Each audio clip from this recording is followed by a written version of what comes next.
sitting presidential candidate of the National Conscience Party and currently the head, policy positions, Movement for Fundamental Change. Welcome to Sahara TV, sir. Thank you very much. Let me start by asking these very, simple questions. In about a month and few weeks, the current administration will be marking its first year. How will you assess its performance so far? Well, in one word, it is catastrophic. It's a complete catastrophe. Now, this, in fact, are we going to call it an administration or an ad hoc regime? I think it's better to call it an ad hoc regime because of the legitimacy issues. This is one regime that has failed on every count. Every. It has failed on vision. It has failed on ethics. It has failed on diligence. It has failed in the economy. It has failed in national security. It has failed in national unity. It has already destroyed democracy. It has destroyed the judiciary. It's a complete catastrophe. That's what it is. And if you are looking for indices, the indices are in the public domain.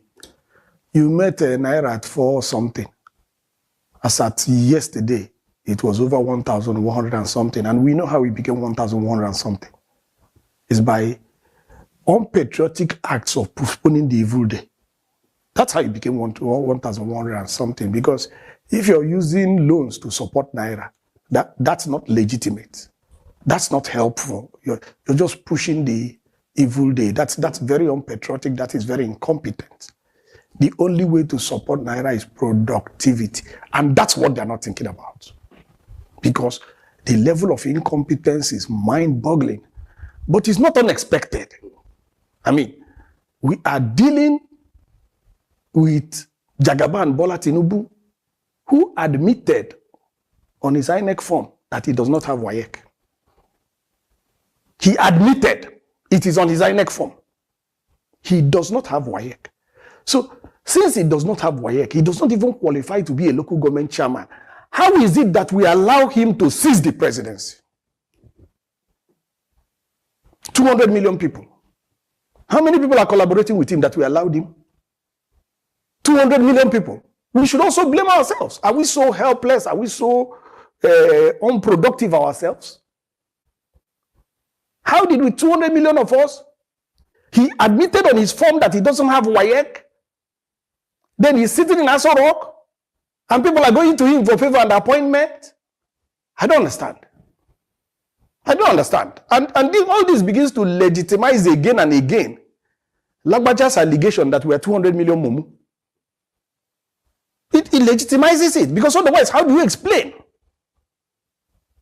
If he has 2,000 collaborators, how did he overwhelm 200 million people?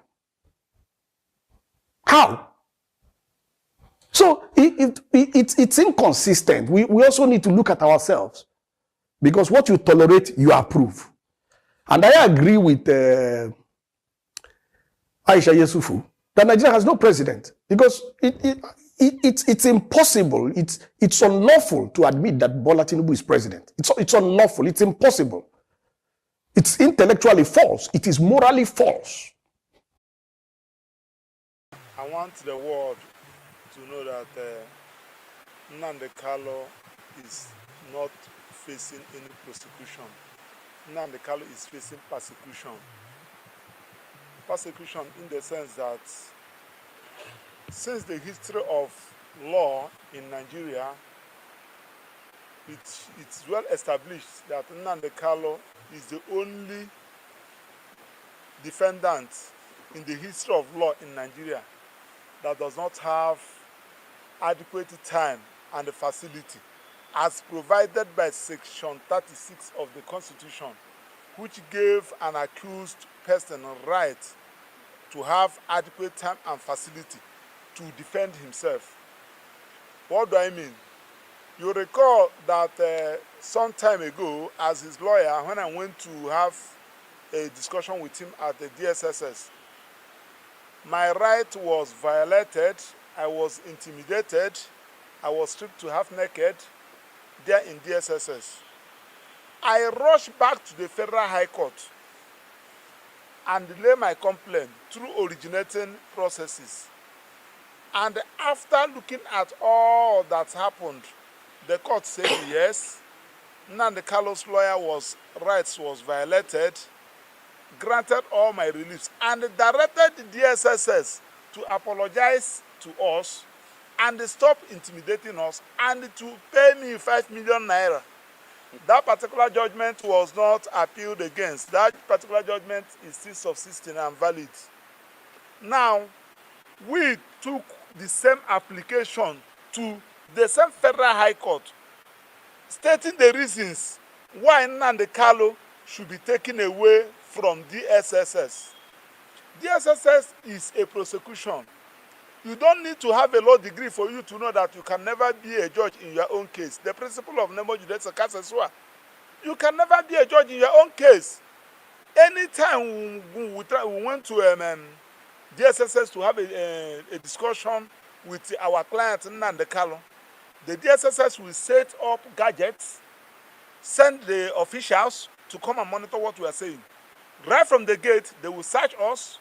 Whatever documents that the confidential documents that I'm going with to discuss with my client, they will collect it, take it to the legal department. The legal department will read it, photocopy it, before they will hand it over to us. Whatever minutes I collected from Nnamdi Kalu, as I'm coming out, they will collect it from me and snap it. So, in other words, there is no defense. And we have pleaded time without number that please, if you don't want to release him on bail, send him to Kuje Correctional Center. These are the people that we are trained on how to keep a suspect that is facing trial, and we call them awaiting trial suspects. If you go there, they apply professionalism. They will give you all the necessary materials, provide a secluded place for you to have a discussion with your client.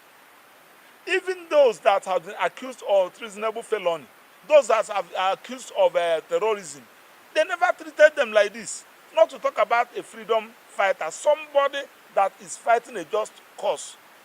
Now we approach the same Federal High Court. The same Federal High Court refused to hear our application. I am talking about Honorable Justice Minta Nyago. Several applications has been made. In fact, one of them, he said that I'm not going to hear what happened in the other court. He said it. Now, on the last adjourned date, we are crying. Look at our predicament. Somebody that is going to face the trial. We are about to commence trial in line with the Supreme Court judgment. Can you direct these people? Can you direct that Nnamdi Kalu should be transferred to Kuje prison? He refused. She refused. She refused. Only to tell us that there is no security in Kuje prison. Quoting the judge. You pressmen were there on that day. Now, you are now telling us that if Nnamdi Kalu is convicted for whatever charge you have, is he going to serve the prison term at DSSS? The answer is no. Now, what it means is that they kept Nnamdi Kalu there so that Nnamdi Kalu will not have a very fortified. Only media that have been consistent speaking against the bad government and for the purpose for reformers. Niger what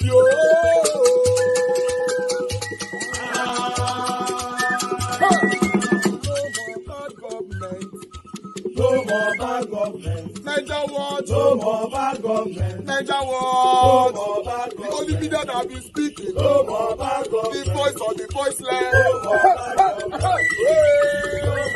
government.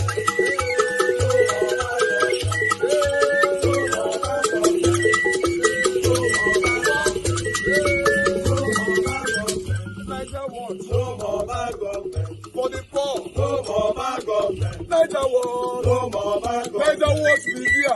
No more bad government. No more bad government. No more bad government. In Nigeria. No more bad government. No more bad government. No more bad government. The only media. No more bad government. The number one media in Nigeria. No more bad government. That have been speaking against government. No more bad government. Niger what? No more bad government.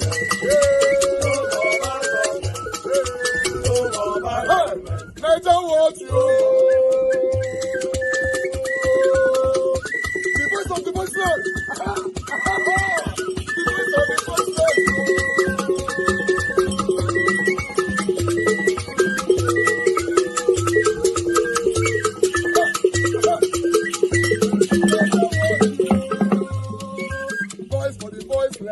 Voice for the voiceless. Media Watch Media. Voice for the voiceless. Media Watch Media. Voice for the voiceless. The only media that have been speaking against bad government.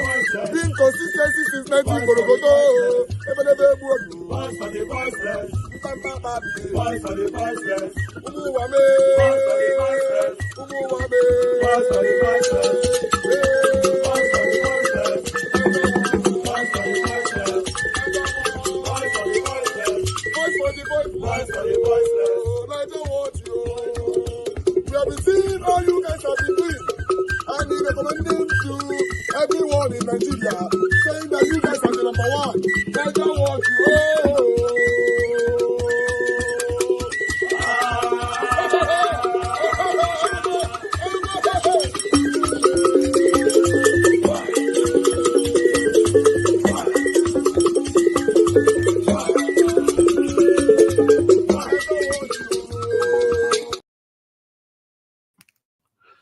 All right. Good morning, good afternoon, good evening to every one of you. Thank you very much for your time with us. I appreciate you all, my people.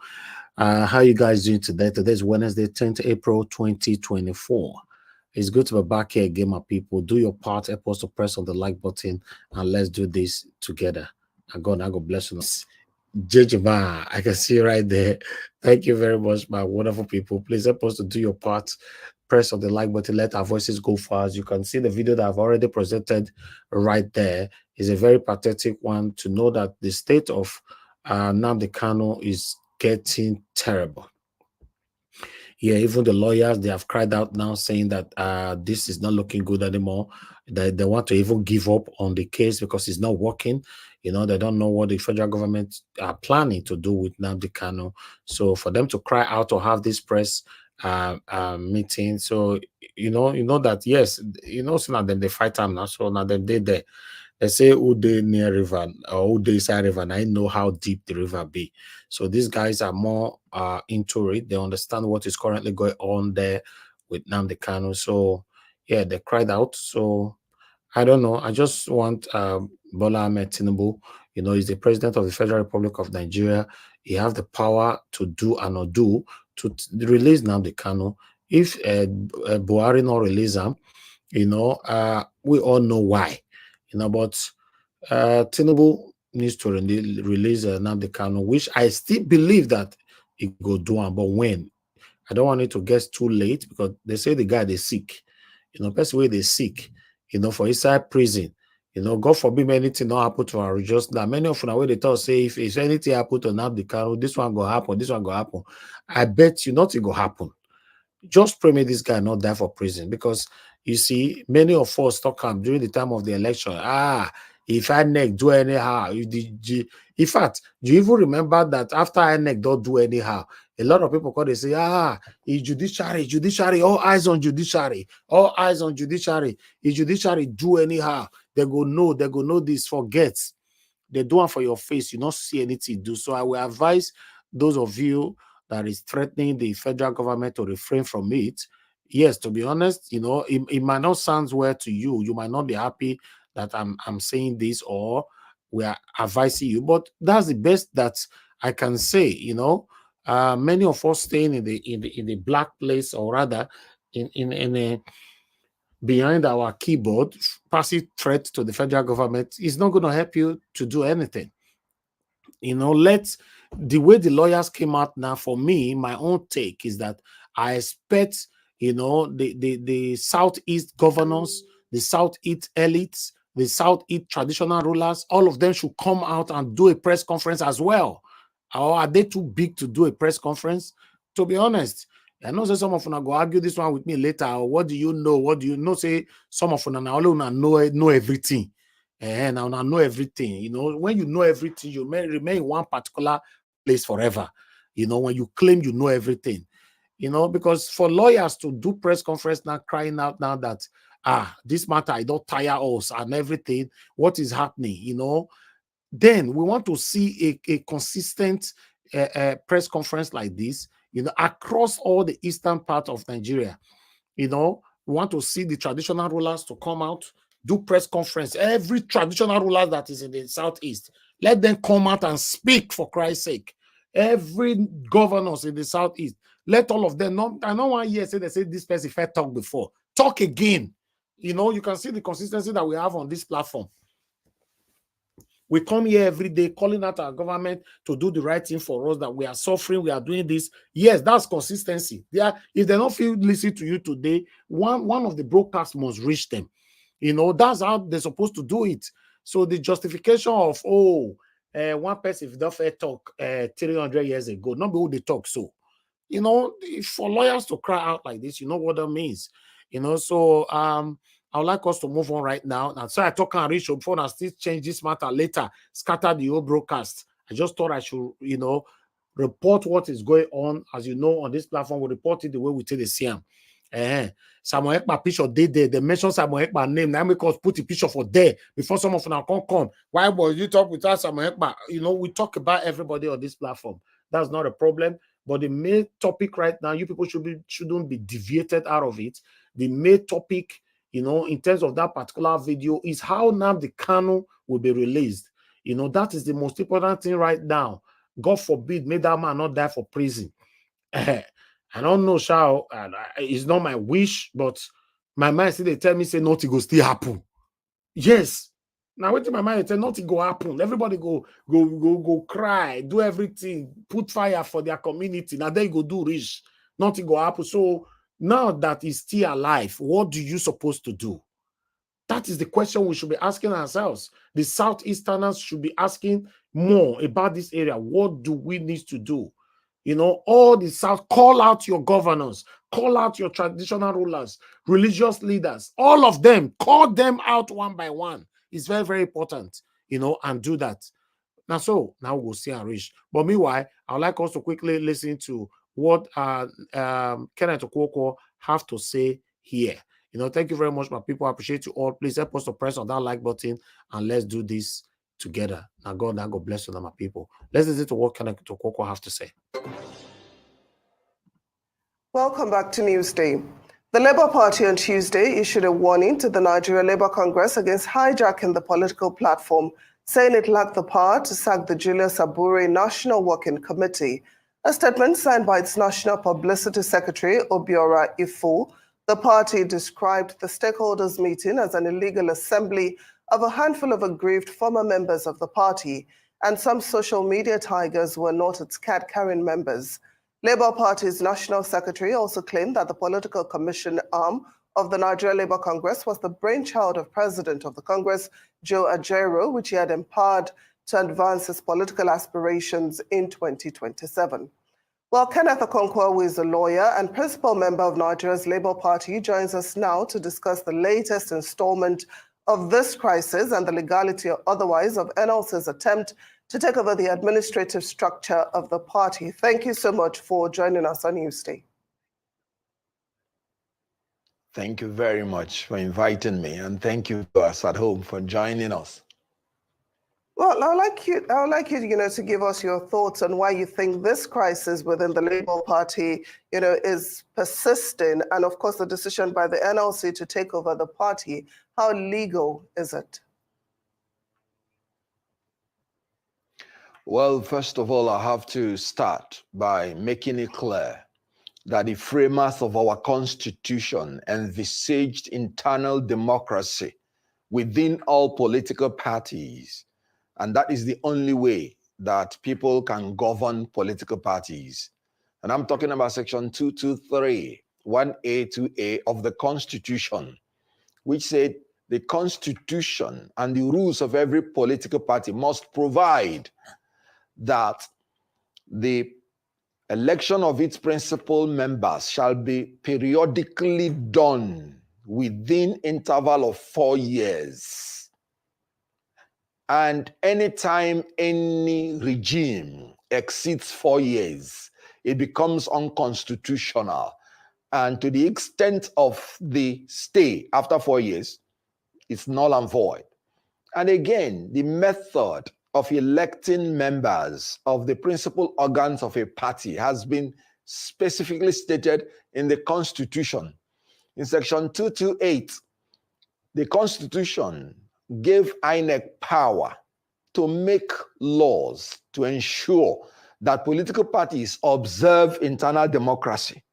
And the National Assembly has power to make law to ensure that. And they made the law in Electoral Act. Section 82, subsection 3 is very clear that the political party must allow all members of the party to vote for the candidates of their choice or duly elected delegates from them to vote for them. And so the idea that somebody will go to a backyard and purportedly say he has organized a national convention without delegates from the world, from the local government, from the states to the national convention is illegal. And that is irrespective of whatever the constitution of the party says, because the constitution of Nigeria is supreme and the act of the National Assembly is superior to the constitution of the parties. So as I'm talking to you now, Abure and his members are no longer the executive of Labour Party. By the constitution, they have exceeded 4 years. And again, since they are not members of the executive of the principal organ of the party, they don't have any right to organize any convention. They have ceased to be members. So what you had was the members now organized a stakeholders meeting because there is a lacuna, there is a vacuum in the leadership of Labour Party to chart the way forward.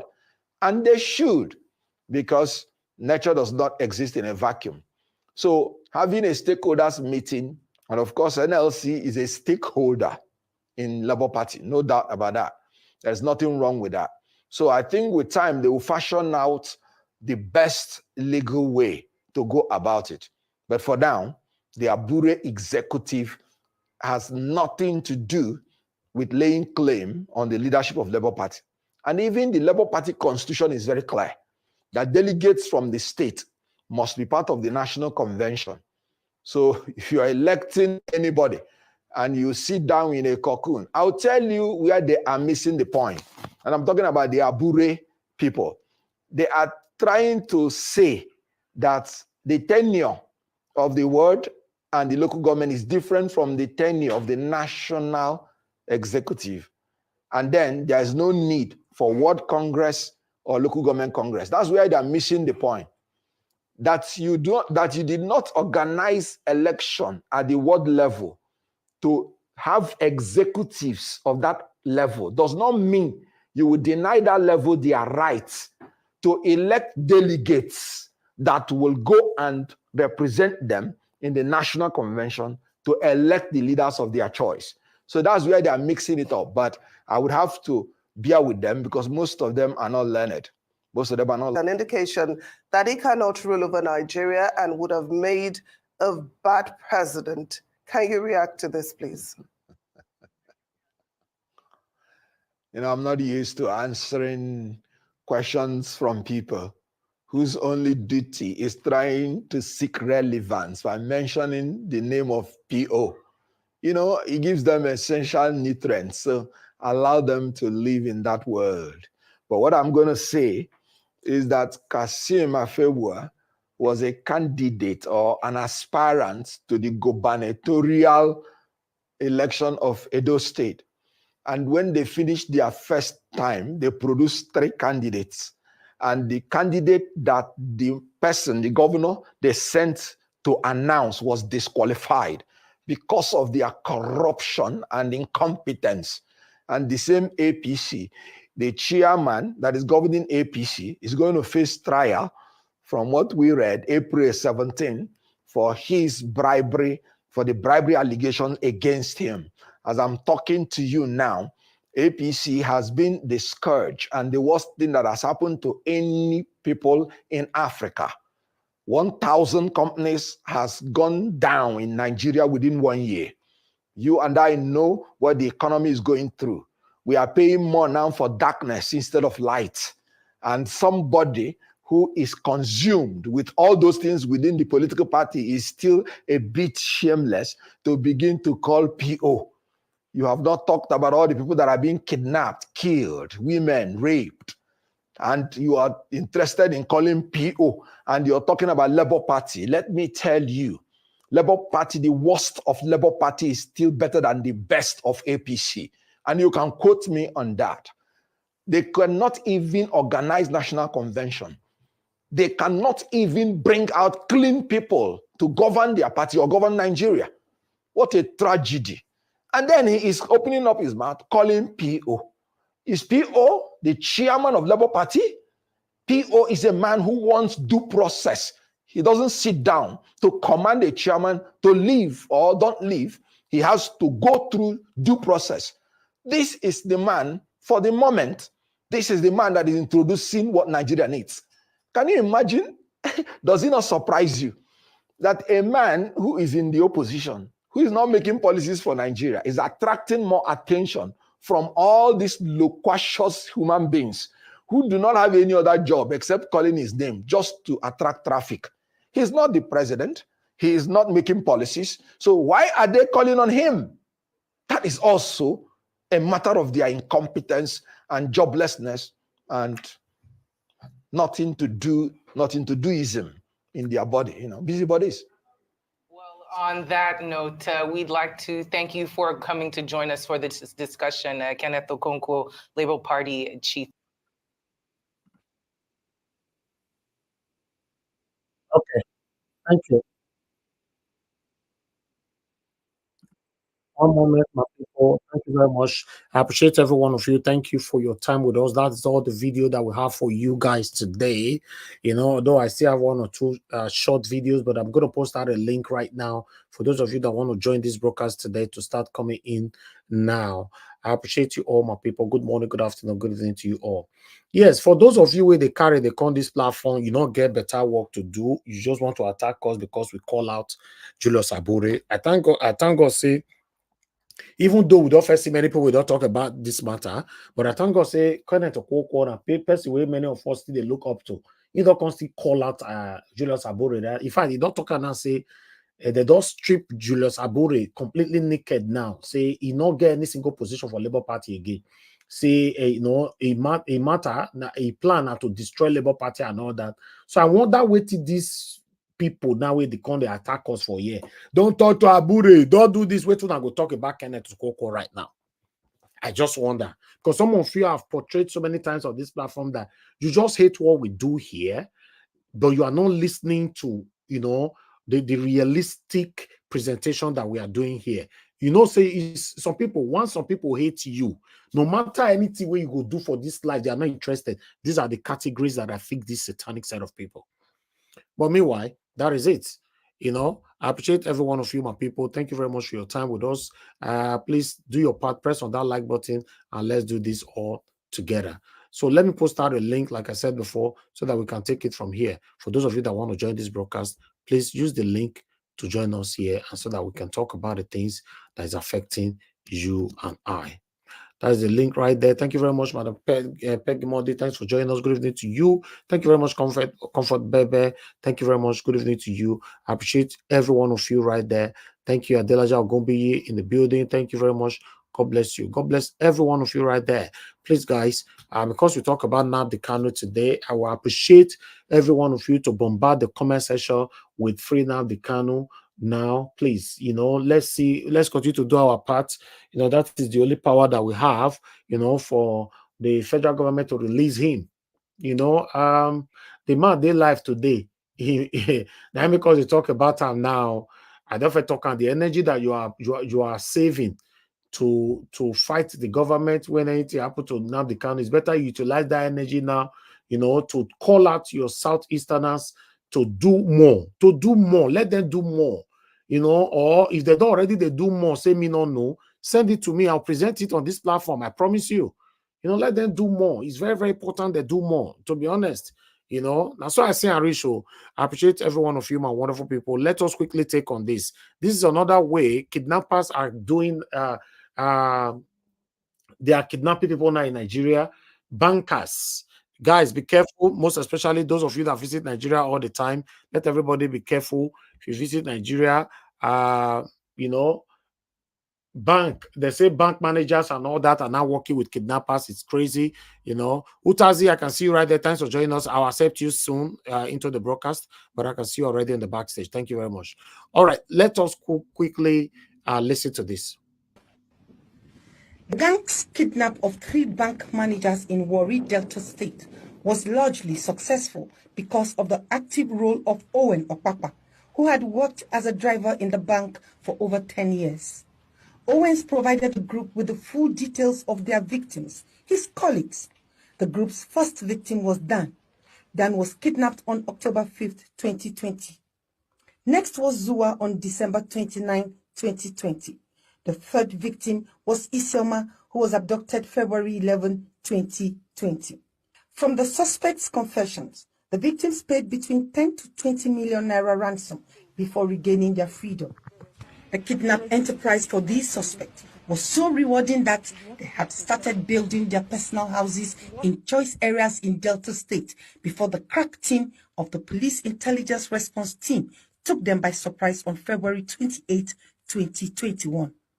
I was a former staff of Zenith Bank. The 3 kidnaps that happened, I was the person that brought the job. And I brought the idea to him that Sige will fit a kidnap for Zenith Bank, will fit a game on you. Let's say it's okay. So call ask me the person name, call see just and go to your house, call see him. Call say, kidnap this person, at least tell me the officer come my side. Mr. Dan, Urobo College branch. So then I'd already traded the place and one go to come out. So they call kidnapper, I don't know where they carry and go. My own is just that, may they pay them, may they give me my own money. So because it happened, they call pay, they call give me my own share of the money. Warri branch, then bank. And our name is Zoa. So we call plan that one. Now you call bring boys who they do that work. So we call still carry and come out. I don't still know where they can go. Now is that I don't give them the work. Now I just to make them my own share of the money. Contract closed. The last one, the day they will do that work. And me and this my friend here, I go.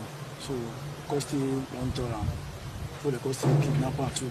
The name is Ishoma. A full branch. A kidnapper for along the airport road. Both Lawrence Kewe, Dominic Victor Ovo, alias Papa, are said to be militant generals who were involved in a bank robbery in 2012 and 2014. The duo were convicted and sentenced accordingly. But upon their return to freedom, they devised a new type of criminality. I brought the gun, AK-47 and a pop branch, the pop action. So we use in kidnapping that man. So after the man is in a bank at Julius College branch. So after that, I kept the man also, and the ransom was paid. As the man they come along, I don't know the name of the area for road, but I say Warri. So we block him face to face for the road. No, not with gun, with the car. So after we block him, then we come down with the gun. So we drag him from motor for our motor. So the guns there our hand, which is the pump action and the AK-47. So after we come out, I can hand over and get Kevin driver, go a place, go keep. So before when that one will come the next day, we can make the call before the money call pay in dollars. So when they bring the money is about 11 million, 150,000, 50,000. So that one are the ransom of that money. The second one a woman. So the woman they drive, they come for evening. So and so we see double cross our motor, carry and come out for the motor, who for our motor. So I call driver and come out, carry go my place, my own place. After 4 days, so the money, they go pay the money in dollars, which is about 10 point something million, but we say now 15 million. So we got chair down one. The last one, so now woman. So the woman they drive out for money. So for the along the road for the Warri, so and they drive out for money. So God drive follow them. So now we block them. Now we carry and come out for a motor, put for our motor. I will drive and come out to go my place. Then that money, we say na 20 million we need. So when they bring the money not complete for the 20 million. It's 15 million, 200,000 for Nigeria currency. So we got share the money. As the police work to conclude investigation and prosecute the suspects, the incident emphasizes the need for establishments to carry out periodic background checks on their staff. Ada Ononye, AIT News, Warri. All right. I'm not sure when that happens, but one thing I want you guys to learn from that particular video, for some of them, where they visit banks for Nigeria, you need to be careful because we don't know what is happening right now. You know, a lot of things is happening in our country, you know, for bank managers to not be passing details of customers to kidnappers now. It's crazy. It's crazy, man. Every single area or sectors in Nigeria is corrupt. And it's really, really scary. It's scary. But meanwhile, let me quickly take on these articles here so we can move on. You know, bear with me, man, people. Let me take these articles. No, we never the pick call right now. Please be patient. Okay, Obasanjo.talk right now. State of nation. State of nation. It is time to restructure Nigeria. Obasanjo talk. When you get power, you don't restructure Nigeria. All these people they can complain. You ruled for 8 years. You know, if some people they blame Tinubu, you know, people like me, you normal citizens, I don't mind. Not these people we don't hold presidency for twice. Obasanjo now twice he don't rule us now, Nabi. You know what is he saying? Former President Olusegun Obasanjo has thrown his weight behind the needs to restructure Nigeria, warning that the preponderance of wrong system of administration is bad for the governance of any country. Obasanjo spoke in Enugu at the weekend during the public recent presentation of the books of Brotherhood We Stand. So I'll just leave that one right there. For me, I know you take all these people matter serious like that because they are part of the reason why we are where we are today. If we want to be honest to ourselves, you know, so that Tinubu have right to question this kind of people. So you don't have any single right to insult me or call me out because you don't face that for that share with Tinubu day. What do you do? Is my question. Let the people we never sit down for them. Make they question them. People like Peter Obi, like me, like you, you know, we never go presidency. There'll be people who don't go there, they'll see the talk. I don't understand. We regret voting Tinubu in 2023. Won't repeat such mistake. Northern elders don't complain. You know, let's listen to what they have to say here. Regret. Hey, voila. Wow. Anyway, let's move on. Of the three leading candidates in the 2023 presidential election, Tinubu, who ran on the platform of All Progressive Congress (APC), pulled the height weight from the region. The Northern Elders Forum (NEF) has expressed its regret that the region voted for President Bola Ahmed Tinubu in 2023 general election. Of the three leading candidates in the 2023 presidential election, Tinubu, who ran on the platform of All Progressive Congress (APC), pulled the highest vote from the North region. In the interview with Guardian on Tuesday, Abdul Aziz Suleiman, spokesman of the forum, said going forward, the region would prioritize unity and consensus in selecting a candidate for the highest office in the land. When asked about the recent visits and donations by Peter Obi, presidential candidate of the Labour Party LP in the 2023 general election, to communities in the northern states, Suleiman said the region would prioritize someone who is seen as more inclusive, less controversial, and more aligned with the interests of all regions of the country. Then they went on, unquote, the North made a mistake in voting Bola Tinubu to the presidency in 2023, and it's unlikely that they will repeat the same error in the future. They have learned from their past misstep, and we strive to select a candidate who unites the country and govern in the best interest of all Nigerians. Moving forward, the North will be more conscious in selecting a candidate from the presidency. They will prioritize someone who is seen as more inclusive, less controversial, and more aligned with the interests of all regions of the country. So I'll leave it like that. He went on saying so many things regrettable about Bola Ahmed Tinubu. But meanwhile, in case you want to read more, that's coming from Sahara Reporter, is right there. As you know, say Nigeria Watch will not they report fake news for a year. We they tell you our source and where we all are coming from. But meanwhile, I would like to quickly take another one. Peter Obi, the borehole where Peter Obi don't go do. A lot of people are criticizing Peter Obi left and right, saying now only that borehole now Peter Obi carry go do and all that. Why many are raining praises on him? This one at the borehole where Peter Obi go do for the North. You know, remember I said this borehole Peter Obi reviewed in the last session with Power Facts, saying that you know the money where our politicians say they do borehole across the country, they collect 180 million naira for just one borehole. But Peter Obi revealed that this particular borehole will not cost them less than 10 million naira, if I'm not mistaken. I'm not too sure about the figure, but it was less than 20 million naira of I bid 10 million naira, I bid 4 million. I can't remember. But I remember Peter Obi, the money was drastically dropped when Peter Obi do this one. But nevertheless, a lot of people have celebrated Mr. Peter Obi for this particular good gesture we do for the North side. So, but meanwhile, we have a couple of articles to tally this up and some reactions as well on this particular deed of Mr. Peter Gregory Obi. So let's take this one first. Those complaining are empty vessels, stealing, diverting budget funds. Madi Shehu hails Peter Obi for borehole donations in the North.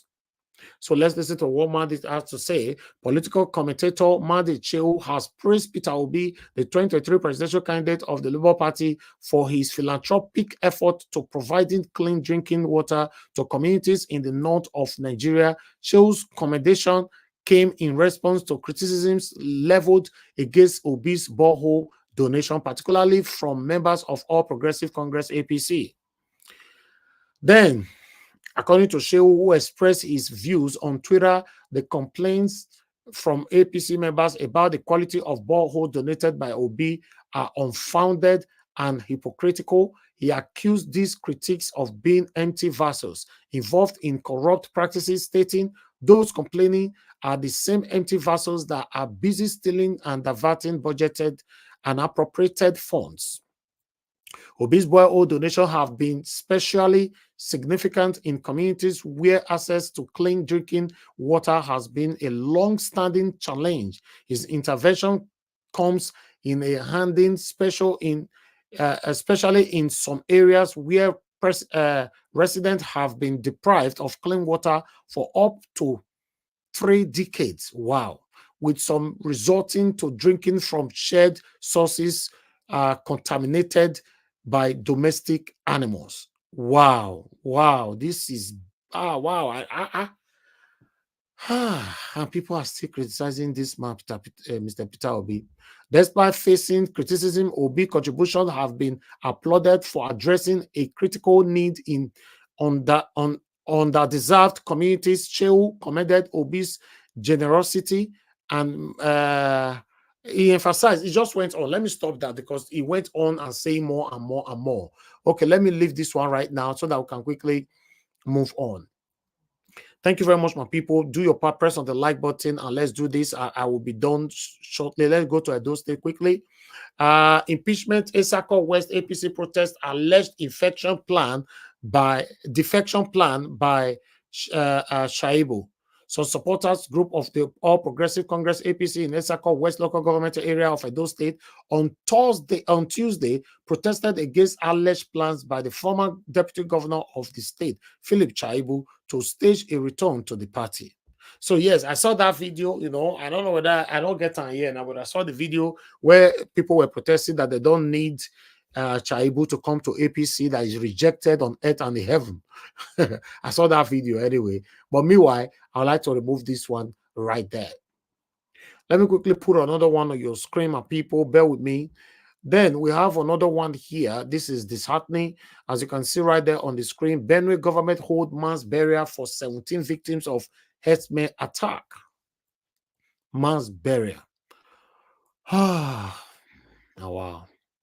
I'll just leave that. I'll move on. That was from Vanguard. You know, let's move on, my people. Please help us to press on the like button. You know, one of the people, you know, one of the people who have been speaking for us, you know, throughout for some time now, celebrating his birthday today. I bet we can wish our papa happy birthday. 96th birthday. You are a true a worst Afenifere tells Adebayo. The Pan-Yoruba Social Political Organization Afenifere yesterday described its national leader, Ayo Adebayo, as a true Awost who epitomizes the personifies Afenifere the most. So yes, it's his birthday. You guys can wish him a wonderful birthday right there. You know, he's one of the people that will be speaking and standing with us. So I'd like us to quickly move on. Thank you very much, my people. I appreciate every one of you. Let me put this on your screen quickly. We have another pathetic story right here. Bandit kills 5 persons in fresh attack as Benue government conduct mass burial for 17. They kill another 5 again, according to this report coming from Sahara Reporter. You know, why did they bury some? They kill another one again. It's crazy, man. The country is just something else. I understand. It's difficult to explain. But meanwhile, these people don't come headline again. ESSC probably 50 bank account linked to Beta Edu's stashed fund case recovers 30 billion and all that. So they went on by saying more that the other woman needs to refund more money and all that. But I'm not going to take on this. I'm just, in case you want to read more, just go to Arise. Arise reported this one less than about 2 hours ago. Okay, I'd like to quickly, although Beta Edu, they pull weight as well, because I don't know what she's doing. She's pulling weight. Let me put this on screen for you to know that she's fighting back. That's what I mean by pulling weight. She's fighting back. You can see suspended Nigerian minister Beta Edu threatens lawsuit against BBC News, demanding $50 million. Wait, how? Edu made this known in a letter signed by her counsel, you know, senior advocate of Nigeria, to BBC Abuja and London offices. The suspended Minister of Humanitarian Affairs and Poverty Alleviation, Dr. Beta Edu, has threatened to sue the British Broadcasting Corporation, BBC, for alleging defamation. Wow. All right, I'll leave that one right there. Like I said, I just want to quickly take all these things, you know. But let's take the last article that I have for you guys here, the last one, which is coming from Epis. As you can see right there, coming from Sahara Reporter, some airlines in conspiracy against Epis slashed Lagos London flight to $100. Chema Oyema. If you see what they do this man, they say, you want to do and make it cheap. Make we help you do them. Make we tell you how to. In fact, they want to frustrate this man right now. But meanwhile, I would like to quickly take some response here. Quickly. You know, let me start from where we stopped first. As you can see right there, Ethiopian Airlines and British Airways has reduced its fare to prices lower than that of Epis, which just joined them in the Lagos to London routes. Okay, now let me take you guys to what they are doing. This is it. You know, as you can see, that $171 to fly to, from London to Abuja. 170. See competition. This one is crazy. This one is British Airways. Oh. It's crazy. You know, but let's see, you know, if this man can be able to compete with them on this challenge, because this one a huge challenge what they see for years. So, but meanwhile, let me quickly come to this Peter Obi's borehole when you do so. Then we have this person who responded by saying, "Dear Peter Obi, I, as a Northerner, am thankful for the borehole you initiated. The community required water and you provided it. The type of borehole doesn't matter as long as you are not the government. Continue engaging with Northerners. You are building something." Exactly. Then we have a negative person here who came up by saying, "Hello, Shuku. Now be name. He said this was how Zeke all over the north, went all over the north with nothing for his people. This was how Rochas Okorosha went all through the north, building schools, and they disgraced him. This was exactly how Goodluck Jonathan spent 6 years trying to please the north, and they shocked him. Someone should advise these people. If you want to build the entire north, they will vote for Wadume, the kidnapper, before you. You guys are very stubborn. You don't learn. Okay, that one was coming from somebody right there, but somebody responded by saying, Mr. Peter Obi is not trying to please the North. He's also doing same in the eastern part of Nigeria. Take your bigotry as well. So now, so we see we just want to move on right now. Appreciate every one of you, my people. Now, God bless you. Now, thanks for your time with us. That is all I have for you guys today. My presentation is done. Guys, press on the like button, press on the dollar sign. Somebody buy me coffee. Press on the dollar sign. Buy me coffee, my people. Good morning to you, Mr. Ben. Thanks for calling in. You are the first caller today. I'd like you to talk to us. Good afternoon. Thank you very much, sir. Thank you. Yes, please talk to us, sir. Thank you. First of all, I want to say happy belated birthday to our EA of diaspora. Mommy, wherever you are right now, if you listen to the sound of my voice, I pray that God gives you strength, long life, and prosperity so you can enjoy the fruits of your labor. May God bless you for everything you've been doing for us on this platform. God bless you. Happy birthday. See, I've been listening to your presentation, and all I just have to say is Nigerians are not ready. They're not ready to take back their country. I wish someone like Omoyele Sowore can, somehow come into alliance with, Peter Obi. That combination would have been perfect. But, everybody have their own selfish interests. Nigerians are not ready. They're on social media, dancing, gallivanting up and down, talking about issues that don't bring any kind of value, to their lives or to the country. You get what I'm saying? So when Nigerians are ready, they will stand up and they will fight for their rights. That's all I have to say. Thank you very much, sir. Thank you, my brother. God bless you. Thank you so much. Yeah. Okay, I would like to quickly take another call here. Let's see the next person that will call in quickly. Thank you very much. Okay, Mr. Jude, Mr. Ike, you'll be calling in since. Thank you very much for your time. Guys, press on the dollar sign. Support what we are doing. Encourage our work today. Thank you, Mr. Ike. Thanks for calling in, sir. Please talk to us. Good evening to you. Yeah, good afternoon, man. Good evening, my brother. When you present, good evening to everybody too. Sorry about my manners.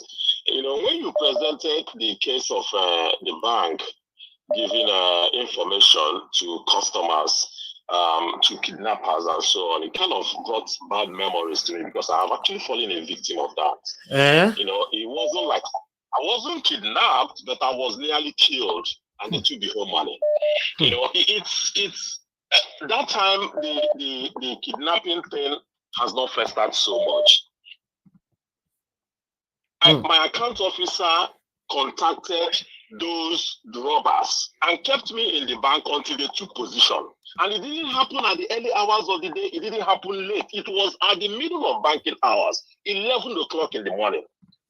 And I took the money, and I never wanted to take the cash. I told him if we could do transfer. He said, no, since I'm taking it to a bank nearby now, that nothing will happen. Nothing will happen. And it was equivalent of $28,000. And they came after me and nearly killed me. And I left the money and the car for them. They shot the car everywhere and took the whole money. And when I went back to him, I said, you see why I was scared to take this money? He said, the bank will not be held responsible because it didn't happen in their compound. That's what he told me. You understand? So people will need to be very careful. When the nation has gotten to a desperate position, people devise many means to make money. It is bad. It is bad. It is bad. People just need to be very careful. Thanks, bro. Thank you very much. Thank you. Thank you. Wow. That's another thing to learn there. Mr. Alex, you were on the panel. You came to the phone. What's happening? Good evening to you, my brother. Thanks for calling in. You have 3 minutes. Yes, thank you. Thank you. Yes, thank you for the video you brought about bank managers or bankers giving information to criminals. There was a guy that came from America in 2018. He withdrew 11 million naira. No. He changed that money. He wanted to pay it into First Bank at Ring Road. there was no network. He was directed to go to another branch. Guess what? As he was entering the gate of that bank, he was robbed. 12 million was gone. He can only trace it to the bank manager.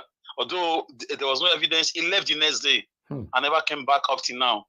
12 million naira was gone. He just came not up to 3 days and he left the next day. So that thing is happening and people should be very careful.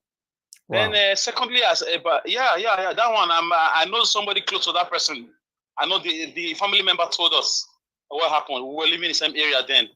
So about Mr. Peter Obi, for me, I like the reaction that you read. You know, these guys, you can't please them. You can't please them. If you like, carry heaven and give them in the north. When it's election time, they are different people. They've done it to Goodluck. They've done it to other people. They've messed up many people. They are like that. Because election is gone now, they are raising praises on him. They are, sorry to say for me, they are ungrateful people. They are pretending. Listen to us who speak from historical perspective. You don't want to mess up with history. It has been happening over and over and over again. If you like, give them the whole Nigeria. When it's election time, you'll be amazed how they change it for you. So that reaction you read is very perfect. Goodluck team now has not recovered from that shock because he spent so much money, borrowed money to try to help their children out of the Amajiri system. But when the election came, they told him we need something else. And if I do say it, for me, Abure is a disgrace. I owe nobody any apology. I joined Okonkwo to say it, Barrister Okonkwo. Abure is greedy. Abure, in fact, I dug into his personality. He was in 3-bedroom flat at Highman, somewhere not far from a friend's family house. They know him very well. His wife's family is what shot him into politics. That the guy was a very broke man, and he was broke at heart. He was broke physically, spiritually, and everything. So such a man, you put him at the helm of affairs, he became so greedy. He wants to be like other national chairman. You know, when they enter power, every governor wants to be like the former governor. Every national chairman wants to be like the former national chairman or other national chairman. Every senator wants to be like other senators. It's the competition that drives them into trouble, into greed and satanic activities. Abure is a disgrace. And according to Kenneth Okonkwo, their tenure has expired. They are parading themselves as illegal dissidents. And dissidents, they will always be. And Peter Obi knows what to do. He knows what to do. I believe in his, sense of judgment. I believe in, in his spontaneous response to things like this. And I'm very happy that NLC has stepped in. So we will know who truly owns the party. So right now, I'm very happy with the way things are going. That means a cleaning mechanism has been activated with this Abure stepping in. Although it's not perfect, but right now is a perfect, intervention. And finally, please, people coming from abroad to Nigeria, be very careful who you talk to before you come. Be very careful when you are in bank, with your phone calls, with your display of your account balance, with your withdrawals. Thank you, Mr. Najawash. I can't come in because of network. It's been raining and there's no signal. Thank you. But I'm here listening. Thank you. Thank you so much. God bless you, my brother. Thank you very much. Thank you.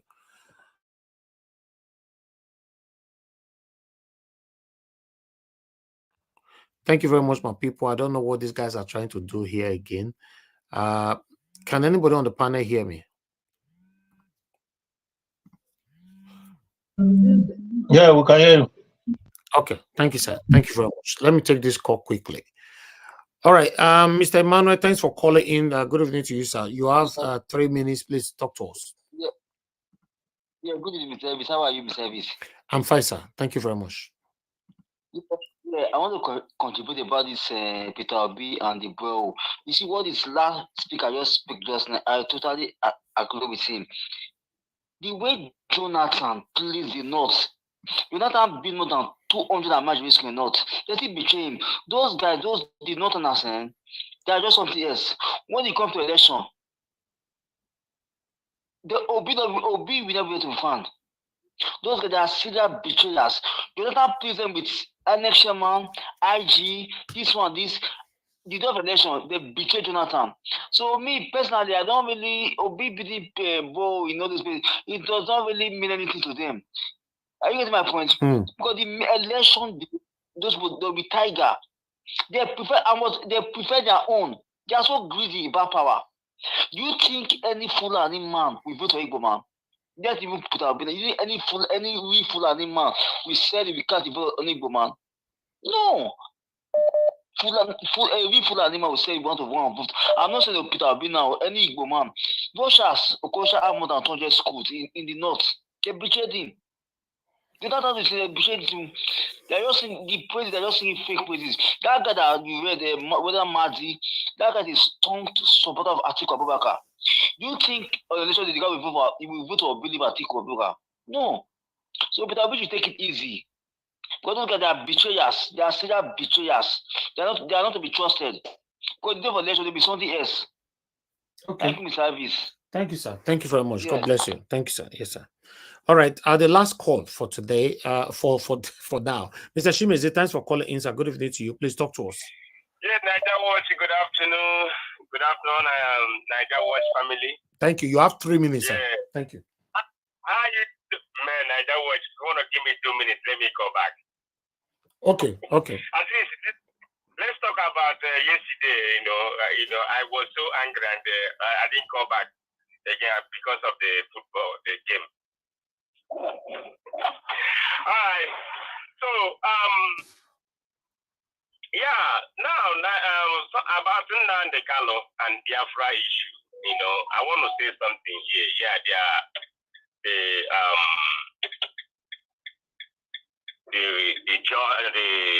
The barristers, they came out and say it the way it is. For me, Biafra is an ideology which you can't kill it with gun or by bullets. They need to, for me, like APC, the ruling party, they're still in power, so you can never do away with that the way they did last time, the former president do. So there is no difference between so-called Buhari and the Bala Blue, the Jagaban. They are the same. So the only thing now, if you see what they say, is provoking. The way the whole thing they are saying is those things is provoking. Like, okay, why like DSS? Why do you want to keep Nnamdi Kanu in DSS custody and anybody that come there, you want to know what they are saying? That means what? If there is something else you're looking from Nnamdi Kanu. So you don't want them to even to say anything, even have privacy. That means you own him. You own him. You want to, in fact, the breathing, the everything that he's doing, you guys in DSS, you owe him that. So that's not the way. If people say, oh, let's go to the street because of all these things, and all these things alone have even is enough to go to the street. But if anybody go to the street right away, you know what's going to happen? They will come down on them. So for me, I pray that God defeated this issue. Then on the issue of your 3 minutes is off, sir. Please let me say a little bit. The issue of people, people always announce where they are going when they are going back to Nigeria. Please, that thing is no good. I went in Nigeria 2021. Nobody, even my mother, they even know that I'm coming. So that I was supposed to be. Even your best friend, when you were in Nigeria, just keep it by yourself. Hold yourself. Don't come to this platform and say, oh, I'm traveling. I'm doing this. Keep it for yourself. Avoid words. Avoid your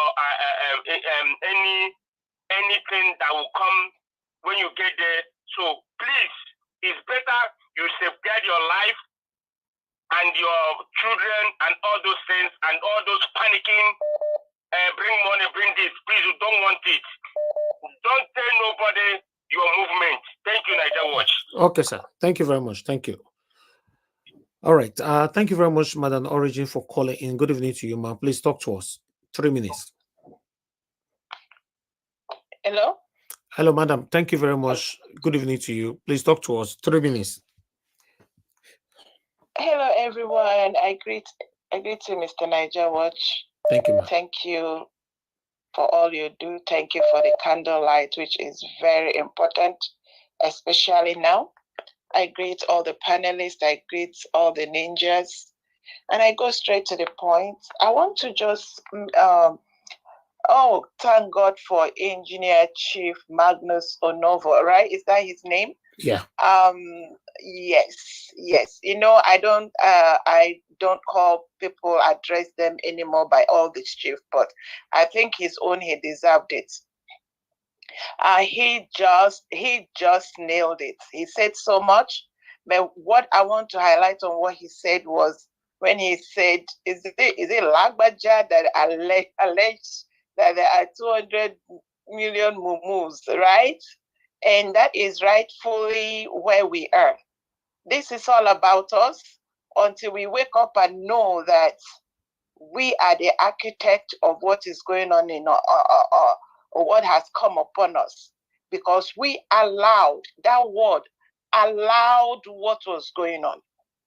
If these people wake up and say, anyway, I know those of us here have woken up, and that's why I keep saying, if you are awake, don't go back to sleep. Let as many that will wake up and say, enough is enough. This is too much. And I kind of just use it, let me see. About Mazen Nnamdi Kanu. You are asking us to call who's in the Southeast. And who are the ones that are our number one enemies or the architect of what is going on? The average Southeast person is screaming. But the governors, you see, let me tell you the kind of people you want us to go and meet. The Olanik Beko installed the governor of Enugu State. He is the voice of the so-called the whatever. As we are speaking now, there is the widows are screaming. There is buying and mopping of lives because of what he promised them, so that they can install him. Are you talking about the one that promised to bomb Imo State and he did it? That is now building Ruga settlement. Or are you talking of, mention them right from time? You're looking out. The problem is these ones, they call themselves elites, they call themselves businessmen that think they have money. They don't want to see that even their money is not going to help them. You are there making $10 million. You go and put it in the bank, and they will use backyard and go and give it to Malam free, and then Malam will come and sell it back to you, and you think you have sense. In that sense, you know, they say there is some sense that is a bankrupt sense. There's something there's a way they put it. That's the kind of sense these people have. Okay. You don't want, you're going to build, some of them are building a mosque inside in front of their village so that they will give them position that is supposed to be your own. What stops you from thinking like normal, helping the people you think they are commoners? But when it comes, you that is on the Mount Hill, when the trouble comes, it will still reach you. So that is the problem we are having. They need to wake up. The day they wake up, the day these so-called elites wake up, I know what happened. They will go and pick up. Why do you think they installed the Olanik Beko installed that man? Why do you think that these are people that are bots that are working for the people that are decimating the Southeast and South? But God will help us. Something will happen. It won't be forever. And it will happen. I'm praying that something happen. and that we will be liberated. Amen. I don't see there, Mr. Thank you. Niger. Well, thank you so much for giving me Thank you, opportunity to do my civil duty. God bless you. I appreciate you, man. Thank you very much. Thank you. Okay. Callers, I'll come back to you guys. Let me quickly go back to the panel. I want to start hearing from our people right here. Thank you very much, everybody. Now, God bless you. Now, thanks for your time with us. Good morning, good afternoon, good evening to every one of you right there. And the first person on the panel today is Mr. Julius Abure. Mr. Julius Abure, it's good to have you on the show, sir. Good evening to you. Please, I would like you to talk to us. Okay, you are not there. Yeah, good evening, Mr. Elvis. Yeah, okay. I'm here. Okay, sir. Yeah, good evening, Mr. Elvis. Good evening, fellow panelists. Good evening, everybody listening to us, and of course, our comment section. Yeah, Mr. Elvis, you see, that first video you played, said it all. You know, Nigeria is what it is today because we allowed it. And you and I are here, you know, committing our time, committing every effort to make sure that the country survives. But I tell you something, until we decide, we completely decide that we're gonna do it. You know, some people might question our talking. Yes, some people will talk with their mouth. Some people will put their energy. Some people will put every other kinds of things. And until that happens, I don't see any hope for Nigeria. I'm just, when you listen to people, you know, I mean, he came up upon the platform he was given. He said everything. But one thing I pick out there, no solution. No solution.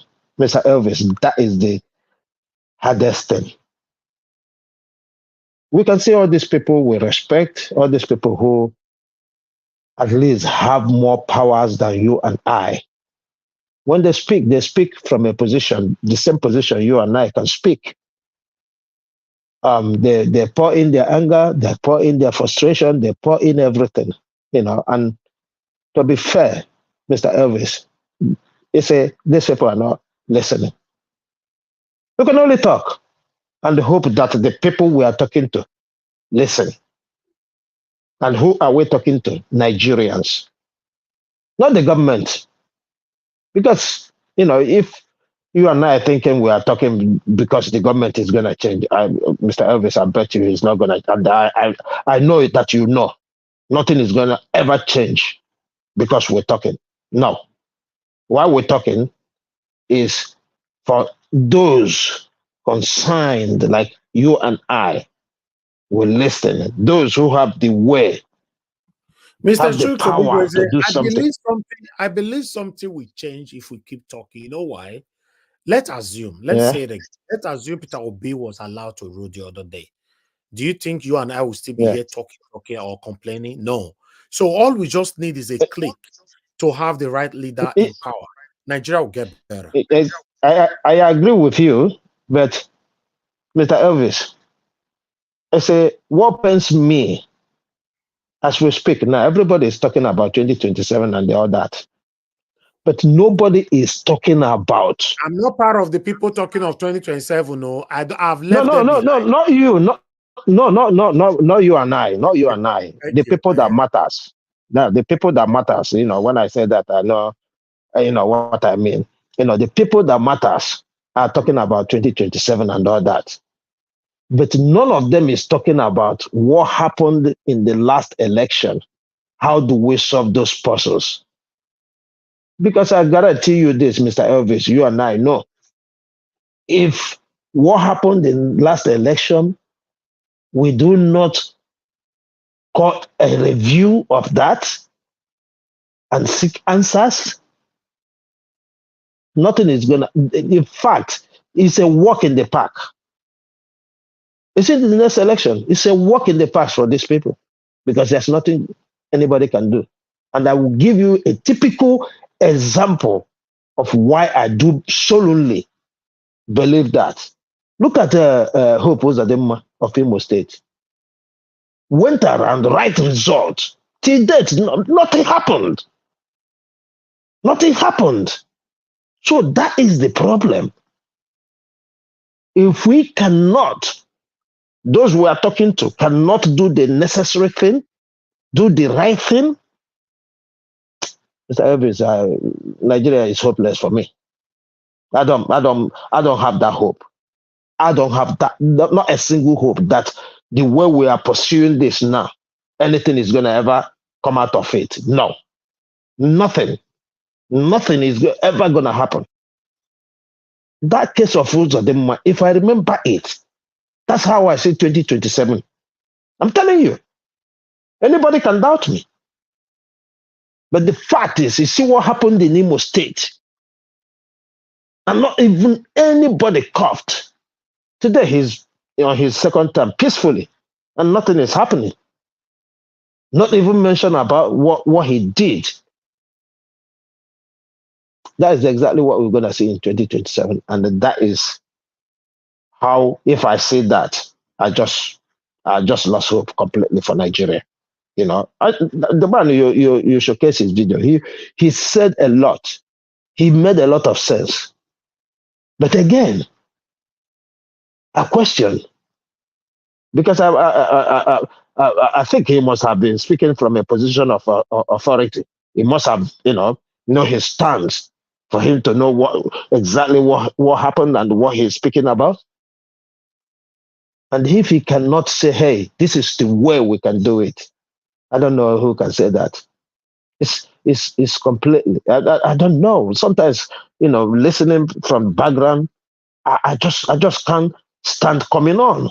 Even sometimes I have time, I can't just stand coming on. We shouted, better edu, boom. Is it not the same view that is saying that she's suing people? Look at somebody that's supposed to be in prison that is suing or threatening to sue people. That is the irony of that country. That is the problem, Mr. Elvis. When you listen to this, you hear all this. I don't know how many people handles it, but I can't.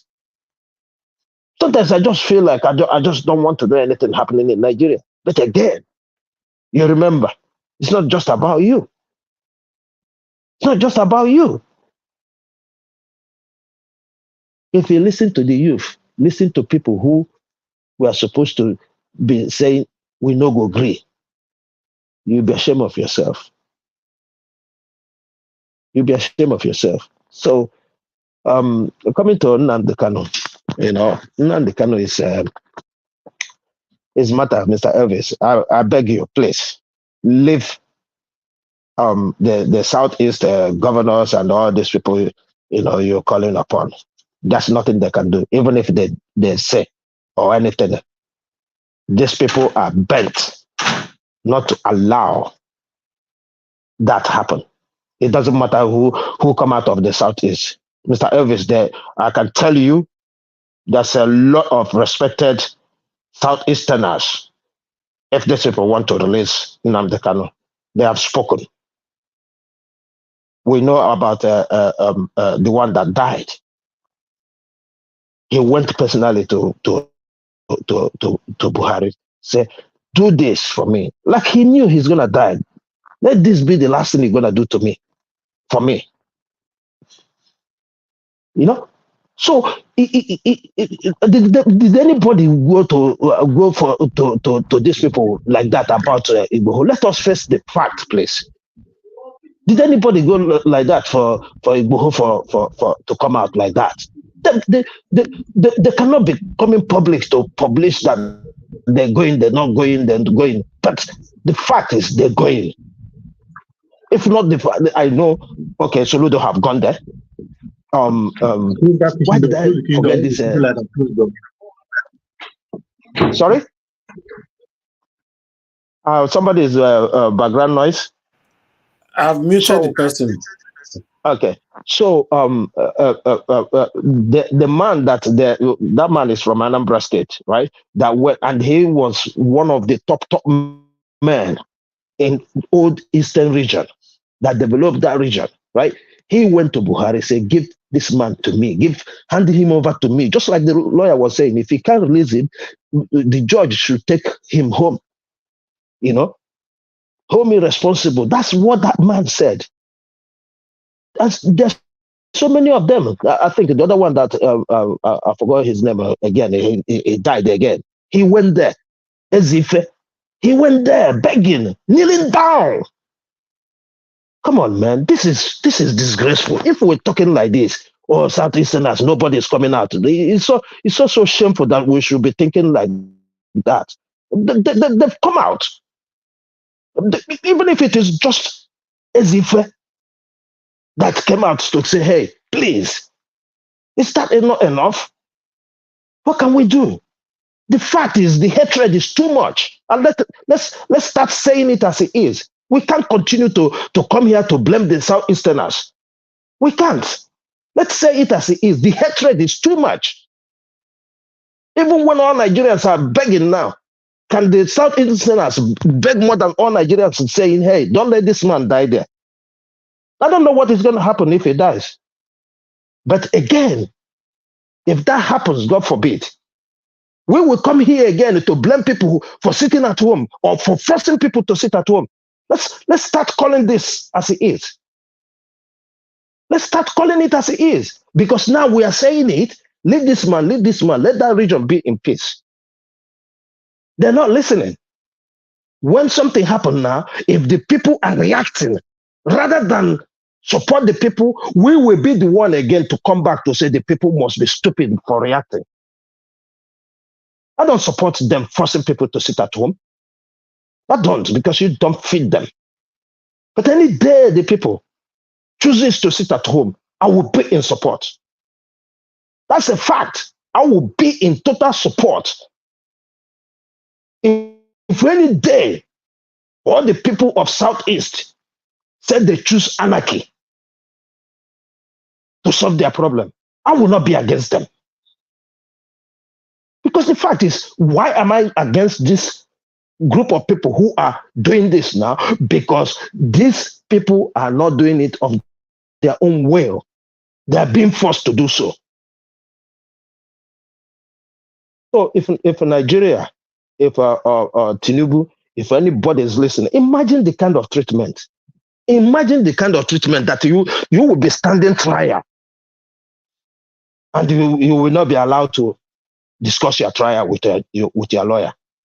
Who does that?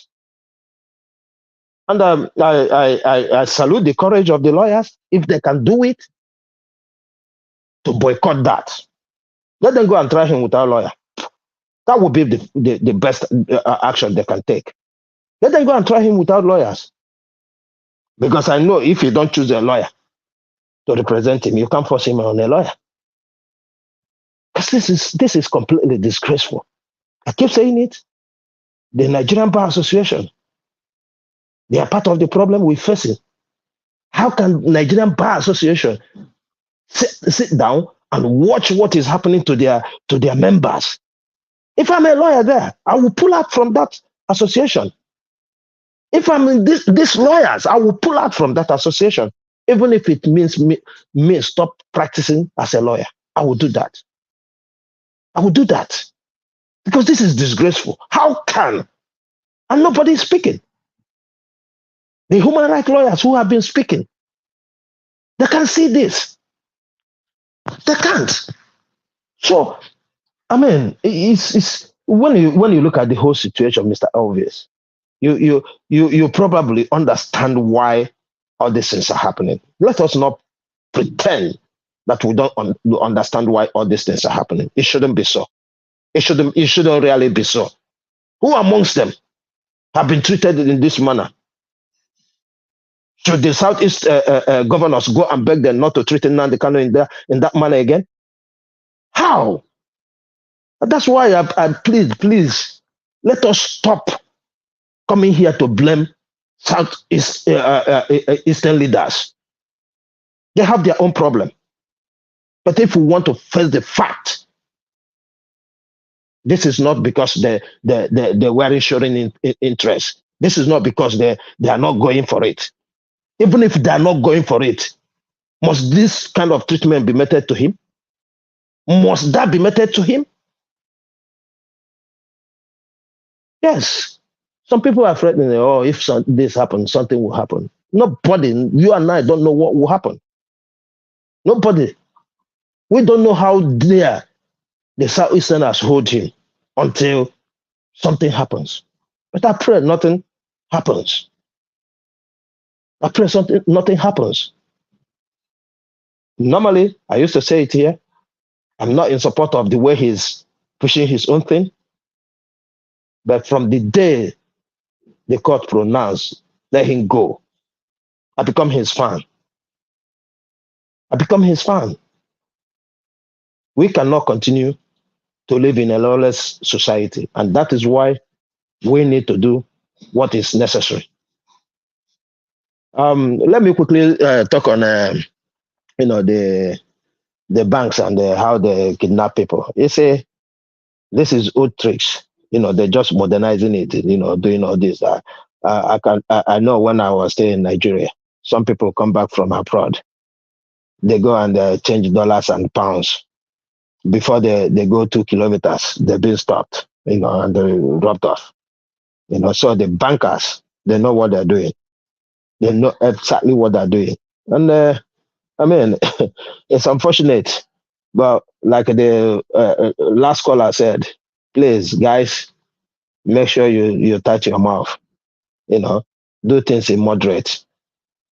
Do things in moderate because Nigeria is a very, I don't want to use the word dangerous, but it's tight. It's very, very tight. Yeah, yeah. Just one minute. Let me quickly talk on Obi doing something in the north. You see, I cannot blame him for doing whatever he seems because listen, most of us are the same. Just very few are doing these things we are saying. And the fact is, because of lack of education, most northerners we go with whatever they said to them. Like the last caller said, I think Madam, is it the origin? That Madishehu, we know what he said during the election. We know exactly, before the election, we know exactly what his opinion about Obi. Today, Obi is a saint for him. I cannot say, Obi, stop doing what you're doing, right? But that is for humanity. You're doing it for humanity. It's not about the election or whatever to make Nigeria great, but humanity must survive first before we make something great. Thank you, Mr. Elvis. Thank you, Mr. Chuksubiweze. God bless you, sir. Thank you. All right. Before I call on next person, I'd like to quickly respond to your submission that we should stop calling out the Southeasterners or governors or whatever. We don't need to call them out. The government need to know what to do and all that. Yes, we know that the government, we already know that, but still, you must understand that all over the world, there's what we call protests, even though we know protest is not that respected in our own country. All over the world, protest is the best way for you to communicate. In fact, it's the quickest way for you to communicate with the government. Now, we'll be seeing many of you or many of us online and all that calling out the government to release Nnamdi Kanu. But I think it will be more beneficial to see these elites, the Southeasterners elites. There's nothing wrong about it. They're coming out. At this moment, all of them join together to do this, except they are part of the problem that Nnamdi Kanu is facing. That's the only thing I see there. Calling them out to advocate for the release of Nnamdi Kanu, just like the same press conference that his lawyers gave this afternoon. I had nothing wrong about that at all. That's my take. But if you think that there's no need, the government must do the right thing, let's all of us for that answer and be waiting. Mr. Elvis, you see, this is let me be clear to you. Yeah, if these people have gone to this government, because we cannot say they haven't gone, right? To come out to start doing a press conference on this That is a letdown to the Igbos. That is to disgrace them. Okay. So right? I don't understand. Hang on. Let me tell you how. You want to keep your pride and allow Nnamdi Kanu to die there? No. That's not what I'm saying, Mr. Elvis. That's not what I'm saying, right? Coming out to advocate for a man have Soludo not come out to say so? We're not talking about the past. We're talking about now. Come out now. Even if they come out now and they refuse to release him, there's nothing like even though. Let them do it. We're talking about now. Mr. Elvis, let us not keep lying to ourselves. We need to call these things as it is. We seriously need to call these things as it is. Okay, I tell you how. Who releasing Igboho?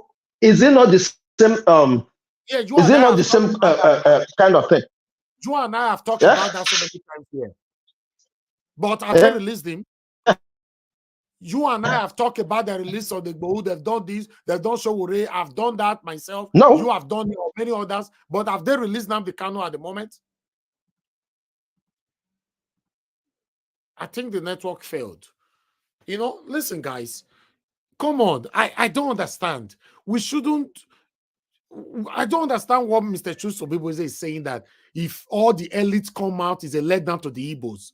Oh, so you prefer to keep the pride, not to be a letdown to the Igbos, then Nnamdi Kanu should die in prison. No. Right?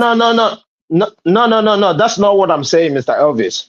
What I'm saying is this. What guarantees you that if they come out, they're going to release him? That's the problem. But let them do it That's first. the problem. You are only assuming. You are only assuming. So don't put a block. Mr. Elvis, they are listening to you. I've called about three. I've called about 3 notable Igbo sons, right, who have gone personally to say, please do this. What happened? Nothing. So, but those people are not greater than the masses. They are not greater than the masses. People that you just mentioned, hold on, sir. People that you said have been there to call for Nnamdi Kanu to be released, was it in Tinubu's regime or Buhari's regime? Buhari's regime, and they. We are deceiving ourselves. You are saying that people that call for Nnamdi Kanu's release in Buhari's regime, you are saying that one should be active in Tinubu's regime, right? Mr. Elvis, yeah. You see, I wouldn't stay here to swear, yeah, that the Igbo leaders, including Iwanyang, have not gone to Tinubu to say releasing Nnamdi Kanu. You and I cannot be here to swear that. That will not happen. They must have gone there because they believe this man is a Democrat. They would approach that in a democratic way. Mr. Elvis, we can't continue to lie to ourselves. We can't. No, me, I'm not lying to myself, sir. I said the fact is, these people is bent down to say, what can you are Igbo, what can you do? That's exactly what they're doing. Okay, we cannot continue to lie to ourselves like that. Okay, sir. Thank you, Mr. Chusobiboze. Thank you very much. I only reacted when you used the word, if those people come as a letdown to the Igbo. I don't understand. Every parent, for example, will swallow their pride to save their children. That's what I know. But if any father, hold on, sir, please, you can't interrupt me. You know, any parents say, if I go out to fight for my son or my daughter is a disgrace to me, then, you know, I don't know what that means. You know, Mr. Concern, quickly say what you want to say. Mr. You have only 30 seconds. You are in a country that is working. Yes. It's not supposed to be also a country that is working. The yeah, but it's not working. When they said one elder, not one, about 5 or there were many, up to 8 elders, good elders of Igbo land went and meet this the Buhari. They went to meet Buhari. It's the court that you take. The court will take. Hold on, sir, now. You hold on. If you are talking, that's one thing about you, Oga, because you just be talking. You are not listening to the other person responding. They went to meet with Buhari. Which regime are we now, sir? Mr. Fis, the day what LS was talking about when the JSS want to arrest the other lady. I know the way he's talking. We're not even talking like that. Let me finish. Let me talk. If it gets to your tongue, you will talk. You can't be talking now. People are waiting. You just came in. I'm asking. They went to Buhari. Who is the president right now? Mr. Fis, You are This not thing is in answering the me. this Okay, this let thing me is in the come hands to of you. the court. Let me. This thing is you can't be begging everybody. Anybody, if Okay, it has that's to come, fine. we can't Let's be begging. don't If worry. this thing Today come, will be Igbo the start last day begging. I will No, it's call not like that. anybody Things to are go not done beg. like Don't that. worry. They should do the right thing. Okay, yes, don't worry, sir. You pass your submission properly later. But don't worry, I will pass this today. Today will be my last time. I will call out for any Southeasterners to go to speak out for Nnamdi Kanu, to be honest. It looks like, you know, you people are defending them. It's a disgrace for them to do that and all that. So maybe you guys are seeing what I'm not seeing. Maybe that's why. But nevertheless, let me call on the next person to speak to us. Thank you very much, my people. I appreciate every one of you right there. Good morning, good afternoon, good evening to you all. I have somebody on the phone quickly. Mazi, thanks for calling in. Good evening to you, sir. Please quickly talk to us. 2 minutes. Yes, I can hear you. Good evening to you, sir. Hello. Yeah, good evening, Mazi. Good evening. Good evening. Thank you for the job you're doing for us. May Almighty Father be your strength and your family. Amen, sir. Yes, I'm hearing what you're saying about raising Nanikalo or what the Southeast governors must do. I want to tell all the whole Biafrans and the Igbos around the world, Nanikalo, whether our aliens or they are part of holding him there. So I want to tell everybody around the world, Igbos around the world, holding Nanikalo in DSS dungeon is diminishing the pride of Igbo man. Because you cannot tell me that Mbazulike Amechi went there during the Buhari time to plead to him to release Mazen Nanikalo. The president Buhari told him that court will decide. And the court to decide that they should allow Nanikalo to go. Up to now, Nanikalo is still languishing in DSS custody. And the Igbo people around the world, they are keeping quiet. All those our allies, all those governors. I know even if it is them holding Nanikalo in DSS dungeon, they are destroying the future of their children and all of us. They must understand that. Anything concerning Igbo, anything concerning the Biafran issue, they must take it serious. And what are we looking for? We are looking for the better future of our children. But we cannot have it because we are in one Nigeria, and these people don't want Nigeria to work. Do this. We are outside the country. We are suffering. We know how we are treated when we say that we are Nigerians. We know how they treat us here in another man's country. Okay. But we have a country we call our own.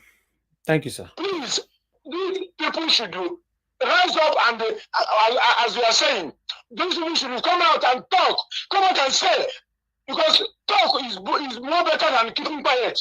And I don't know who will go there and say that Nanikalo should be released. As we are saying, you're talking sense. These people must understand that they should rise up and talk. No. Some of them say they're not going to talk. Say they have pride. Igbo people have pride. They must talk.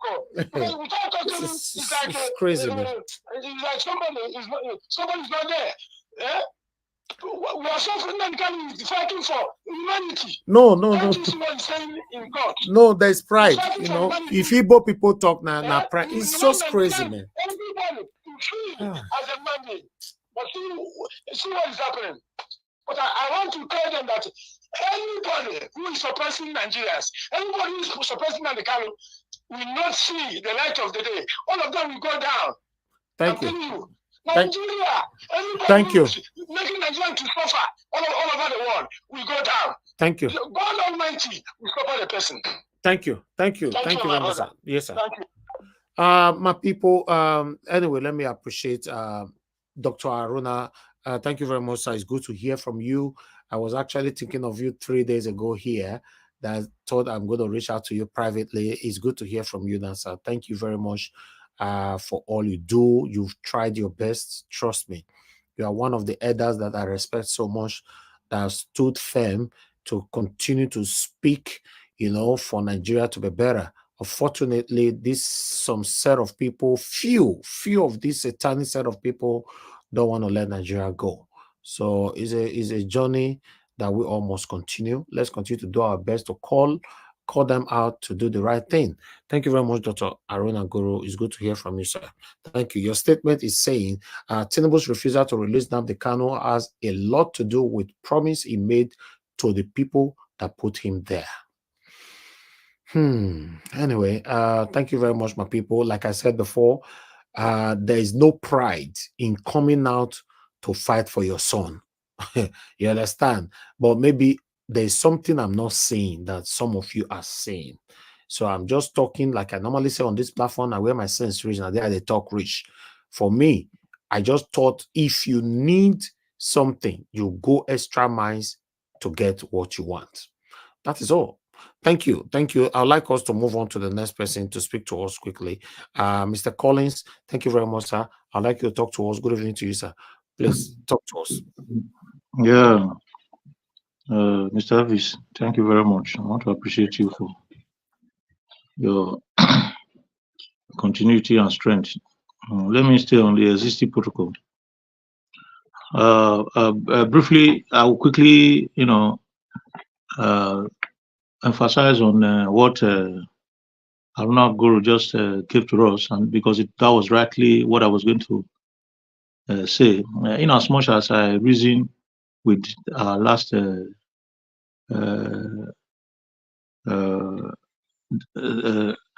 person that spoke, I believe that Nigeria as a country is having a cabal that is controlling the nation at any point in time. And that cabal, if you don't belong there and you want the right thing to be done, by trying to dislodge their intention, you will suffer for it, no matter the part of the nation you come from. So I don't want our Igbo brothers to believe that, the issue of Nnamdi Kanu is because of hatred, that is meted on the Igbos by Nigerians or something. I don't want us to have that belief. I understand how you people feel, and we all feel the same way because we are in the same nation and we are suffering the same thing. You see, it has happened to so many people before. We know about anybody who is never in support of what evil they are doing. They always make sure they take the person to his grave by taking his last breath. We are still happy that Nnamdi Kanu is still alive. So can we remember the best election that have took place in this nation? 1993 election, when Nigeria voted massively, free and fair election, the freest and the fairest election that we have ever had up to today. What happened to Abiola and his family? Abiola and his family was destroyed. They killed Abiola, killed the wife, Kudirat, destroyed the family totally. Abiola used to be one of the richest of Nigeria. Richest person in Nigeria in that time. But they cut his life short because he became an active politician and he wanted to fix Nigeria. They don't want anybody that will fix this country. Anybody that's talking about fixing it, they will make sure they do everything to bring the person down. Yaradua died in prison. Sarawiwa was hanged. Delegiwa was sent a letter bomb.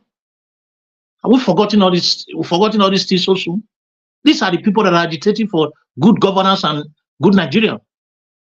If not that if not for the sudden death of Abacha, the dictatorship, Abacha would have died in jail.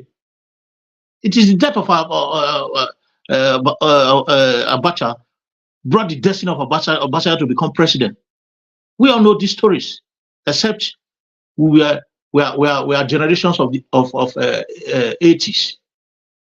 These things are there. Look at what is happening right now in Okoma presently. So if you are not in the cabal, they teach you good lesson. It doesn't matter whether you are from Igbo, from Hausa, from anywhere. They will drill your blood because they don't want the nation to survive. And that is why I keep saying that the only solution is for a holistic movement, which is Osho is always saying all the time, mass movement. demonstration or whatever. It has to be massive movement, not by few elders. The elders we are talking about, I don't want to miss words. The elders that we are sending everywhere to go and represent us or to bring everybody out, they failed us seriously. Whatever happened there when they go to Abuja, you can never tell. We are only telling our stories. So many things will transpire while they come together. Is it not the same elders that have failed the nation woefully? Are we talking about people that have been with us since 60s, old people that have failed us, that we are sending to go and represent us? We need the masses to rise, just as Nigeria has said. People should rise up. It should be the masses that will do it. So let me quickly go. I will say that. Let me quickly go to what we are discussing regarding the issue of the day. You know, yesterday we were talking about loyalists and who is loyal to who and whoever you are loyal to. Nigeria will never get it right until we decide to do the right thing. You can't do the wrong thing and expect good results. It's never there. You know, if the leaders refuse to adhere to the rule of law, if they refuse to obey the constitution, nobody will be doing the same. Nobody. Leadership is by example. You can't tell me to do A and you are doing B. Nobody is being punished for wrongdoings. Everybody behave like zombies.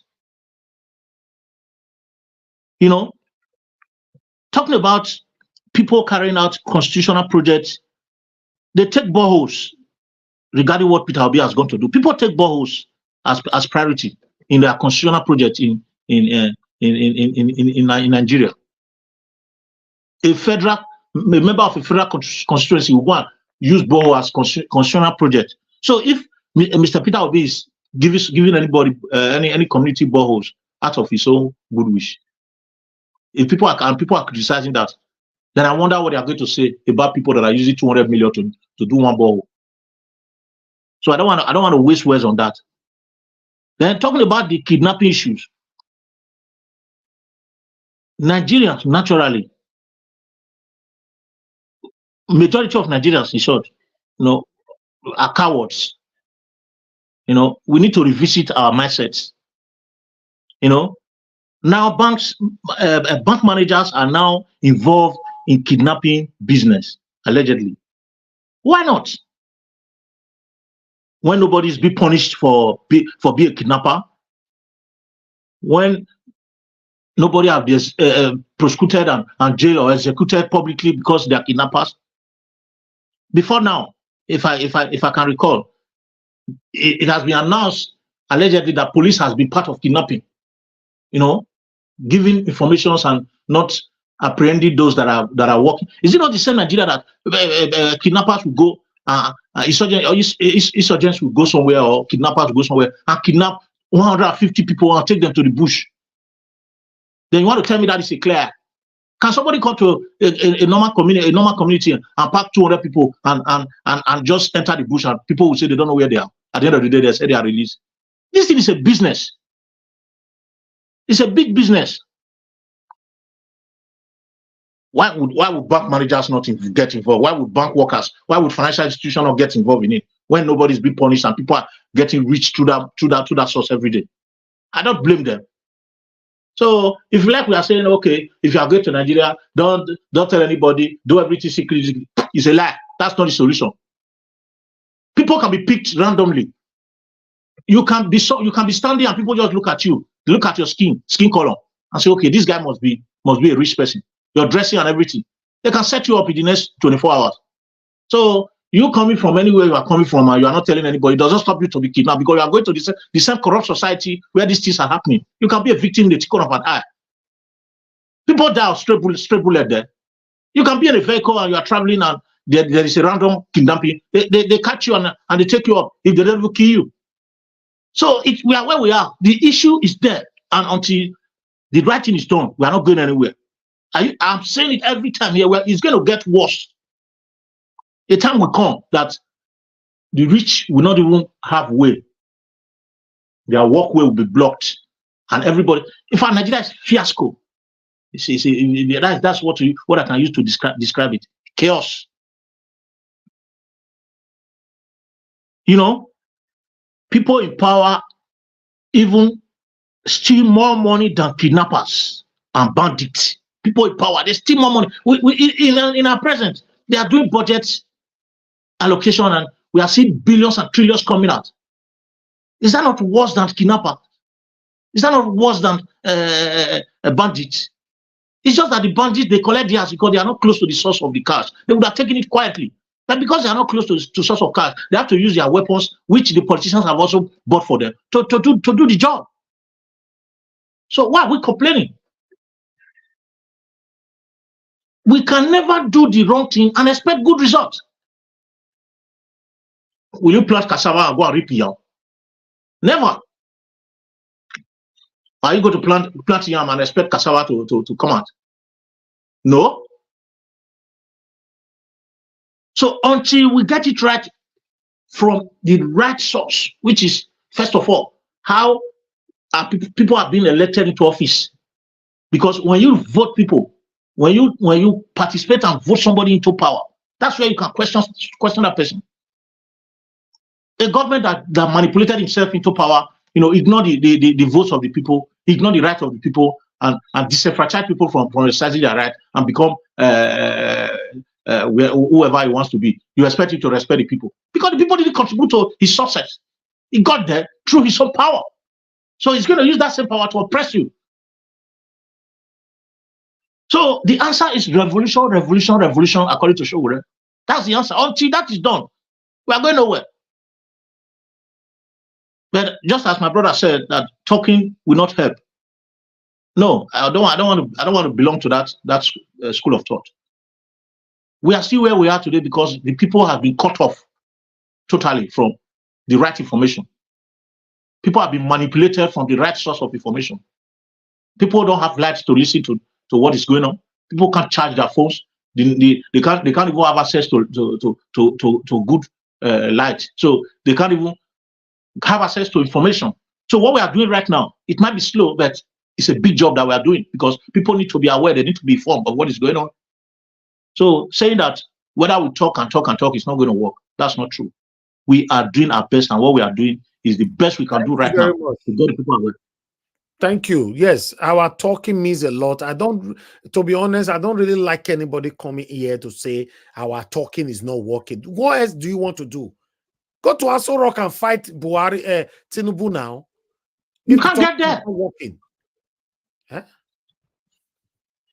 It's working. Ahead, Mr. Prince. It's absolutely working. So until solution is out, we are going to keep talking. In fact, what we are doing right now is not even enough. We are supposed to be spreading bulletins of right information, passing information through every source, WhatsApp, whatever, anything. In fact, the development that we're having today is as a result of media development. Because the right source media, the mainstream media, they don't tell us the truth. They select what they want to select. But social media has made so many things to be uncovered today. Social media is the same way by where people pass information at the right source and you get organic event of what is happening. So we should encourage people talking because information is power. Information is education. Information is the strength that we need. What you don't know, you don't know. What you know is what you know. And for you to know, you have to learn. And for you to learn, you have to listen. And for you to listen, you have to get to the source. So I'll stop here by saying that we should keep talking until we have no energy to talk, because that is the only way.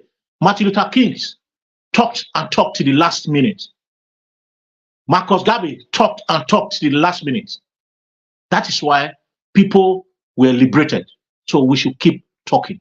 Thank you very much, and I appreciate it.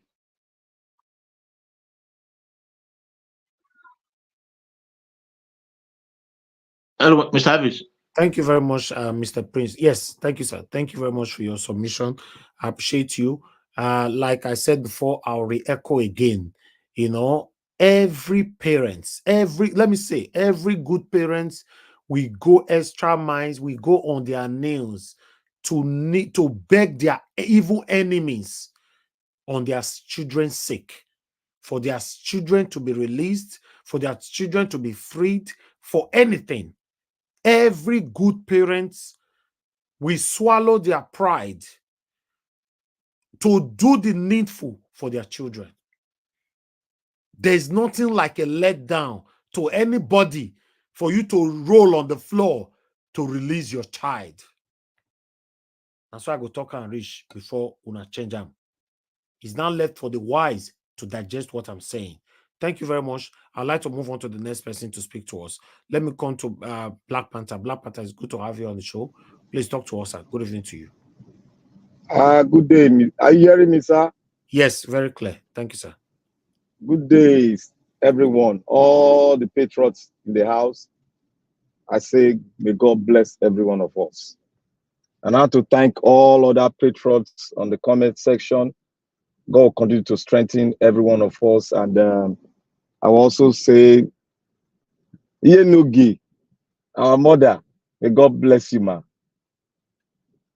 Today is another great day which God has made, and we are glad to be among the living that will praise Him. I want to start by saying here that most Nigerians, in fact, majority of Nigerians, it's not all of them, majority of Nigerians, most especially the so-called intellectuals, we are so forgetful. We are very forgetful. You see, and I want to say here to everyone, people might not like my boldness, but I'm sorry, I cannot change my boldness because that's the way I'm trained. Because you cannot leave your issue and run to somewhere else and expect your issue not to meet up with you. Neither will you stand and leave your shadow and expect that your shadow will leave you. I am a realist, a hardcore conservative. If you don't like it, you might tag it anyhow you want to tag it. I don't just care. Even the Bible also say we should be truthful. In every ramification, we should be truthful. It is only by your being truthful you can set yourself free. You see, people, the reason why I say we are so forgetful is that from the onset of Nigerian creation, a problem has emanated. One, the first problem was the amalgamation. And the second problem is that we waited as a result of the South, the law of the southern part of the country has for the entire nations around the western coast that form the Nigeria as a whole. Now, we talk about the cabal. The cabal is known by every one of us. And the cabal that is the cabal emanates from the Arewa. Arewa itself is the cabal. I have no apology for this thing I'm saying. And anybody that comes out here to say, oh, it's the political club, blah, blah, blah, blah, blah. It is not 100% the political class. The Arewa group is the cabal that is governing Nigeria. You see, look at what happened during this election, the election period. A lot of people went there, even a candidate went there, and they said, oh, they know who they want, blah, blah, blah. They talk all blah, blah, blah.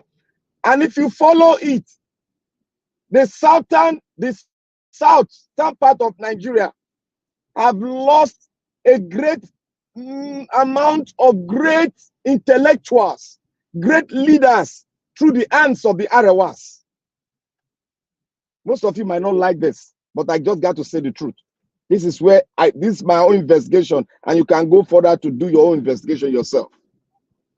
Ken Saro-Wiwa was a great scholar,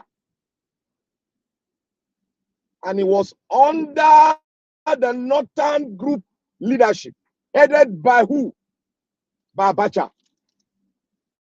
It took Pope, the great Pope, the religious leader. He has to travel down, the late Pope John Paul has to travel down to Nigeria to beg for the death penalty should be taken off the head of that great scholar. A man that had written a lot of books that they are using in the university up to now as we are talking. That man was not forgiven by the Arewa, they fired him. Second, I will go to the great scholar, a reputable journalist in Nigeria, recognized by the world journalist body. Our brother, Giwa, under the watchful eyes of the Arewa leadership, the person of Babangida, they brought him down with a letter bomb. I will go as long, even to the extent of the best election ever held in Nigeria. It was annulled by an Arewa group, a member of Arewa, in the person of Babangida, but he tried to play the game that, oh, it was the South, it was the South. The man was not given his entitlement, he was brought down, his wife was brought down under the watchful eye of the Arewa. The driver of Nigeria problem, the one on the driver's seat that don't want Nigeria to work, is the Arewa. There is no two ways about it. We have to face the cabal eye to eyeball with what we got inside our brain, with our mouth. We got to continue to speak the truth. Yeah, yes, so but Black Panther, if we have to continue to say the truth, what happened to our brother that is working with the same Arewa that you are calling? That is why I'm trying to make a point so that you know. Okay, the drivers of the seat of the problem of Nigeria, the one in the driver's seat, and the drive, it's a boss. And the boss can accommodate whoever they want, so that they can come in. It is the Arewa that is the driver of the seat of Nigeria problem. There is no two way about it. There is no way you can talk. If the Arewa said today, let us have our new constitution, or let Nnamdi Kanu be free in the next 48 hours, the president, Tinubu, will free him. Tinubu has made it as a bargaining chip to the Arewa cabal. That man must not be free. Because there's a level where you get information. Even the security apparatus around the world will come after you. There's a level.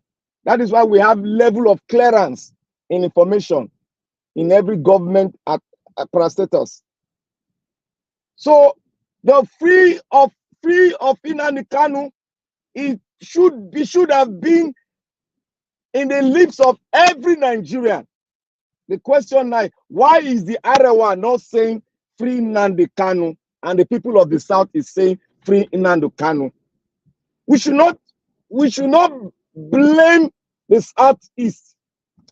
They are doing their best. Their leadership has gone further. There are some underground talk they've had with this present president, but it's not yielding good results because Nigerian politics is all about transactional politicking. I want to say again to everyone, I said I'm a realist, but sometimes people just tag me wrongly. As I am, Black Panther, I was a nightmare to bad governance in my institution. I was even placed under rustication, but they couldn't have their way. Because that same lawyer, that's an activist that I mentioned one time, helped us out. And at the end of it all, where all hope were lost, the vice chancellor of that university, President Port Harcourt, was thrown out as a result of our efforts and slogan. We went on the street with 35,000 students of the university. We went on the street because we created our government, and our government listened to us. And that is how Nigeria should be. Because corruption is no longer a child's play. It has eaten into the fabrics of the Nigerian nation. And for us to throw that thing out, for us to reduce it, we have to come together, as I have spoken. For us to even try to walk towards 27, we need to, one, correct the anomaly in that electoral law. Because we know with good leadership, we'll get there for the constitution to be reviewed and for the constitution to be changed. That should be our focus, and that should be forever our focus. The South have lost a lot of great leadership. And the man driving that ship of problem in Nigeria, it is the Arewa. I am bold to say that. And anyone that is bold to confront me, let us come to a round table. Let us put the ball open for us to speak on the issues. From the day Nigeria was created, the Arewa leadership has hated other part of Nigeria. And they have no room, or they have no comfort to say, we love it. But they are speaking what we call one Nigeria. How can it be one Nigeria when every other person, every other freedom fighters have been released and Nnamdi Kanu is there? It might be in the mind of Tinubu to release him. But what is the bargaining chip? Is the bargaining chip not Kanu? Was it not part of the bargaining chips? Because Nigerian politics is transactional. So my brothers and sisters out there, we should be awakened. Let everybody, regardless of the kind of things we might face from other Igbo people, because everybody cannot be in the same track, we should not relent, but should continue to speak forward for the release of Kanu Nwankwo. Let us contribute our own portion because it's part of us. Let us come together. Let us not look at East, West. Let all the South come together and talk against the impunity, the wickedness from the North, from the Arewa group. I won't say the North, the Arewa group. Cabal. So my brothers and sisters, I said Nigeria is so forgetful. Yesterday we were talking on this channel, and I asked a question. I will ask Alex a question. What can you do? There's one thing about me. I don't forget. Anything you say, I will use that point and write it down. And then there you move an inch, I will raise the question. That very thing you spoke, I will raise it up. That is me. That is how I'm trained. I asked a question here which has been asked before. Any question I ask that I hold myself grounded on it.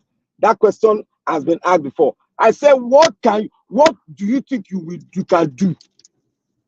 You know if you do anything. Alex answered me very well. I wanted Alex to answer me very well, and he answered. And in the entire people watching that don't know what to do, he answered it. But there was one thing Alex said. He said, I am bullying.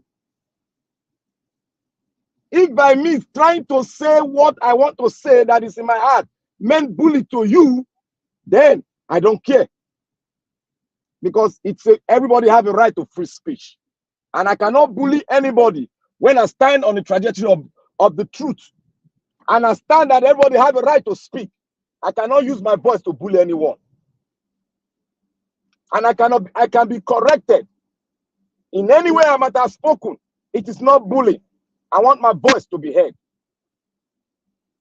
So, Mr. Alex, I didn't bully you, neither did I stamp on your right. Because I want you to retrieve that word back. Because the question I've asked you, even the owner of this channel, I've asked you that question before. So when I asked that question, I didn't mean it for evil, but I want you to answer a question that the people out there will learn from the answer you give. That is how I'm trained. I'm a conservative, and I open myself for everything because I learn every day. 1 minute, sir. 1 minute. Thank you. I want to say out here that the person that is guilty of corruption, that have stolen 30 billion of Nigeria hard-earned resource money, the person that's in charge of the Beta Edu, have the tenacity to rise up without shame to say want to sue BBC. It is just the ridicule that they've made the Federated State of Nigeria to be. That is why we say the GEJ Constitutional Conference should be invoked. And I challenge the Arewa group, if they will support it or if they will deny it. Thank you, Mr. Naija Watch. God bless you. All right, Mr. Black Panther, thank you, my brother. I appreciate you. Thanks for your submission. Okay, I'd like us to quickly move on right now and hear from the next person right here, which is, I think the next person is Oga Consign. Yes. Oga Consign, thank you very much, sir. Please unmute yourself. Talk to us. Good evening to you, sir. Oga Consign. Hello? Okay. Hello? Okay, I thought Are you hearing me? Yes, I can hear you. Go ahead, sir. Good evening. Okay. Good evening. Good evening, everyone. Or good day, good morning, wherever you're from. Wherever you are. Today is a wonderful day also. I want to thank say happy birthday to Mama Diaspora. God will continue to bless you and show you the light and give you more and more years to Amen. To continue to live. Thank you, sir. In as much as my brother can tell you the truth, I don't normally talk about birthday in my life. Because you know why? I stop talking about birthday when I see Nigerians borrowing clothes, borrowing everything to go and make birthday. Stealing Nigerian money. When they like the one that the former the Senate president made, he steal our money to go and make a birthday. So that is when I stopped talking about those. I can't lie to you. But all the same, Mama, God bless you. Happy birthday. You're not among them. My brother Elvis, I thank you also for talking about this issue of Biafra and so on and so forth. But if you can listen to what we are saying today, if you cannot listen to me as an Igbo man, if you cannot listen to what is that his name? Is he called? No, not Collins, the other one, the one that spoke, the one you were arguing with before. That after speaking, you were arguing with him. That Igbo man, I think. If you cannot listen to two of us, listen to Black Panther. Black Panther have told you everything about Nigeria. If you can remember, when I came in here the first time I spoke. Well, Black Panther is constructive. So that's why you see I allow him to speak. If everybody can speak the way he speak in terms of referencing to the problem we have in Nigeria, I think we'll be fine. But when you are saying it in a raw way to beat the panel or to beat the rules of the platform, then it becomes a problem. So I'm happy now that you are referencing to him that we should listen to Black Panther. I really do hope, fingers crossed, that you also give your own submission like that. You know, my brother, sometimes, I'm busy. Even as I'm talking to you, I'm busy. But sometimes I bring out my time because I'm putting things on the page now. My business, okay? I'm always busy, but, mostly this time now, there is summer. Summer is the time my business goes very well. I can't lie to you, okay? So if I don't come here, I know that I'm busy. Now I'm busy, but I have to talk. You see, when I spoke here first time, I tell you that the people that put Tinubu there are the cabals. Because if not to the if not Arewa, Tinubu cannot be there. They are the one who have been ruling, and that's why Nigeria is in the way it is today. That is why Nigeria is where it is today. No going forward. If you don't have, if they don't give you, if you don't follow the agenda, if you don't have anything for them, if you don't follow what they tell you to do, my brother, you're not going to be there. If you are there, they know what to do. Either they protest in the whole Nigeria, no region has white people, foreigners than them. Not the time they used to rise up against people, against Igbos there. Anything happen, they rise up against Igbos and stop owning their things. If the government system doesn't go for them, you understand? No other tribe has done it.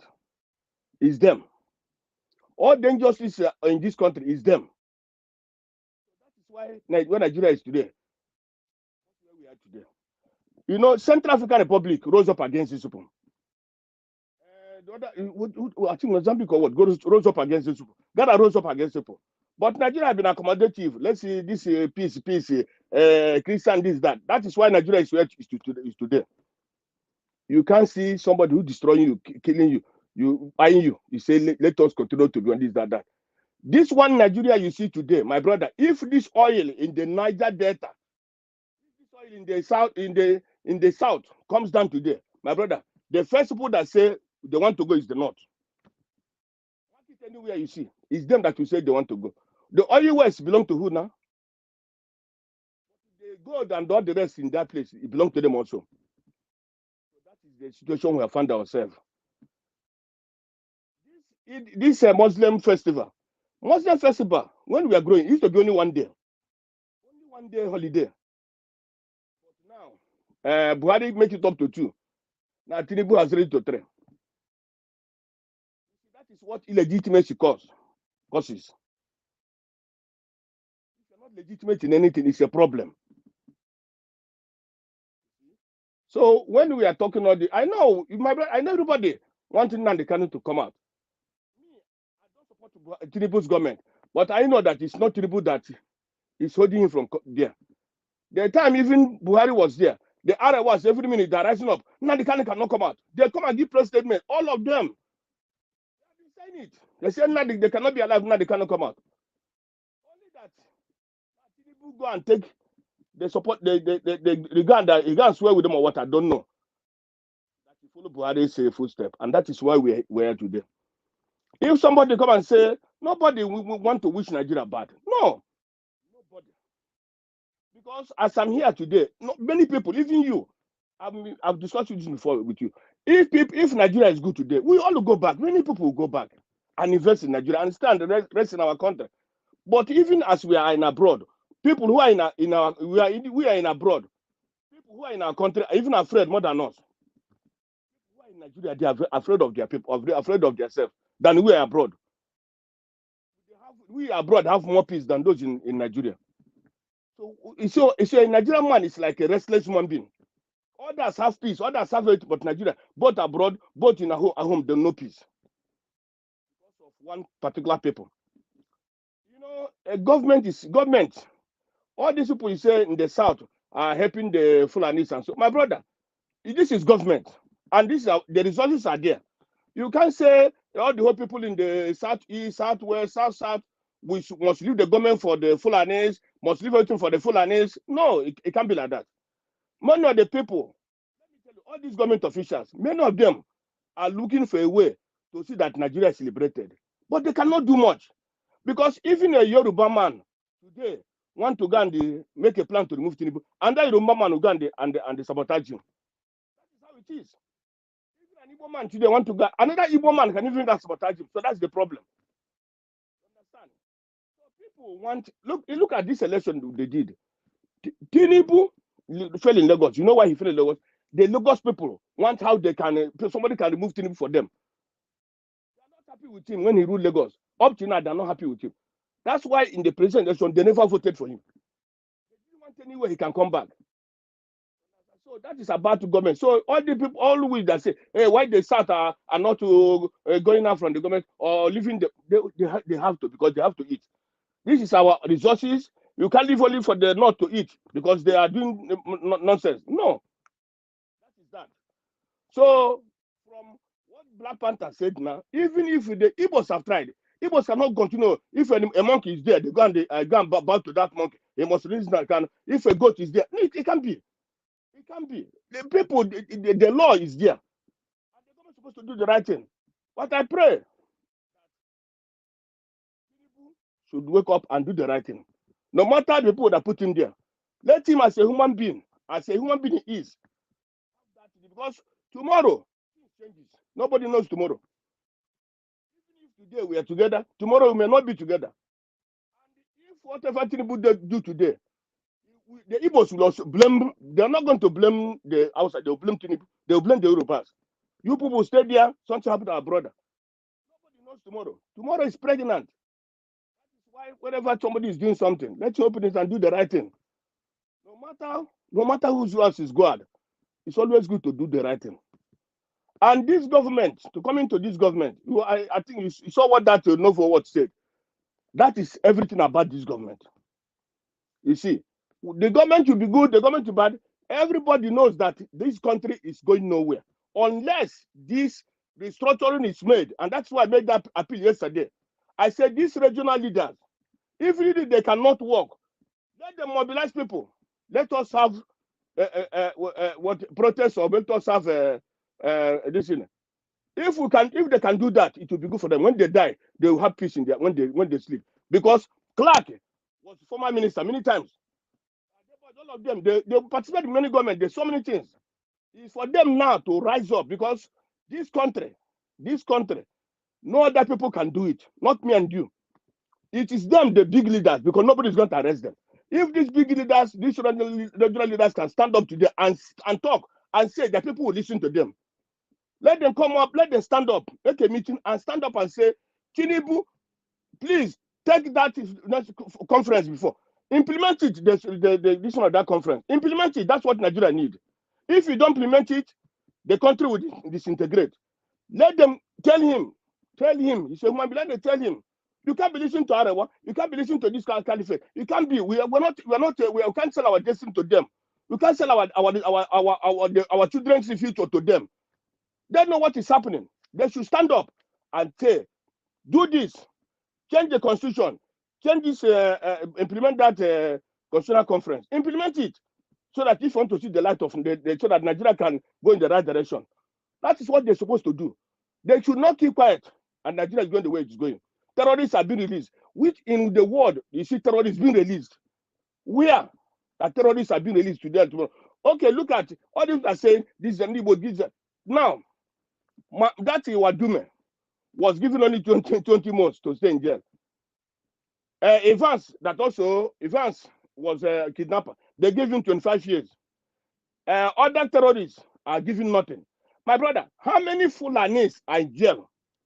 Upon all the whole people that have killed in Nigeria, upon all the whole thing they have done, how many, even those that eat money, 100 million, 1 billion, 200 billion, this, that, how many of them is in jail? Somebody eats 100 and something million. And he was given 50 and he bring only 20 million or 200 million, and he was really and he nothing. Oh my! You see, the Nigerian story is not something that we can talk to say one day. You see, if you're in the condition for some people, then people cry because of Nigeria. They cry. Somebody cannot be in abroad and say he's happy.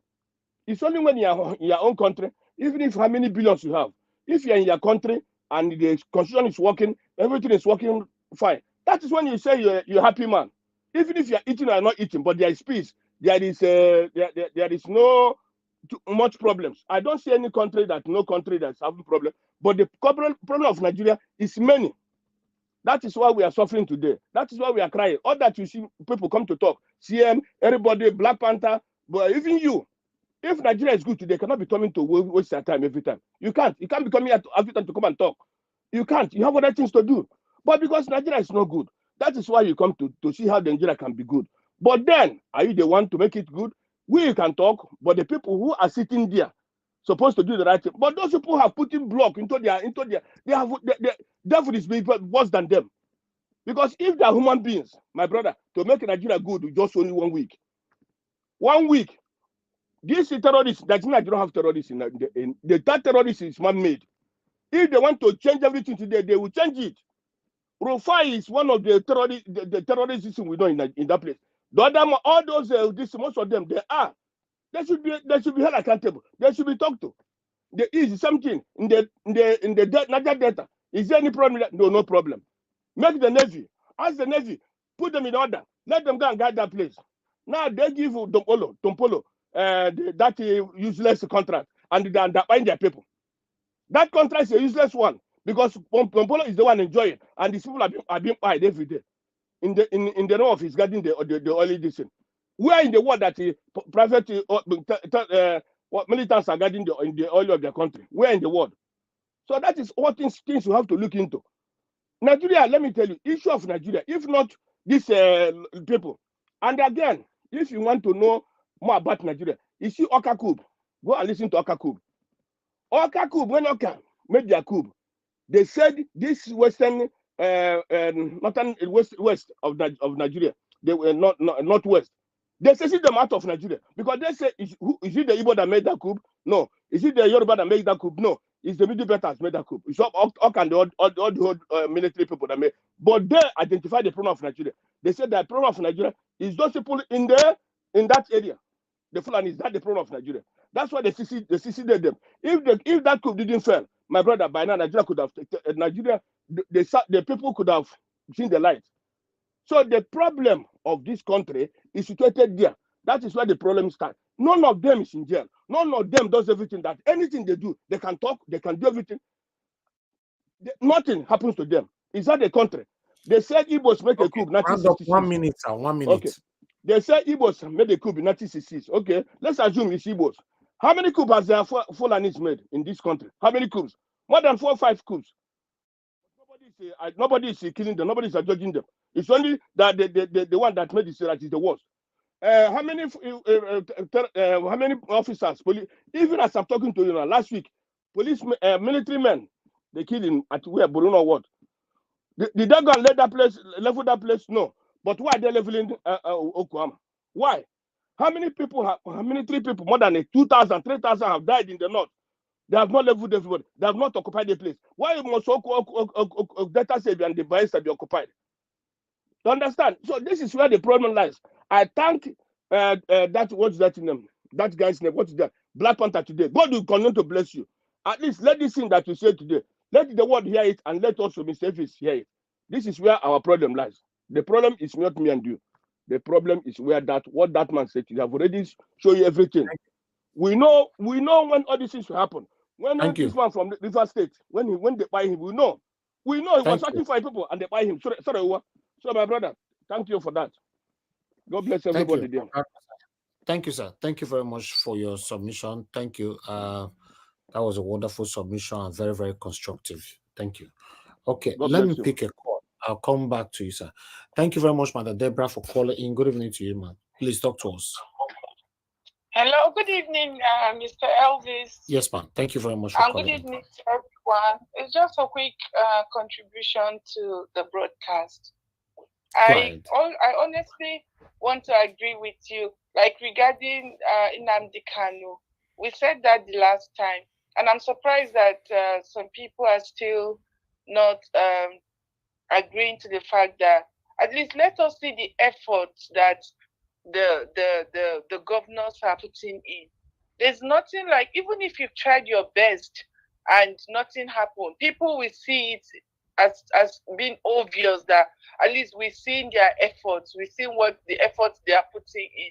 But so far, we haven't seen that happening.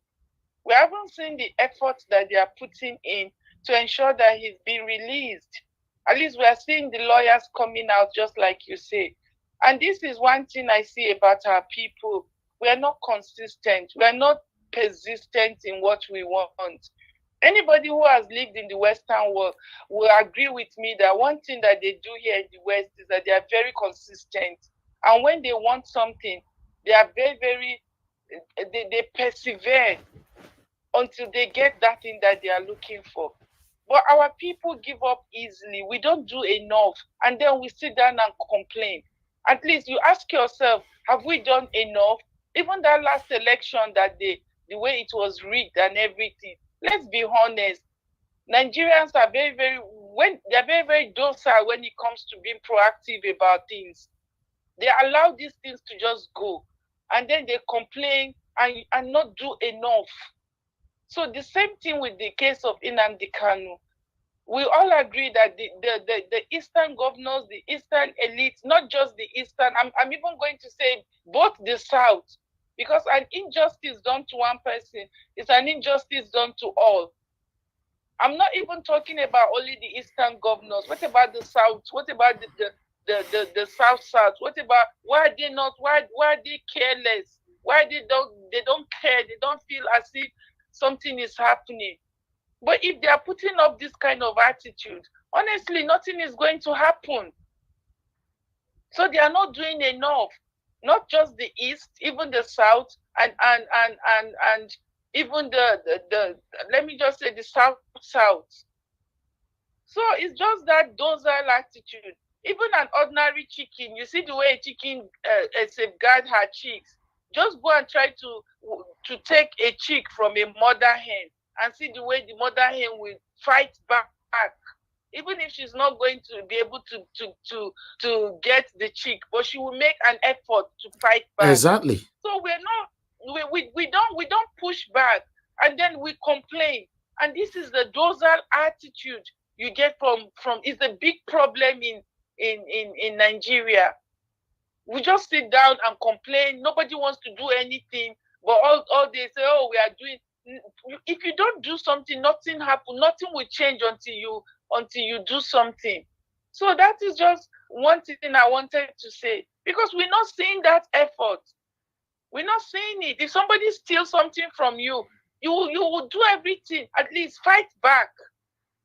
You exhaust all avenues.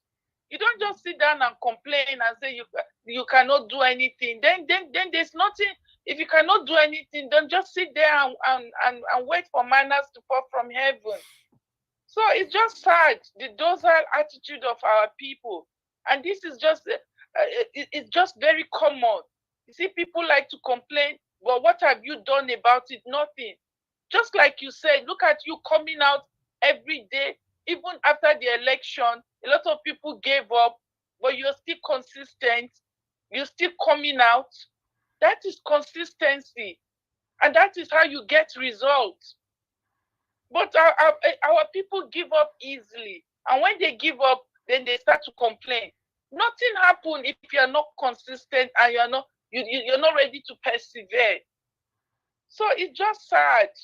They're not doing anything, and you think things will just change. Nothing will change like that if you fail to do what you're supposed to do. Anyway, that's all I have to say, Mr. Thank you, Elvis. Mother Deborah. Thank God bless you you. so much. Thank you, man. Thank I you. appreciate your work. God Yes, ma'am. bless you, sir. Amen. Thank Bye. you. All right. I appreciate every one of you. Thank you very much. I'd like us to move on because we still have about 2 or 3 to go. But before that, I'd like to quickly come to give us a mandate. Then give us a mandate. Sorry, it's not you yet.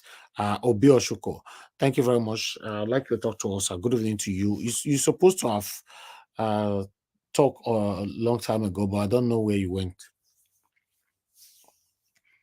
Are you there, sir? We can't hear you. Hello? Hello. Hello? You have noise Hello. on your background. Are you there? I'm here. Okay, thank you very much. Thank you. Please, I'd like you to talk to us. Thank you very much. Yes. Okay. Do I introduce myself first? Because this is my first time. Yeah, it's your first time on the panel. Yes. Thank you. Thank you very much. Thank you. Yeah, but you're always with us on the comment section anyway. Yes, I am. And you're always calling me sir. Sir, I'm so sorry. I'm so sorry because when I see Obi, because our principal is Obi, then I forgot that yours is O-double-B-Y. Yes. So then, and I don't know what's the meaning of Ochuko? Achuko. It's A. It's A. Achuko. That is togetherness. That's all it means. Togetherness. Okay, yes. Thank you, man. Thank you very much, man. I apologize for that. No, it's okay. It's okay. And thank you very much for all you do. Thank you very, very much. I have actually been listening to you, but there's somebody there I tried several times to reach, and that's Madam Rita. I tried to reach her, You know, I was finding it difficult to get to the panel. And today my daughter just came and I was telling her, she said, Mommy, you have all this gadget, but you don't know how to use it. Anyway, I'm happy. I'm happy I'm able to do it. He said, Thank yes, I told her that I'm an old woman, but I like the new things. He said, Oh. Mommy, I have to be somewhere. Anyway, I am very, very happy. Miss Elvis. Now I know what Somebody's to do. talking, Mr. Give us a minute. Somebody's talking. No, I know somebody's talking. I just want to say something right quick. The name is not pronounced Obi, it's Obi. Just to put that in perspective for you. Okay, Obi. Obi Ezekwesili. So get that right. Thank you, sir. Yes. I beg you. I did learn. Don't worry. Thank you. Thank you. And, Go ahead, and man. you know it's Odegeriako. I have come to eat worth. That's all I've come to do, you know. Okay. Okay. Thank you, man. Well, what I need to do to say today, like I said, thank you for what you do, and all of everybody there is wonderful. And but the only thing I want to say today, just on Nnamdi Kanu, and I know somebody said the Igbos or the governors, the Igwes and all that to go, and I don't have any problems with that. But the issue I have there is, tell me why will we treat some people differently and others differently? Kanu is one person. Whatever he did, take him to court. Allow him to get the justice he deserves. If you find him guilty, then do whatever you want to do. But why just for them to allow him? He was granted bail, but nobody did that to nobody. He's still there in DSS. I don't understand it. So, and now you want, I know I'm a proud Igbo woman, and I know that many people have reached out to the government. They didn't do anything. And now you want the whole of Igbo people to go. What would they do? Why people like what's his name? Hope, my governor. What? He should go there, it's APC. Those are the people that don't want this man to come out. So even if the Igbos, all of them, will take a lorry load and go to Abuja, whatever, then nothing is going to happen. Nothing. People have been going there. That I know for sure. So you see, in Nigeria, what we do, we don't call it a spade, we call it agricultural instrument. And when you do that, it could be the hoe, it could be a machete or something. They're all agricultural instruments. But let's call it a spade a spade. Nigeria is not only for one people. No, it's wrong. See, I was listening to this one day with my nephew, and he said, Auntie, what is going on in Nigeria? So where I come from, we can't do anything. We cannot just react like every other person. So Nnamdi Kanu, I don't know what he did. So whatever he did, let them give him the right justice. Listen to him. Look at what the lawyer said today, which is true. You can't defend somebody when you don't know how can you defend the person? If I may ask, how? The person will tell you, this is what I did, this is what I didn't do. That's all I'm saying. I don't know. I honestly I'm crying because it is wrong. It is wrong. Very soon now they will let him go when they know he's going to die. That is not right. That is not right. So I don't know. I don't know. If it's me, if I'm Igwe or whatever, I will not go. I'm sorry. I will not go there because people have already talked to them. Nobody wants to say anything. Nobody. What did he do? Tell us what he did, and then let's take it from there.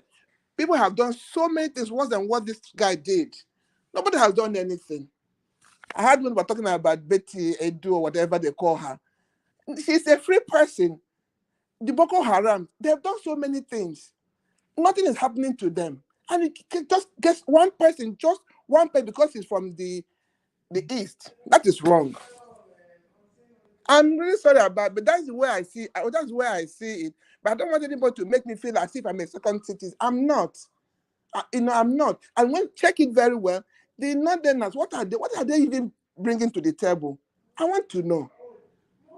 They have the juicy meat. It's not right. They have the juicy meat, and I will take the bone. Yeah. So let's do it, and then I'm sorry. I don't know. I just don't know what to say. I really don't know what to say because it is just wrong. Thank you. It's wrong. It's wrong. I don't know. I'm so sorry. But that's the way I feel about it. Thank you. Thank you. You've given a wonderful submission. It is wrong. It is it is frustrating at the same time. We doing this every day on this platform. Nigerians, we calling that. I saw a comment on the comment section now from Madam Iris Finance asking that the youth then who were raising the flag that Babangida must go. We don't have that kind of youth anymore. Now people come out that year. Babangida must go. Babangida must go. God, where are they? All of the day social media, they watch blow blow. That's what they are doing now. All of them. Like Madam Deborah said earlier on, many of us are so docile. We are so lazy. We don't, in fact, we have more power behind our keyboards. That is it. What I'm asking for now is that what is wrong? Anybody sacrificing anything by occupying the street for Nnamdi Kanu? Why some of us are saying no need? Some of us are saying it will be a letdown to the Igbos to do that. What is wrong? Some of them are justifying it in advance. They will kill us. Tell me any country where anybody will just start killing you when you have not involved violence into your protest. Tell me. Occupy the streets. Nobody's occupying the streets. Everybody is talking. If Nnamdi Kanu die, Nigeria will know what will happen. Nigeria will go down. You will not do anything. I'm telling you. Because many of you talk and say, is judiciary, all eyes on judiciary, all eyes on judiciary. Is judiciary there? Where are you today? Una, wait, talk that way. Una. Cowards everywhere. Cowards everywhere. Yes, Miss Elvis. But don't forget that NSAT came. There was nothing like they didn't do anything, but they killed many of them. Yeah, yes, man. I was part of the NSAS. I was inside. I was part of the people in Lekki Toll Gate. I was there. What the people did, what the Nigerian government did is something that we can never forget. But before that, people started burning houses.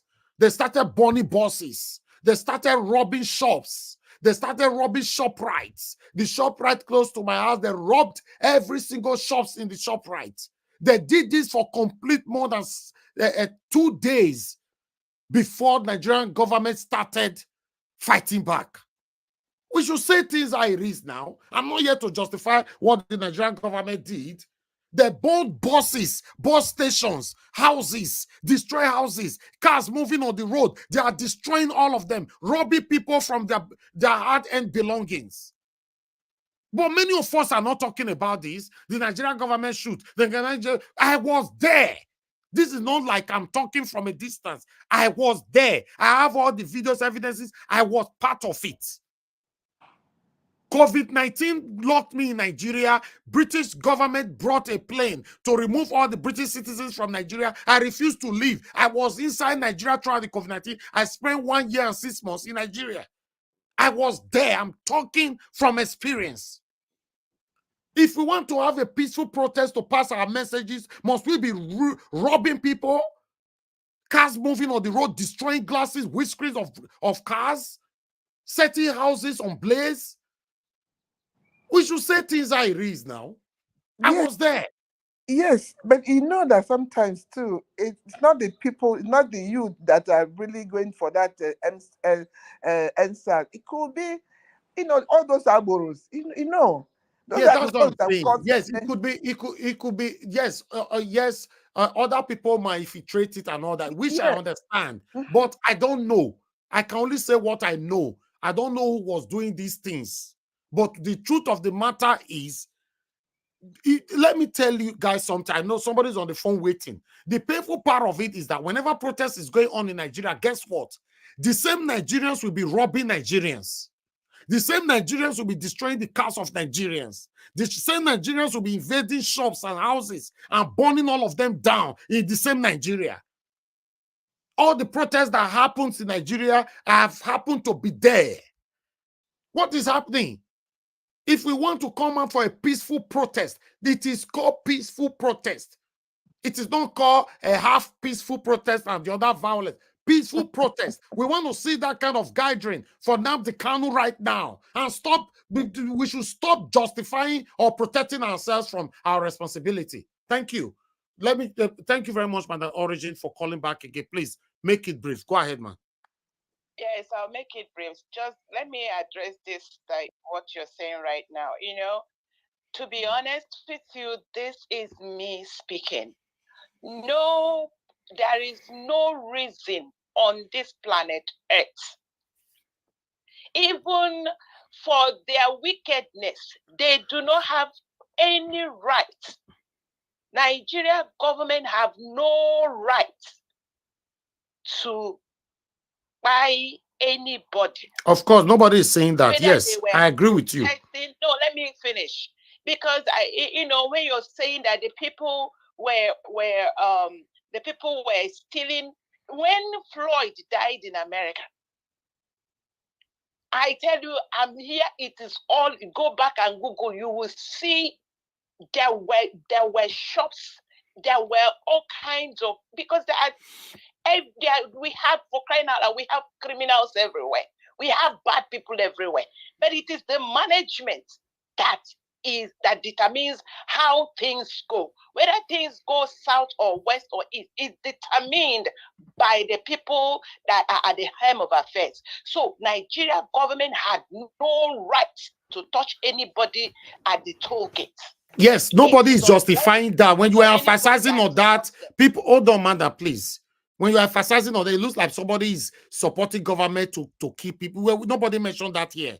We are saying that if people go on a peaceful protest, the government will not come for you, even though we know. I started my statement by saying that whatever angle you look at it, the government is wrong by shooting at the citizens. But we cannot continue to use that as a defense. If we go out, they will shoot at us. Go peaceful protest. Don't steal. Don't do anything, and we will get a result from our protest. We should say things how it is now. Mr. Fish, can I say something, please? No, you can't say anything, sir. Somebody's on the phone. Okay. I support protest. I support however we can get out of this quagmire. It is long overdue. Nobody is comfortable anymore. And why I called to is just to make my pleas. I think this is getting on me. I will say it every time. Forgive me, Mr. Niger Watch. Whenever someone says, we are talking, I would tell them, please, this is general. I'm making a general announcement as Mama Origin, the cheerleader for all the youth and all the people that come here. Our talking is so important. If you think it is not, please, you see the money that this government is paying to media houses. Some of them pay 5 million, some pay 10 million to come and talk. Please bring the money and put it in the coffers of Niger Watch. Mr. Niger Watch, put out your this thing. Let them put the money there. If with this talking is so important, it is critical. All we get from there is to come here and kill somebody's effort by saying we are talking and talk and talk and talk. That's all they do. So, I mean, please, when anybody say we are talking, say, please, we are educating ourselves. Let me just run down what we do here. We are here. Our objectives are clear. It is to educate ourselves because there's so much lies. For example, not many Igbos, the new generation Igbos, they don't even know what Nnamdi Kanu is fighting for. They don't even know why he is there. The man refused his comfort. He refused all the millions they offered him. He refused everything they used to keep his mouth shut. He refused. He is fighting for me and you, every Igbo man, every Nigerian. That is what Nnamdi Kanu is doing.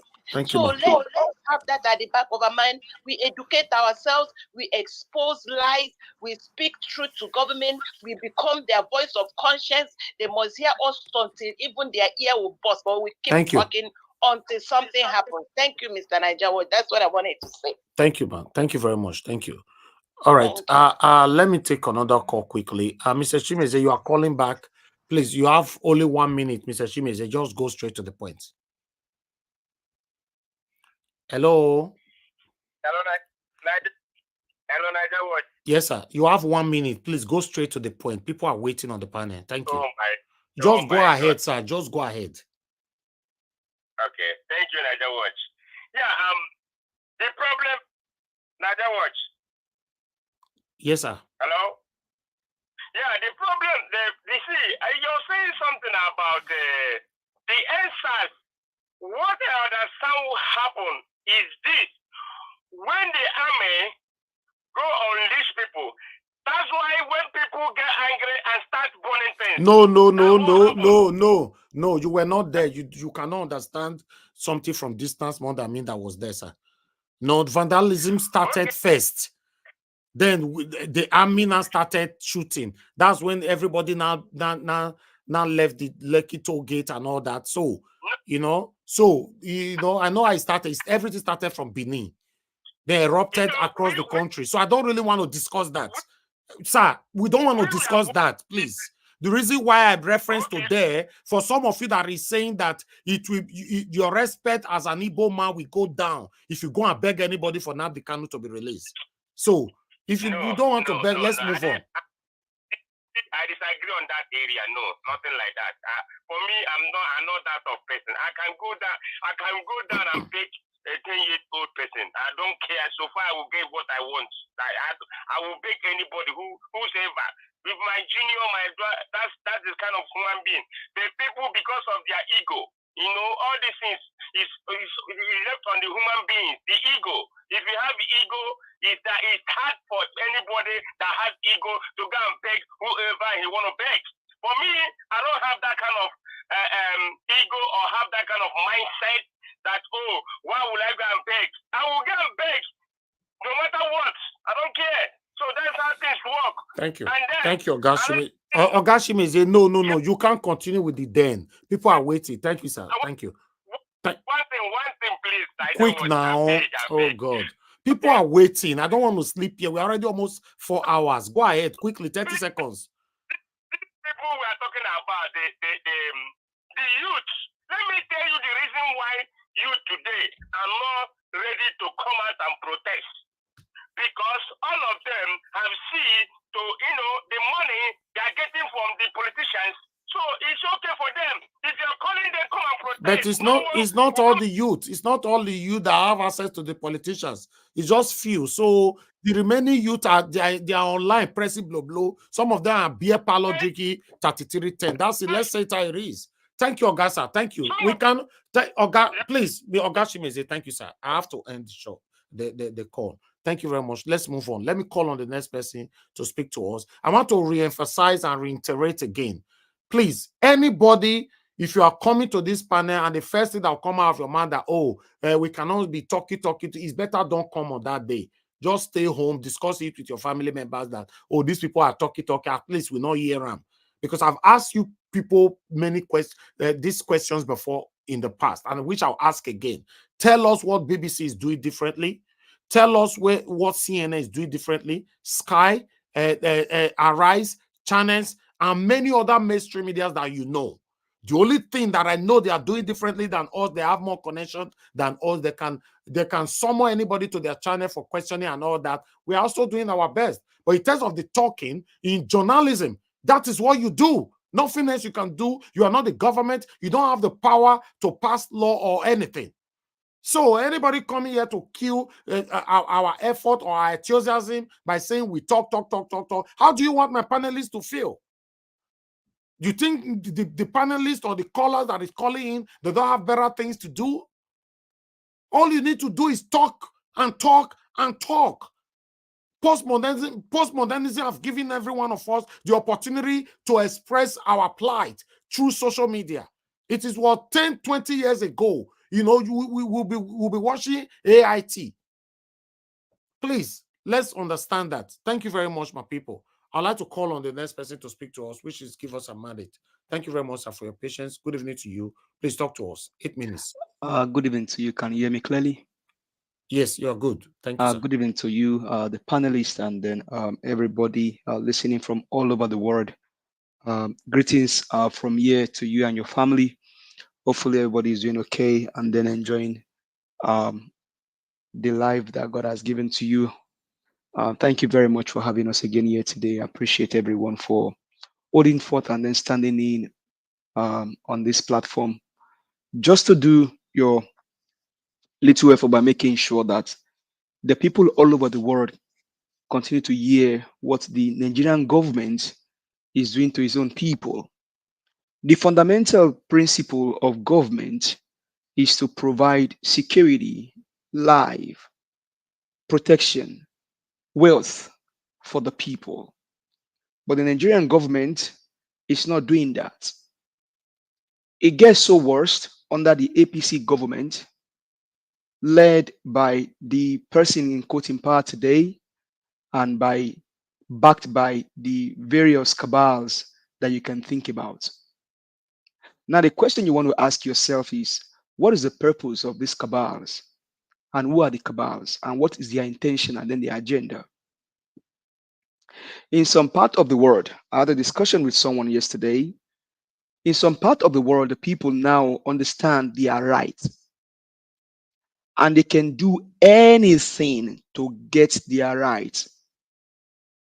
If it means for them to probably give life, get their rights for their coming generations, they will do it. If it means for them to actually lose their property for their coming generation to get better, they will do it. But only in Africa, and particularly West Africa, and more seriously in Nigeria, people don't understand what their right is. And maybe they understand, but they are being bottled into a corner, and they cannot fight for their rights. And so the government have used the government power that is supposed to benefit everyone. They've turned public power into private power. And so they form cabals. But you want to ask yourself the pertinent question, just like we've been saying here, why cabals? What is their agenda? What is their intention? In Nigeria, the term cabal has used different influence groups and all that, one of which includes the Kaduna Mafia, the Northern Cabal, the power broker, and unseen influencers, organs of the term. They continue. You have the Kaduna Mafias, you have the Northern Cabal. And pay attention to those names. Kaduna Mafia is not Oyo Mafia. It's not Bini Mafia. It is Kaduna Mafia. The name emanates from the north. And then you have the Northern Cabal. It is not the Southwest Cabal. It is not the South-South Cabal. It is a Northern Cabal. And so why did they do all that they are doing? Because they have an ideology enshrined by their forefathers telling them that it is their right. Whether they go to the four walls of the classroom or not, it is their right. It is their right, and they are so right. They were born to rule. And to rule what? To rule the nation called Nigeria. Even though Flora Shaw and then the boyfriend, put together the country that they have today, they understand the ideology and then the sense of an average northern man, that their forefathers have told them that they are born to rule, and then that is the only thing they are born to do. And so you now imagine why they have oil blocks all over the places, even though those oil did not sit in their physical geographical location. The principle behind it, they are born to rule. And so you have the Kaduna Mafia, you have the Northern Cabals, and then you have the influencers, because they have money. If they don't have the physical currency in Nigeria, they can easily go to Islamic bank, get money, and then bring into the system. Nigeria is actually in for something, and the people are not paying attention. I said yes some days ago, and he just asked a question. Babangida must go. The youth of today are not the people behind Babangida must go. The people that sits in power today are the ones behind Babangida must go. The likes of Tinubu, in quotes, the criminal drug baron. It is not allegedly. He's in open space. He was behind Babangida must go. The likes of Wale Soyinka behind Babangida must go. The likes of the list continues. In fact, there is a film producer that is also behind Babangida must go. So the youth of today are not the ones behind Babangida must go. In fact, most of them were not even born at that time. Possibly some of them were not even born at that time. So you can't put on the youth today. The only thing, and the youth of today should be applauded for them to dare the government and say, you know what, we act by year or we save the country, and came up with NSAS. They did NSAS. Benga Dewusi was the filmmaker behind Babangida must go. There was a film shot for that. Now, the youth of today, because they saw the evil being done to them by their government, even the police are supposed to protect them, they came out with answers. And so you ask yourself, why the shooting at Lekki toll gate? Who owns Lekki toll gate? Who is the person that authorized the army to raise their cold weapon and point at Nigerians at Lekki toll gate? Have you asked yourself that question?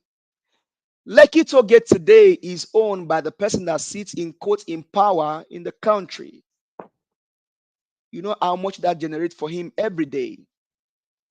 And so the youths were there. Give us a mandate. You have 2 minutes left on your submission. I wish you speak on the topic we have. You are just emphasizing on Lekki toll gate is not the topic today, and you use 6 minutes to talk on that already. No, so if you can I talk didn't use 6 minutes to talk about Lekki toll gate. I talk about cabals. Did I mention cabal? Did you hear that? I have just come on Lekki toll gate now. Okay. You were talking about the people that were raising the alarm for Babangida must go and all that. That's what you'd be saying, right? That was a comment. But that's my thoughts. Are you trying to? Okay, that's fine. Use your minutes. That's my contribution, I sir. thought you should contribute to the other stuff, but that's fine. You go ahead. Thank you. And so Lekki is owned by the man in power. You ask yourself, who authorized the guys to go and buy Nigerians at Lekki toll gates? So today, Nigerians have been bottled into a corner, and the only element is fear. The people are afraid to be pied. Senegal, we see what's happening in Senegal. You talk about the people probably taking stuff in shop. The reason why you have the enforcement agents, there is no protest that can be peaceful in anywhere in the world. And that's why you have the police to protect and guide those things. And so you now come down to the issue of Nnamdi Kanu. Would they ever release him? Maybe yes, maybe not. Why? It goes back to the cabal. And so everything in summary enshrined as it stands today in Nigeria, Nigeria may not be saved through the ballot box. Nigeria may and will only be saved through revolution. Because if there is anything that needed to be done in an election, every box was ticked and checked in the past election, in this last election. But what did they do? It pleased Nigerians, including their bishops, their pastors, their imams, their traditional worshippers, to make sure that a criminal become the president as against a man that stands tall in the issue of politics in Nigeria. That is the evil that is in the country. He pleads Nigerian bishops, GOs, pastors, imams, traditional rulers to make sure. I mean, the Oro worshippers, they brought out their Oros in the afternoon, even though it's not done, for them to allow a criminal to be their president than for a sane man to rule the country. And you think such country can be saved through the ballot box? Nigerians, I think we need to manage our expectations. And the youth, we can do this. We can do it. All we have to do is to tell ourselves we can do it. If the 44-year-old guy in Senegal did what they did, we can do it. Do you know the guys in Senegal had a plan work? The one in prison is a friend to the president. There was a plan work. They have their strategies planned out. Nigerian youth, I speak to you today. We can do this. We can achieve it. And why do we have to do it? We need to do it for our own generation. We need to do it for our own children. Your children, my children, your grandchildren, your great-grandchildren. We need to rescue the nation for them. Because these old men that stood against impunity are now the people that are impugned. And we have to expurge them out of the system. So we can do it. Will it be easy to be done? No. Some we have to go down, but we can do it. If we tell ourselves we can do it, we can do it. Thank you. All right. Thank you. Give us a bad day. Thanks for your submission. But meanwhile, you mentioned some names that were part of the Babangida Must Go, and all the names you mentioned were in Lagos. So remember that Babangida Must Go was across the whole country, Nigeria. So yes, you failed to mention other people across the whole 36 states of the federation. So you only mentioned Lagos, few people that were part of it. But yes, well, if I mention those names, those are the names that came to my mind at that time when I was speaking. I mean, we have a thought. So mentioning those names is no, but I just wanted to add to it to let you know that yes, it was a general thing. I wish we can still have that kind of unison amongst us today to do the same thing, but it's not. But the question you want to ask yourself also is that the guys that stood against Babangida Must Go, why did they stand against Babangida Must Go, and what are they doing today? Not the guys. That's why I'm still correcting now. It's not the guys that stood by the whole Nigerians were against Babangida it must go. No guys. But some people led the protest. It's not. To be honest, the whole Nigeria erupted. To be honest, this happened 31 years ago. That was 1993, if I'm not mistaken, right? I was alive. I was alive when it happened. Yes. So yeah. So some brain were behind it, and I just mentioned. And yeah, what happened to the same brain now to be behind what we are facing now? They are drinking. The same brain cannot be behind it because the same brain are the one that sits in power today. No. I disagree. Okay. You know, many youth that stood at that time, you know, they were proper youth. Despite that 31 years ago is a long time ago by now. You know, what happened to our youth now? Postmodernism have destroyed them. Let's say it how it is. Mr. Nigeria Wash. Yes, sir. I think Nigeria is going through a phase because one phase organized the NSAS. Another phase, we are waiting for what is going to happen. Oh, you see? So, it's crazy. Waiting for what everybody is fighting. Even the NSAS, no Northerners supported us at that time now. They didn't. To be honest, let me just keep my word. Before I call on the next person, which is Oga CM, but I would like to quickly respond to Godwin Amafo. Godwin Amafo, you are saying point of correction. Nobody ever said that it will be a loss of respect if Igbo elders and politicians. You see, this is one of the things I talk about. You don't jump into a conversation and just start passing or giving people point of correction. If I were you, you'd have joined the broadcast from the beginning, look at everybody that have given their submission today, then you come back and pass your point of correction. You are passing your point of correction at the middle of conversation. You are not even sure how the conversation started. So your point of correction is inconsequential. Thank you. Oga CM, please talk to us. Good evening to you. Thanks for your patience. Okay. Thank you, Niger Watch. Good evening, everybody. Please, all protocols duly observed. I think, yes, so these are the issue for today. He who brings water brings life. Emir of Zazau, that is Emir of Zaria. That's true. Water is life. Nobody can doubt that. Of all the 4 things that keeps man alive, given to God for free of charge, number 1 is air. Number 2, water. Hey, where is the other 2? I can't remember. Anyway, water is life. So, but I think the Emir of Zaria said it in relation to what P2B is doing in the north, giving them money to drill borehole. I've spoken about it sometime in the past year. P2B said it cost about 5 million naira. That's what he's doing for them from KB to Sokoto to, I think, because of Zaria now in Kaduna State. While Akpabio's own in the budget is about 100 and something million for one. While P2B is about 5. Own might be billion anyway. But why I have to say this is this. It's not that what P2B is doing, to be honest with you, this is my own independent opinion. It's like pouring water on a stone. This is my own opinion. If the intention is to really show these people that, look, we are brothers, I know you are suffering, that's why I'm doing this. Fair enough. But with the people you are doing it, when we don't understand it that way, already people are kicking against it. The so-called people, those that feel that they have a life over, I mean, they hold opinion in the north, let me say so. They're already criticizing P2B by giving somebody water. It's like somebody asking you, can I have a drink of water? I mean, we do it. I don't want to be particular. Every ethnic group, if you go even to Sokoto and meet somebody selling something, say, please, do you have water there? Let me have a water to drink. It will give you water freely.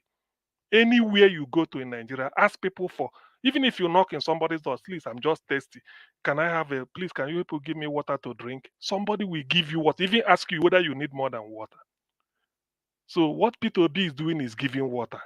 But the thing is, the way they see it is the problem. It's not that people are not willing. I've said it here. The North, Nigeria is the poverty capital of the world because of the poverty in the North and the inability of their so-called leaders, whether religious, political, to address it. In the South, we don't wait for government. We don't. No matter, not that all the government in all the states in the South, Southeast, South, Southwest, it's not that the governors are doing excellently well. No. Some are even not looting their state treasury, but individuals there are helping themselves. In a community, go to anywhere you see people are rich, you must lift somebody up. They don't do it in the North. Rather, they will even be confusing them, indoctrinating them the idea that you don't need to, you don't need to. Only during an election they will unleash them. Everybody will have a voter card, but you don't give them social amenity. So that is the issue. What P2B is doing, well, good luck to him. Jonathan did more than P2B. What happened in the end? Jonathan abandoned the Ogoni cleanup. If Jonathan want to be nepotistic or parochial or tribalistic like a Buhari and even maybe Tinubu now, Jonathan should have abandoned Nigeria and face Ogoni. After Ogoni, we go down to Warri Chekiri and be dealing with them. The Nigerians will be shouting. But he abandoned Ogoni. They are drinking benzene-contaminated water in Ogoni land. I'm not from Ogoni. But Jonathan abandoned all those. East-West Road, nothing. Warri Seaport, nothing. Calabar Seaport, nothing. One seaport, just abandoned the south and was concentrating on the north. What happened in the end? What happened? They have to bring in Boko Haram terrorists to come and sack him. Or the likes of Erufai, Atiku, what is it, Guzo, Muhammad in Zoko. They will know the story. They have to chase Jonathan away. What was Jonathan doing in the north?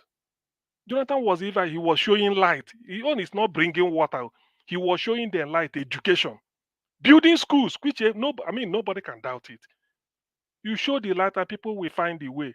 Any child that do not have quality education have missed the future completely. I want to debate anybody on that. Jonathan abandoned the South and was concentrating on the North. What happened? Oh, God, I'm not sure anybody can dare to debate on you on this. Don't forget, Mr. Peter Obi, 48 hours ago, said that we must invest heavily in the northern side. So, thank you. Go ahead. Okay, yeah. So you see, it is not that we don't know, but when somebody my people, I'm Igbo from Anambra State. When people want to lift you, if you are in a pit, in a dish, you have to raise your hand up so that the man giving you a helping hand will now bend a little bit and lift you out. Okay, how can P2B be going? Okay, after the election, look at where P2B is now going. Drilling hole, borehole. There's one he said either in Gombe. They are doing cattle business or ram. He said, but this animal, they need water. Since records began, they have to go and do so that they can help you with their business.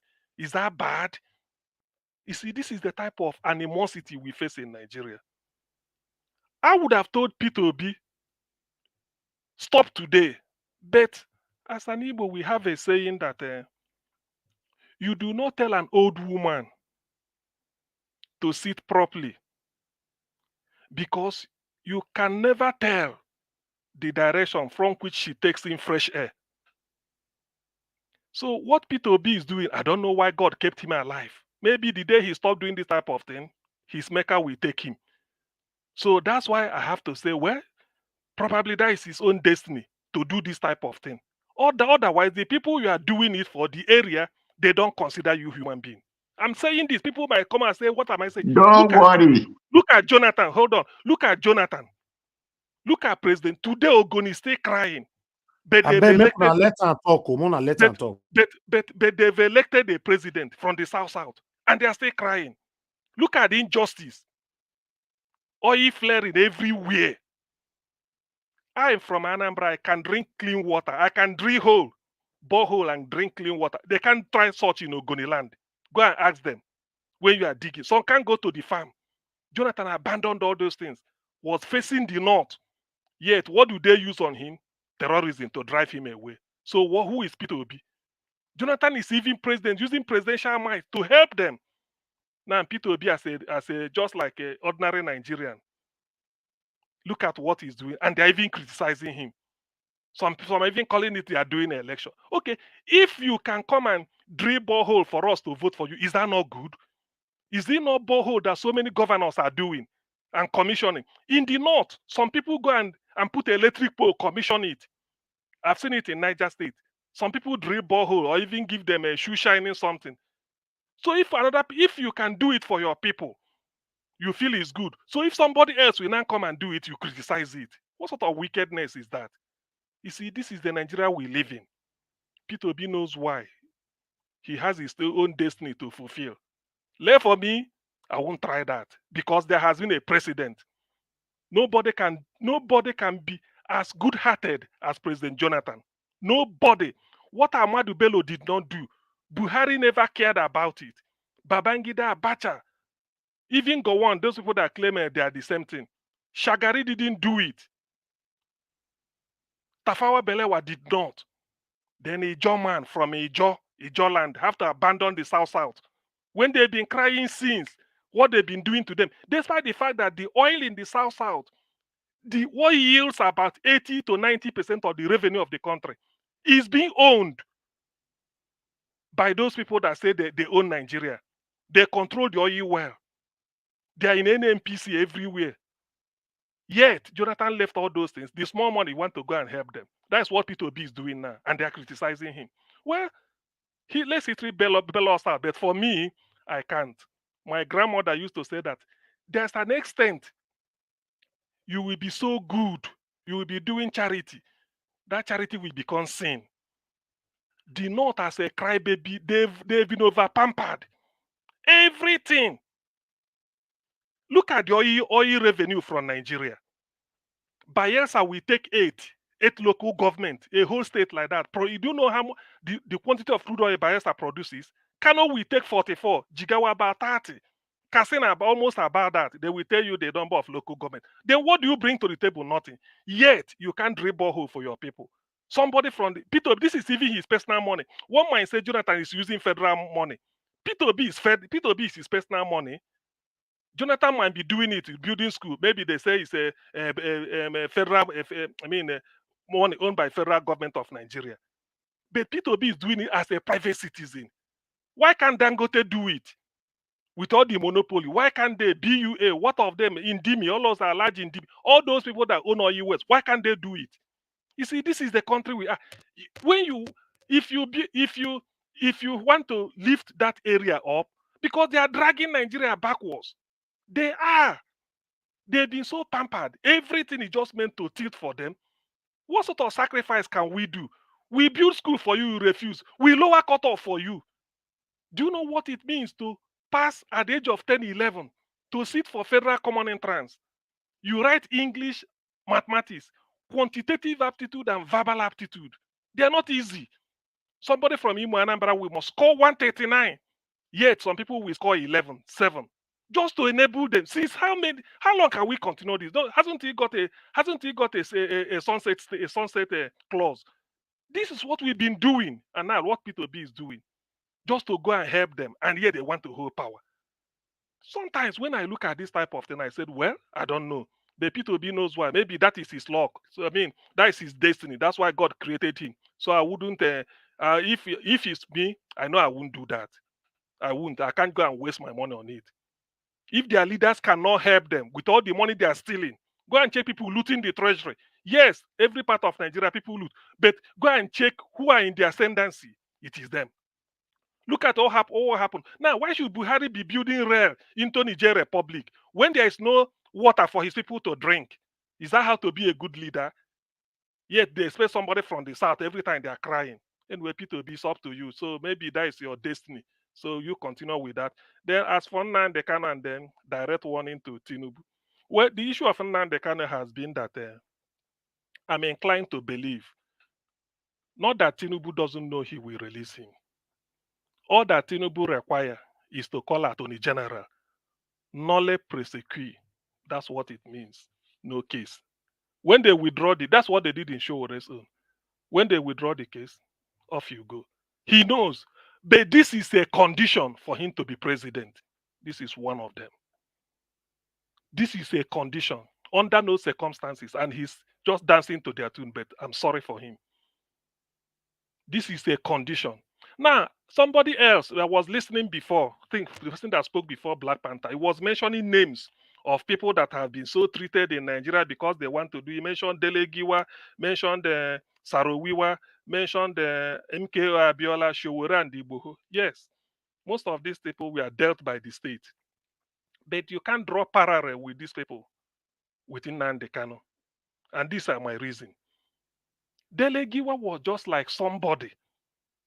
An armed robber stop you on the road and buy you. Or somebody break into your house and buy you. Dele Giwa was not standing trial for anything. If you accuse him, you bring him to court. Even today, government is still denying it. So Dele Giwa we know how it happened. The guy is just a forthright, an upright journalist. So his case was just that people came and then buy him.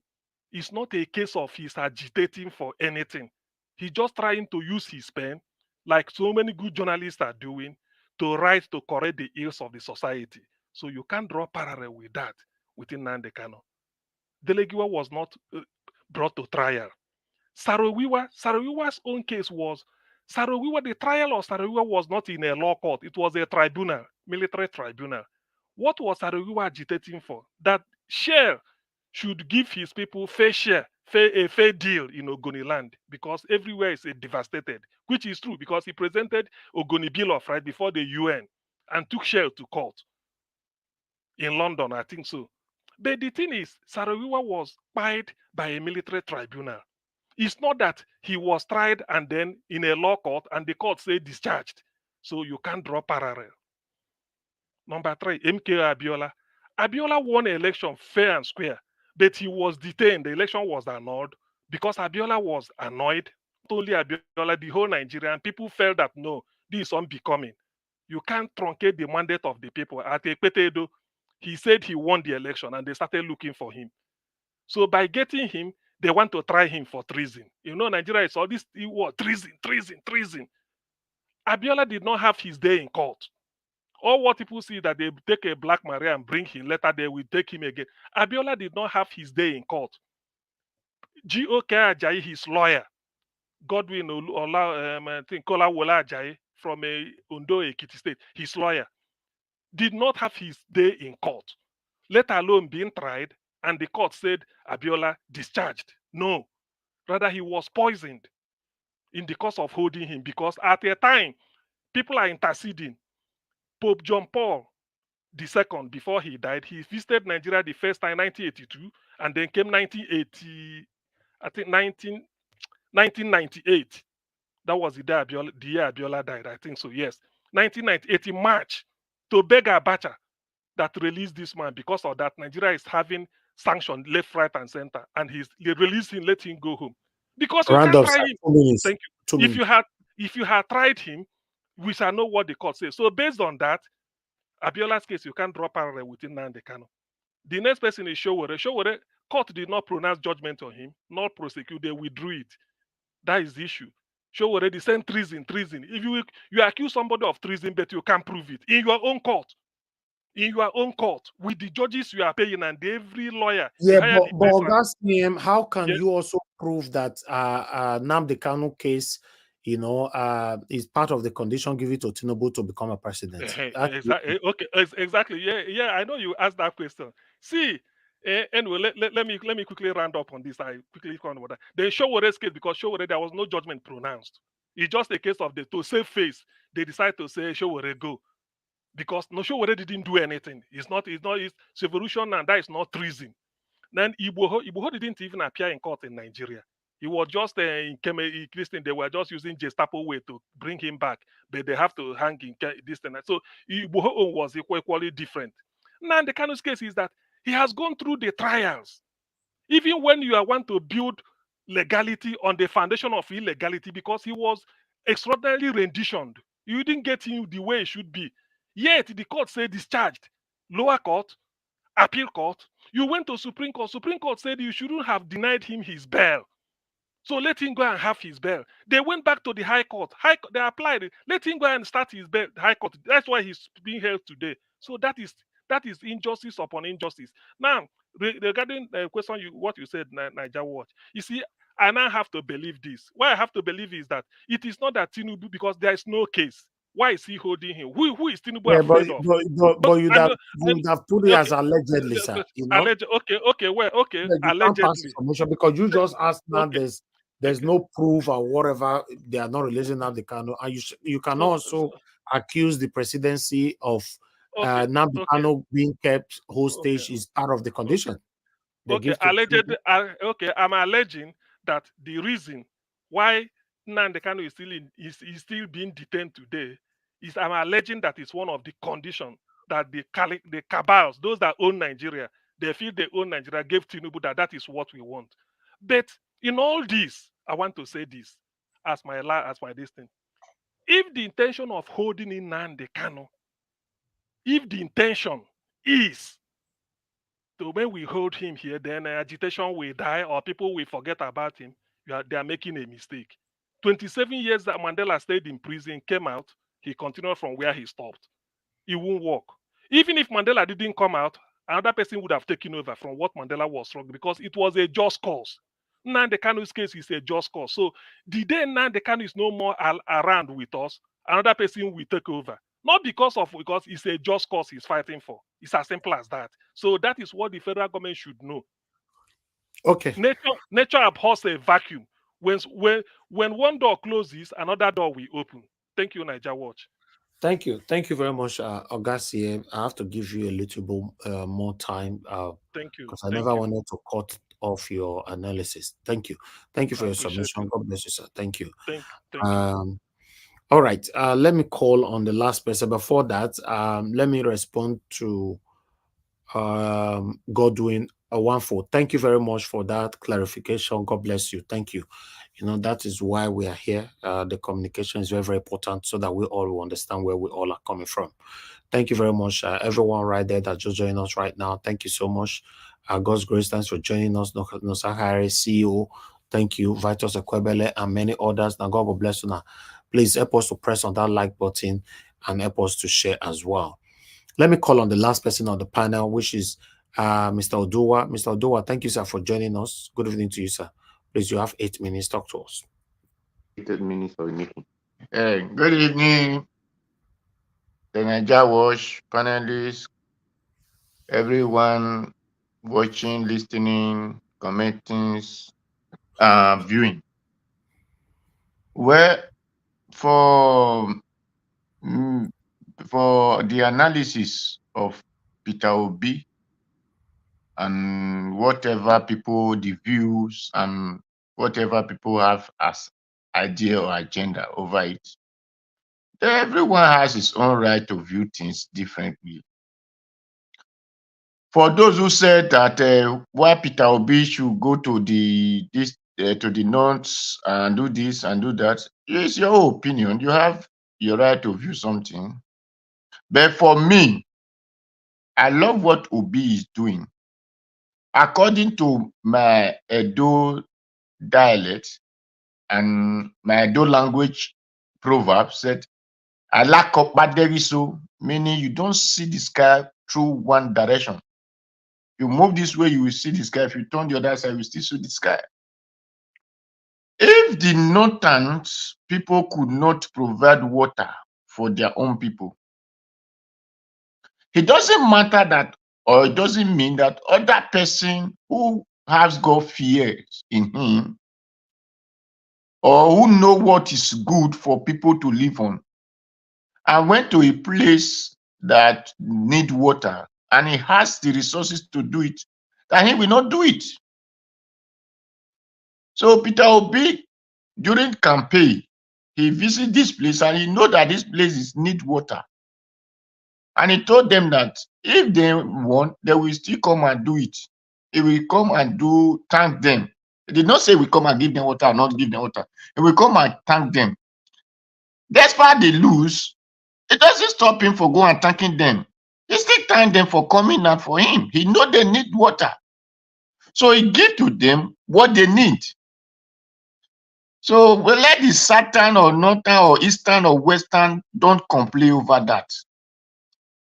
And the other day, because I said this in here, there is difference between education and development. Please, people should get this thing clear.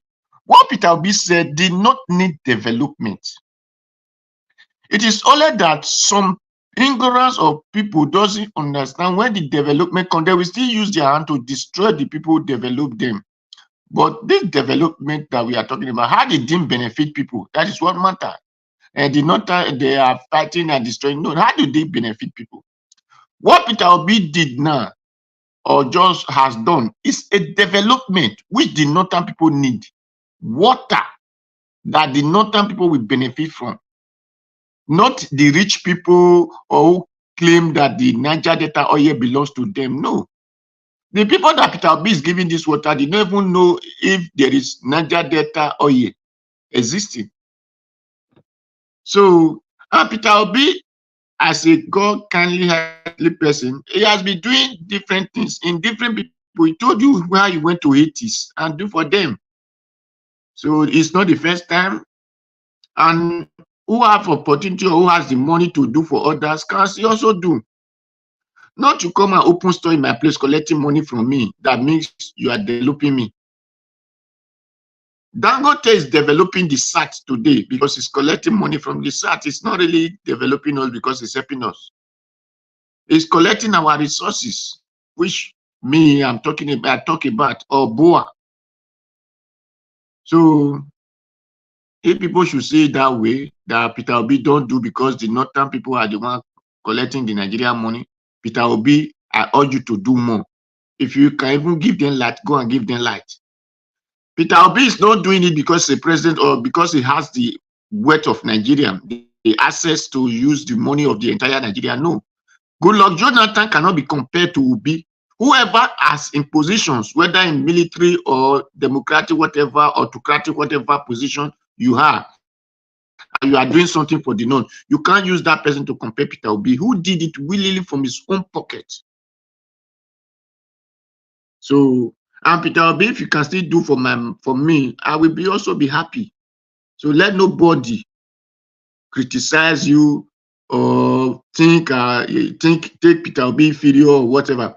If you call it campaign, yes, let him be campaign. You do the same thing as a campaign also. It becomes challenge. When everybody is doing it like this in the country, you will see that the country will change. I remember years back when I had not even dreamed of coming to Italy. A white man came to my place. He came for my sister, and unfortunately, that my sister had been deleted. God just called her on her own time. When the white man came, he said, "What will you do in this country?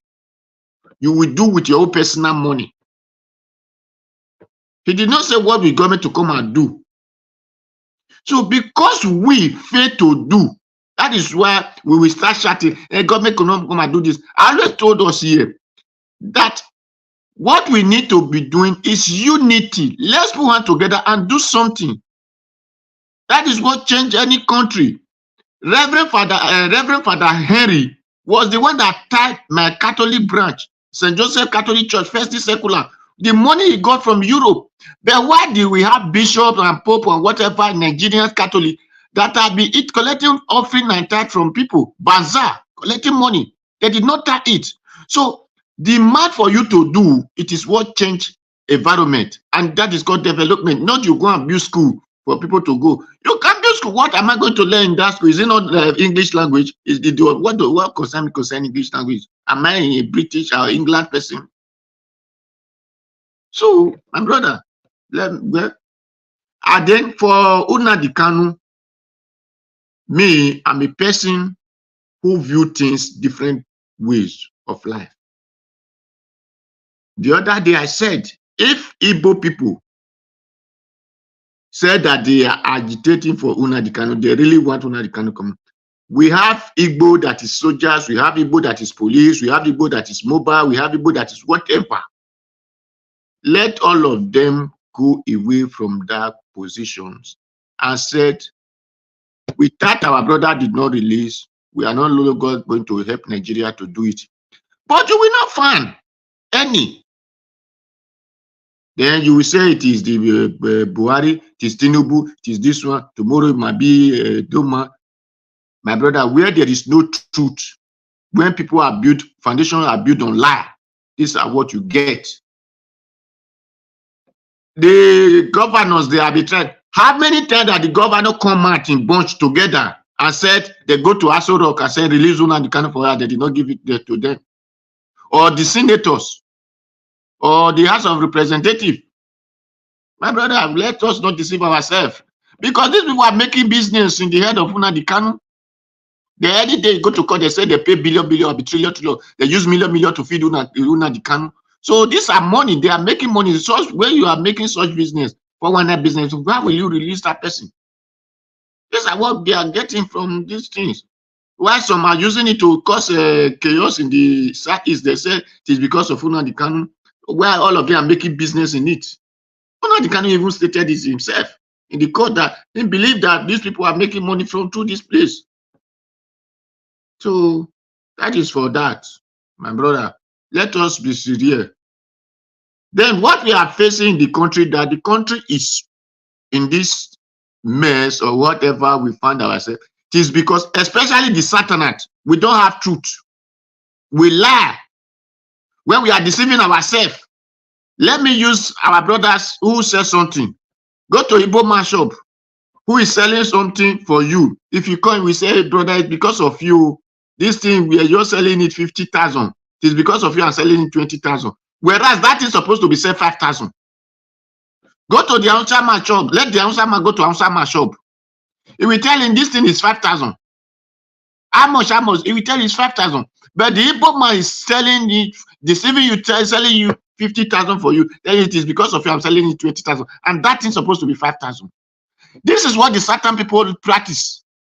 And why you will say that the things will go well for the people? You thought those people will work in unity? A place where people did not talk true to themselves, they are deceiving themselves. How will they go to work in unity? How will things going to work well for them? So until the certain people change the way they think, change their mentality, especially this their English they believe on as education, or the principle of life, as everything. When money make them to hate their own brothers and sisters. When we are talking the Northern Kaba, is our people not among with the Northern Kaba? If they are not, do our senators, how many times our senators come to address the people they are leading over?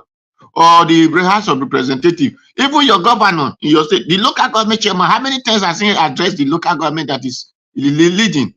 Are we not seeing that the president of America is addressing the entire America? But those ones that are leading us, do we see whenever they address anybody? My brother, let us stop deceiving ourselves and say, especially it's education, it's education. What education? Do we have education at all? Are we educated when we could not tell truth to ourselves? When everything has become money, money, money? So, Mr. Najawas, let me leave it like that. All right. Thank you, Mr. Odua. God bless you, sir. Thank you for your submission. All right. Everybody on the panel have given their submission, so we need to have a final submission now. Before that, I'd like to quickly appreciate some of you right there on the comment section. Thank you very much for your time with us. I can see Henry. Thanks for joining us. Good evening to you. Madam Tammy, we can see right there on the comment section. Thank you very much. Madam Obi, thank you very much. God bless you. Thank you, Oscar. I appreciate every one of you right there. Thank you. Please press on the like button. Let's have our final submission so that we can end the show. Almost 5 hours already. So we're only going to do for 4 minutes so that we can round up. I don't know if Mr. Chooks is still with us. Okay, yes, still here. Mr. Chooks will be with us, sir. If you are still there, if you are hearing me. Miss Elvis. Yes, sir. Can I beg your indulgence? I am about to step away from my computer. Will the panelists allow me to go first? Is it possible or no? Yes, that's fine. It's Mr. Chooks. He always understands. Go ahead. Talk to us. 4 minutes. Thank you. Thank you very much. In my final submission, I'll just say that as it stands today, Nigerians all over the world, and particularly Nigerians in Nigeria that actually want the betterment of the country, are bleeding people. Bleeding in the sense that things that should not cost anything. I mean, governance is not rocket science. Governance is just basically doing the will of the people. Because the reason why the people put you in power in the first place is just for you to go there and make their will accomplished. And so if today the country is still where it is today and the people in power don't even think about fixing the country, then we are in for a problem. And how long this is going to last is dependent on Nigerians. I mean, based on what you have today, it just shows you how the country is just polarized and then how things are going. Nigerians need to arise and begin to think of what we can do to rescue this nation. If we join force together, we can rescue this country. These men in power are not as powerful as we that are not in power. And I'll say it again, the men in power are not as powerful as we that are not in power. And why do I say that? We have the numbers. We have everything it takes to make these guys do the right thing. It is only dependent on our unity. And so, Nigerian youth, I'll call on you today. If America is too far for you to look, or maybe some African countries are too far for you to look at what happened in Senegal. And let's begin to put our minds together on how we can rescue our nation. A 44-year-old person now sits in power in Senegal. You may say, what is the landscape of Senegal? But it doesn't, for me, the landscape doesn't make any difference. What makes the difference is the will of the people to chase out the corruption and impunity. Because for Arewa guys who have made the comment on Peter Obi, it just showed the level of their believing in their fundamental principle given to them by their forefathers, that they are born to rule. So we as a people need to come together and rescue this nation. We need to do it by all costs and by all means and by whatever it will take to rescue the nation. Because so an 8-year-old child sat down in their living room, and after thinking deep, it just happened some few weeks ago, not too far, maybe even 1 week ago. The boy, 8-year-old boy, told the mother and said, "Mommy, there is no hope for this country." An 8-year-old child, after sitting down, taking a deep thinking about the country, told the mother, is a very close relative, told the mother and said, "Mommy, there is no hope for this country." And that's why I keep saying that these old men, if an 8-year-old boy can say that, these old men they'll still wake up tomorrow, put on their babariga, wear their cap. They are either going to the Senate House, Senate chamber, some are going to their federal government work, like as if the country is okay. Nigerians, let's arise, unite, and take our country back. Thank you, everyone. Have a blessed night. Bye. Thank you. Give us a mandate. Thank you very much. I appreciate your time with us today. Okay, let me see. Mr. Chukwubiboys, are you there with us, sir? Okay, he's not even available right now. Just move on to the next person quickly. Let me call on Prince Collis. Are you there with us? Yeah. Thank you very much. Thank you, sir. 4 minutes, final submission. I want to appreciate everyone. I don't really have much to say. I just want to emphasize on what some of our panelists have said before. I still, trying to emphasize on the fact that we shouldn't carry the mindset of people or certain group of people in the nation is trying to oppress certain people or certain ethnic group because of one of the things that we believe. I still believe that it has to do with the cabal. Looking at what we said since, one of our panelists said, when somebody from a particular ethnic group want to do the right thing, the same person from his background, we want to jeopardize his good intention. So if you look at that, this has to do with Nigerians or an ethnic personality be a hindrance to his own person. And one of that persons among us said, when you speak about somebody actually speak about Tompolo, and he said from Tompolo gaining from what he's doing right now, and the people are being killed on daily basis. If you look at it, Tompolo is not from Mariwa. He's doing this same thing to his people. So it all has to do with the same stronghold. When you don't belong to the stronghold, you suffer. When you belong to the stronghold, you benefit from it, and you are the right person. And in any stronghold, we should believe that, or have the sense of belonging, that in any stronghold there is a leader, and there is hierarchy of structure that controls that stronghold, and certain people must lead that stronghold. I think what is important is the stronghold, not those that are leading it. And if the Northerners, as majority, have been leading the stronghold, it's as a result of the fact that the Westerners or Southerners or Easterners that are made to represent the people have failed woefully, which has I want to agree with some people that are saying that our leaders have failed us. Then somebody went to say that I think it was Mr. CM that spoke about the cutoff marks of North and South when it comes to getting admission into various institutions of learning. You see that it is very pronounced that is why they are not being transformed. You can't compare somebody that have a cutoff mark of 200 and you put the same person with the same cage of institution of learning with somebody that have 50, and you expect them to perform at the same rate and their intelligence quotient to be the same. So that's why you see that the northern part of the nation is not transformed today, because they are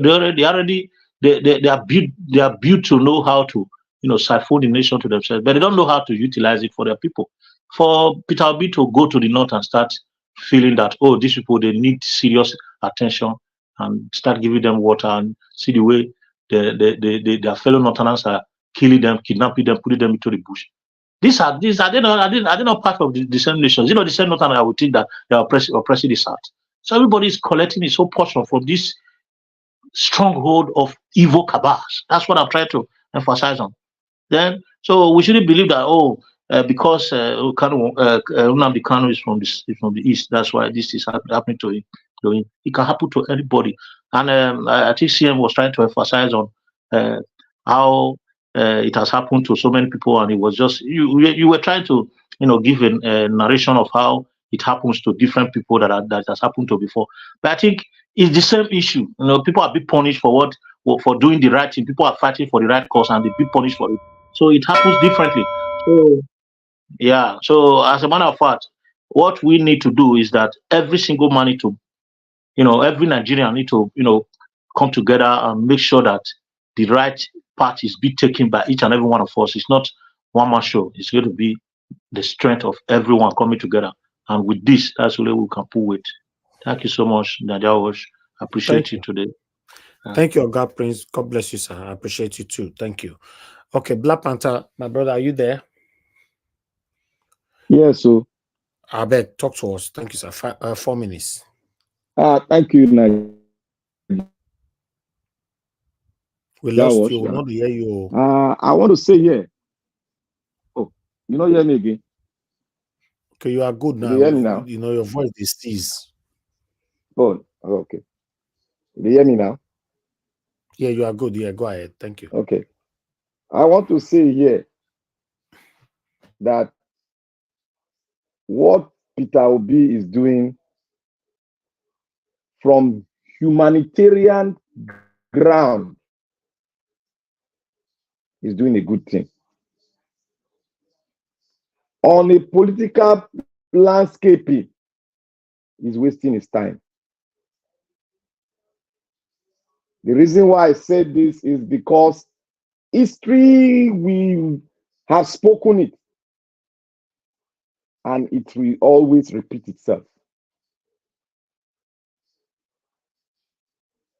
Many Nigerians have done it from the south. Jonathan even went further to a position where nobody has even stepped, where even the northern people have not even stepped their foot on. But what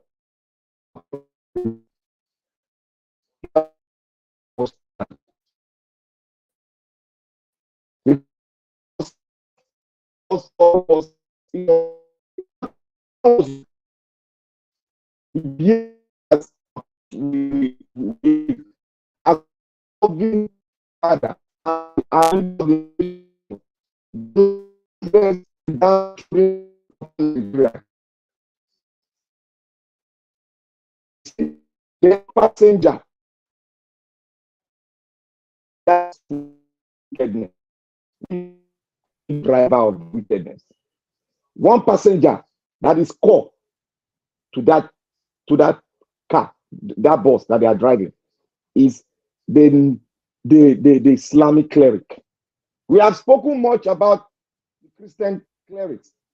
The Islamic cleric are the executioners of everything put on the table.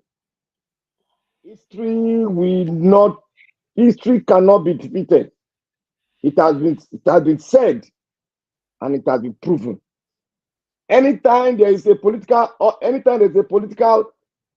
debating or whether political election, some election is coming up, so you will see all the Islamic cleric jumping up and down, forgetting that Islam is for peace. Islam is for love. Islam is not wickedness. Islam is not cheating. Islam is to even give if your next neighbor is starving and you are about to eat, say, give it to that your neighbor and you starve yourself because you want to do good so that your neighbor will survive. That is Islam. Islam does not tolerate cheating. Neither do Islam like stealing. Get this very clear. The Islamic cleric are the one going against the doctrine of Islam. And I think they should be confronted by their people. Because they preach one Nigeria. That is why you see now a cleric that was against the other clerics that indoctrinated themselves into this wickedness has said, since they don't want Nigeria to work, let's divide it. The cleric who spoke, two of them have spoken. Those are the clerics that are against what they are doing. Nigeria is a beautiful country. I still remain on my stand. Nigeria is a country with diverse tribes. And in our diversity, there is beauty in it. God did not do a mistake. There is a purpose and a reason. And that purpose, we humans decide to change it. That is what we are doing today. And that car, that bus is being driven by the Arewa.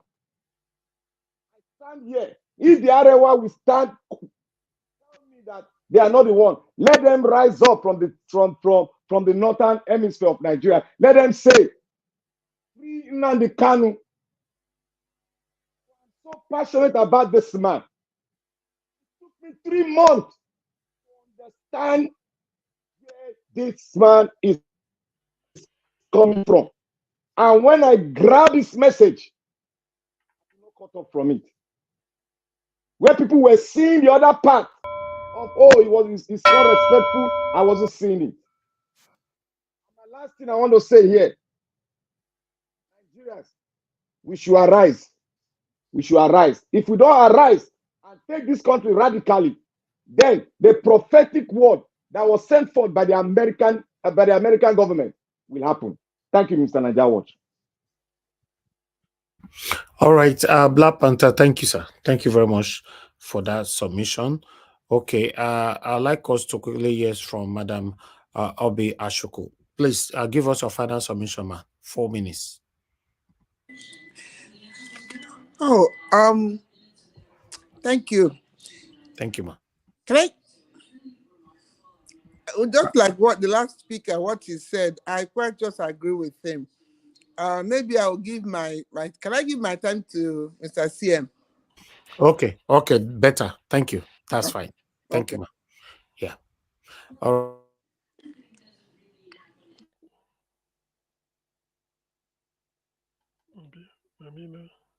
Hello, Niger Watch. Abinami, is it my sister? Okay, sorry. Yes. I want Mr. CM to be the last person, so I'll come to you. Mr. Oduwa, please give us your 4 minutes, sir. Okay, thank you.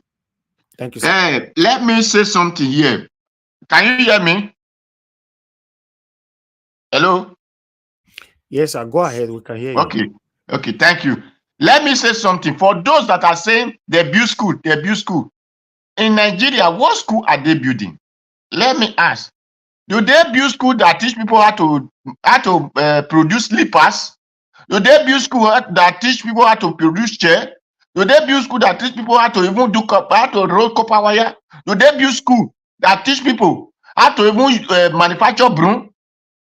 You people will be saying they build school. What school are they building? Is it language that manufacture things that people enjoy, that people use? Is it English language that produce those things, or Arabic or China language? It is human being Those are the information that people are supposed to be saying, that the school they build a school that can teach people how to do aging block. They do the school that can teach people how to do tap head. Those are schools that you people supposed to be saying that they build, so that we will know that people don't want to be educated, or they are not ready to be educated. Not the one that just go there, you talk another language, they give you one paper and say you are a graduate, you are this, you are that. Please, people should know how the country that you people are living. Look at 4 years old child, 14 years old children, 10 years. They are in school. The school they will be teaching them practical things that they are going to manufacture. How would they do it? But Nigeria school, you will spend 50 years then before you can go to polytechnic, or the one that they said you go to federal university, they don't even know practical. A geologist did not even know sand, they did not even know clay. So please, let us begin to be guided by saying there is school, they build school, or there is school. So development we are talking about is on practical, not on theory or objective. It is practical. Development are practical. The country you are living today, or I'm living, other person are living, they were all built by practical. So those are schools that people goes, learn practical things, you do practical things, you come together with brain, you put practical things together, and it becomes something. Even this phone we are using today, people come together with brain because it was practical, and that is school. They put it together and it works. So Nigeria what the school they go is British language, and it's built on lie, built on criminality. And that is why the country is like that today, or the way it is today, because it's built on lie, built on criminality. So the government is government of lie, government of criminality, a place that the court with they will do election. The election will not give your vote to another person until you go to court. Please. Me, I don't know if it is Northern Kaba or Southern Kaba, whatever name you use to regard them. They are all the same, whether from the north, from the east, from the west, from the south. They are all one family and one group and one everything and one entity. They are full of that demonic heart, and that is what they are doing. That is what everybody is suffering. Thank you. All right. Thank you very much, Mr. Odua. Thanks for your submission, sir. Okay. Oga Consign, please give us your final submission. 4 minutes.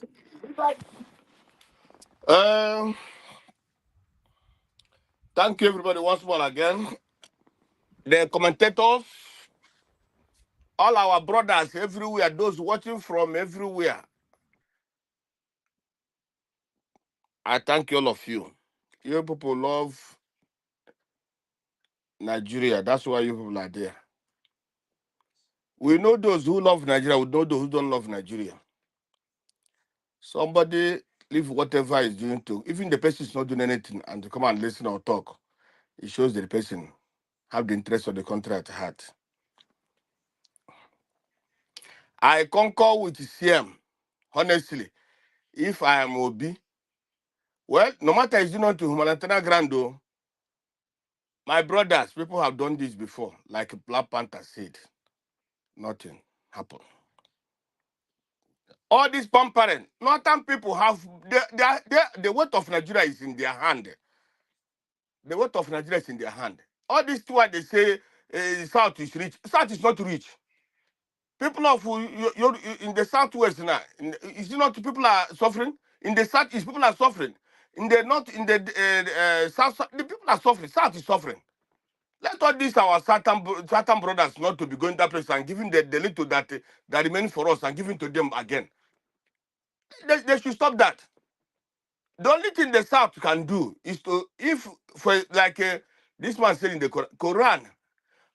Well, the thing is this kind of Muslims that or Islamic this thing that practice in Nigeria is not the way that practice in other places, in clan place. Kuwait, Saudi Arabia, all those places. It's not the one that practice in it's not the same thing. This one that practice in Nigeria is devilish one. This one that practice in Nigeria. That is encouraging terrorism and so on. This one is the one practice in Afghanistan. That's the type. And that's where these people come from, and in Ethiopia and so on and so on. That's where the one that practice in Nigeria. For me, the only thing that can save Nigeria is this. Let the South let their political leaders, let all of them brace up. Whatever they can do to save their people, let them do it. Let them, you see, the issue again we're having in Nigeria is this most of the Yorubas becoming Muslims. That's another problem. So if from them they're entering into South, making the South uncomfortable, making us not to have one mind. If the Yorubas today are really are Christians, it's not supposed to be like that. But that entering through that Muslim, look at the person that allowed to rule in the area. If Tinubu was a Christian, those who cannot allow him to rule. So even the worst Muslim, even a goat Muslim today, those people will allow him to rule as long as you do their bidding. If the South can come together, they can. But with what is happening today, the kind of injustice, the kind of nepotism, the kind of corruption, the kind of terrorism, the kind mostly injustice. No country moves with injustice. Peace brings, it's peace, love that makes the country to move. That is why if you're a Biafran, you must, if you're a Biafran, no Biafran today is happy with what is happening to the Biafrans. No single Biafran. If that Biafran is happy, well, him and his God. Even Satanás, most of the Satan are not happy what is happening in Nigeria. Forget about people just to be as if they're happy. They're not happy. Nobody is happy. Let the Satanás come together and help themselves. But for me, Nigeria is not good. I don't know. I don't wish Nigeria good, but from what I see, it's difficult. The first video you gave, you see that what that guy said in that first video. That headway is very difficult. For me, I'm a Biafran. I'm IPOB member. I'm a Biafran. If God can help us, we get our own country, I'll be happy. So that we cannot come and see terrorism there. Because these people we are seeing in the north, not Yorubas. Yorubas are not terrorists. I know that. Even if I can talk about what the Yorubas are doing, the way they're helping the Fulanis and so, but they're not terrorists. Other people are not terrorists. We know the terrorists. No people can move ahead with terrorists in this world. If you like, it's your own. Nobody, no people, good people can move ahead, can go forward with terrorism. These people are terrorists. Simply, they are. Nobody can come and tell me they're not. If the person is his own problem, I don't want to argue with anybody. Whether everybody sees it by himself. That's what. Even those Hausas, they say they are their brothers. The Hausas they know today. They know better. For me, honestly speaking, I am tired of all these things we're saying. I'm tired of all these things. We know we can talk, but if God can help us today to have Biafra, I'll be the happiest man on earth. Because that even that Biafra is the whole. Forget about them that talking. No, Biafra is not Biafra. Even if today we have the South as a new country, I will be happy.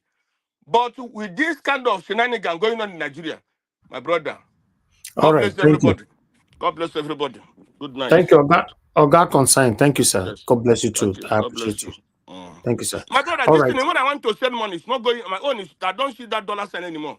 Last year, like day first, last year Friday, I went He's to there. send. He's there. I don't But know. I and think if I go there, chat, it doesn't. Because I used to press it because I use my phone. When I go to my testing, it doesn't come out again. Honestly, I don't know. Before, if just I try. press I one don't and it know. go. Huh? You used to use it now, so I don't know. Is it fake dollar you are sending? Is it No, fake that's what I dollar? said. Maybe. Before, when I go hand, when I press one, when I go to chat, that thing will come out from my phone. But now, I tried and it doesn't come out. Donald Trump dollar they send. That's why I no go. Maybe. Change the dollar. Change the dollar. I don't know. Honestly, I don't know. Obama I joined dollar the go chat. go. It's Obama not dollar coming go out. go. I say connect. Mr. Elvis, Yes, ma. I can't see the dollar sign again. Why? I don't know. I mean, I use it all the time. I put the chat of everything. I don't see the dollar sign. Maybe they are attacking Niger what? They are attacking you, Maybe Niger they are what? attacking They us. attack. Now they attack with that. They Your don't corrupt enemies, them. your enemies at They work. don't corrupt They them. will say, Too make we much show this enemies. guy. As I we want know people and that, make we show through to pay dollar. for coffee today, but I But it's there. Can you see it now, ma? I don't no. know. Try again. I don't know. It's crazy, but it's there. Can anybody just try the dollar sign, even though it's a $1? Just try to see if it's functioning, because I can see it from here. Anyway, Augustine, thank you, sir. Please give us your final submission. 8 minutes. Yeah, somebody just did now. They can see it. This somebody just did. You know. Thank you very much, Martin Benjamin. God bless you, sir. I really do appreciate this. Yeah, the dollar sign is there. I don't know why some cannot see it. Maybe if you get fake dollar, it not go work. I don't know. If you get original. No, and, Madam and, Obi also could use and them. no, Donald Trump dollar. no, Madam Obi's own is original dollar. Maybe now, na, maybe now na got consign. consigned the fake dollar. Maybe not that consign. You think that I'm customer. Anyway, thank you very much, Niger Watch. Actually, I needed to say something about the state of Labour Party. Kenneth Okonkwo, I think Kenneth Okonkwo is like another God sent to that Labour Party, because when he speaks, he gives people a lot of hope, and he dispels all this street gossip that this or that or this or that. Now, from what he said, it's like Abure. Abure should have left long time with his reputation intact. If he had done what we prescribed here, step aside and say let investigation take place. That day you step aside, your reputation will go sky high. For somebody like me, why they are doing the thing, even if in the end, because they will still call you to defend yourself. So you live with a measure of grace, or you say you step down because of the future of Labour Party. Just say that the party is bigger than me and is bigger than anybody. So let me not be the stumbling block. Let the new set of leadership take over. But now, maybe trust Nigeria. I'm just saying this because I may not know what transpired. So obviously he has an interest to protect, and that is what he's protecting. But rather than allow the party to have a breath of fresh air, he want to sink the party. So like Kenneth Okonkwo said, P2B is a process person. That's why he's waiting for the result of the auditor, the people that are auditing the account. Probably, I think his presidential expenditure. So I know in due course, or when the time comes, and the type of P2B may not address the press conference directly, may go on a parallel fax again, so that the whole world will ask him and they will talk more about it. But whichever way, I know he is still keeping his options open, because he wouldn't do it. I don't think he's contemplating anything yet until that that audit process is completed. So that's what I'm hoping. But thank God that Kenneth Okonkwo come up to clear the air. After 4 years, you are illegal. If you are not elected in a proper convention, you are just there on your own. So whatever thing you say is ultra vires, is null and void. I said so that day that it's easy now for anybody to disobey Abure. If you give order, somebody might say I'm not doing it. If you talk, they go to court. All they need to do is to say, as a chairman, INEC should witness your convention. And if Abure is coming to the court to say I was elected on so date, then what happened on that day should not be made known to the public. And they try. Sorry. Abure is a lawyer. Oh. He knows what he's doing. But lawyer pass lawyer now. Which one? Lawyer pass lawyer. No, what I'm saying is that it is not. There's a veritable opportunity for people to disobey him, because you might give an order. Somebody might say, "I won't do it." If you talk, the person say, "I take you to court." When you appear in court, the question is, "Are you the national chairman or whatever?" You say yes. How did you emerge? The last convention. What was the uh, characteristics of that convention? One of them, of which is INEC must be present, and they say INEC will then say that they weren't. So that is if they want to follow justice. So, but then Labour Party is wounded, so the guy should have given way. Thank you, Kenneth Okonkwo, for speaking in that direction. Now, on the like Black Panther, I think let me sort of to retweak what I said about P2B. Sometimes when you say certain things, you have to learn from people. Yes, if it's on humanitarian ground, nobody will doubt it, because if P2B goes to the north, or even me and you, Black Panther, say we get to anywhere, even if it's on one rural area in the north, and we see somebody selling sugarcane or selling suya, and we say, please, do you have water? We are just thirsty. The man will give us water, no matter how dirty. He will say, okay, garuana, garuasha. He will give us water. So, in other words, giving water, there's nobody that won't give you water if you ask in Nigeria. Just water to drink, somebody will give you. Now, The difference is that when Peter Obi man, instead of, because Peter Obi man asked somebody there, can you give me water to drink? Of course, they will give him as a person, maybe find a cup and give him water to drink. But now, which everybody will agree with, say is good. Now, Peter Obi is giving them that water indirectly. So what is wrong with it? And that is where the political, Nigeria want to do everything out of political gold mine. People feel that he's campaigning for 2027 or whatever. It's not. It's not, and that is where we say, because of that annoyance of that type of narrative, that's why I say, look, I wouldn't even do it. After all, when Jonathan was doing it, what happened? The man nearly paid with his life, because in the course of campaigning, they were stoning him, and this is a man that built schools for them. When we say schools, we are talking of Almajiri school. Not some schools are specialized as you go up, but you cannot just be teaching people of kids less than 10 years. I mean, they have to develop now. Almajiri, even if it's a BCD they are learning there, or maybe how to recite Quran for their religion, is still good. But let them do it in a conducive atmosphere. They are schools. We go as a growing up in Nigeria. I went to, what is it called? As a Catholic, we call it catechism, something like Sunday school. We go there. You must go on a Sunday. It's more common among Christians. So at a very tender age. So that is their need. That's what Jonathan met them there, to help them as kids. Instead of them, you see somebody 5, 6, 7, 10 years carrying plate, begging with one tattered shirt, and no, it's not good now. So at that point, you just have to bring the person, humanize the person by putting them in schools, and then let them acquire some knowledge. Ordinarily, it is the duty of the parents. You don't just give birth and then give birth to children and then leave them to roam about. If Nigeria is a place is working, when they arrest those kids, they point to their parents, they should be arrested. Yes. Why do you leave them? But maybe we've not civilized to that level. Maybe future, it might not be our generation. Probably in the next, in the year, in future, some people will come up and do it. So that's what we are saying in regard to that. Then on the issue of Nnamdi Kanu, to summarize, I will always say this. Well, whatever anybody can do to get Nnamdi Kanu released, please let the person do. Why we are even saying this is because Nigeria is not a regular place. Let me not use a bad word that will be banned here. Let me just say it's not an ideal situation. Ideal. That is not insulting. Ordinarily, when the law has pronounced, ordinarily, when the law, Black Panther, when the law said this, that's why they say the law is supreme. The Lady of Justice is blindfolded. He doesn't care, and he has a sword. It can cut both ways. So that is it. That's why where the law rules, a judge may come in and say, look, I want to recuse myself from this case. Why? Because one of the defendants or one of the people party to this is my uncle or I'm related. So you recuse yourself. That is where the law works. So in other words, the person is trying to say the law is higher than me, not me higher than the law.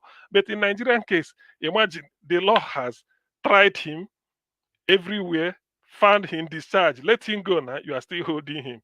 So well, if he's if Professor Zekome could say on his bended knees, who am I? I can't be compared to Professor Zekome. I'm not even up to his fingernail or toenail.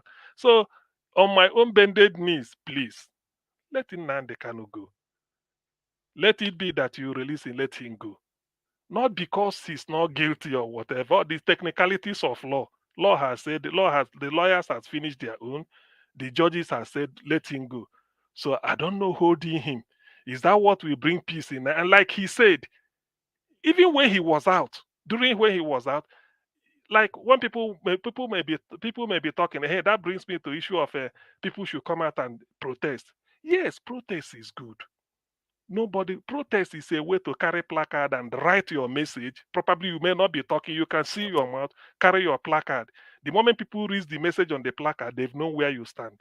But in Nigeria, it's not an ideal situation. 20th January 2017, inauguration was taking place in Washington, D.C. The whole world they were tuned to Washington. A new president is being inaugurated, Donald John Trump or the DJ Trump. Now, IPOB people were protesting, give this thing, we want referendum, carrying placard. No, I'm nothing. They were mowed down. Only that they were mowed. Even You before don't that. give Trump new name. DJ, no, no, Donald J. Trump. I think he's John also. Yes, DJ Trump. You don't know your president, so or you don't know your incoming former We president. know they call on DJ. We call on DJ now. Whoa. Okay, please. Okay, so this is what I'm 2 saying. minutes, sir. 2 minutes. Okay, thank you, Nigeria. So it has been an issue. So let me not digress too much. So on my bended knees, let me join Professor Zekome, our revered constitutional law expert. On my bended knees, Nigeria, release him, let him go. Release him. Yes, some people may reckon that even if he buy, they're nothing. But is he good? Is that a way of society? Why do you need it? Abiola Paide, when they were detaining him, in the end, is he good? Those people that are they happy? All of us will go one day. The Abacha, they were begging to leave Abiola. He refused. Abacha Paide before Abiola. Eventually, both of them within a month, June and July, Abacha in June 98, Abiola in July, both of them left. So we all human. We one day leave this world. Why all this type of hard-heartedness? Meanwhile, they can't even give a leeway when he was agitating. But people are quick to forget. One day I will also say it. They kind of gave a list when they approached him, say, name your price, because Nigeria believe they give you oil, well, we buy you over, we load you money, we do this. Now they can never wanted all those. It's okay, let me see evidence that Calabar Seaport is up and running like that of Lagos. Let me see Warri Seaport is up and running. I'm not making it up. He said it in a broadcast, not that he confided in me. Let me see effort that One Seaport in Port Harcourt. Remove all the checkpoints you want in South is that people will be extorting money, police everywhere. Make sure East-West Road is built. Dredge the River Niger. Is it not developmental issue? He wasn't even saying, give me this. Yet the people felt that why should he be dictating? But he's saying something. He's reminding you what to do. So that was a leeway. You should have said, okay, this is what. But no, Nigeria, because of that hatred, I don't know why. You can't stop agitation. You can't stop. Part of being a leader is for you to tolerate diverse opinion. Somebody will be a challenge to your what you prescribe. You only to your idea. What you need to do is you tell the person, come to a round table, sit down. Why do you say this? The person will give a reason. Then you counter those reasons. If you can't be able to do it that way, you say, okay, let's postpone this meeting to so that have you can recruit the best professors in the world. Give them that thing to do. That day you floor the person. That is how to develop, and not when you lock somebody up under lock and key, and then you'll be talking as if you are the whether you all of us that are alive today, one day we will all go.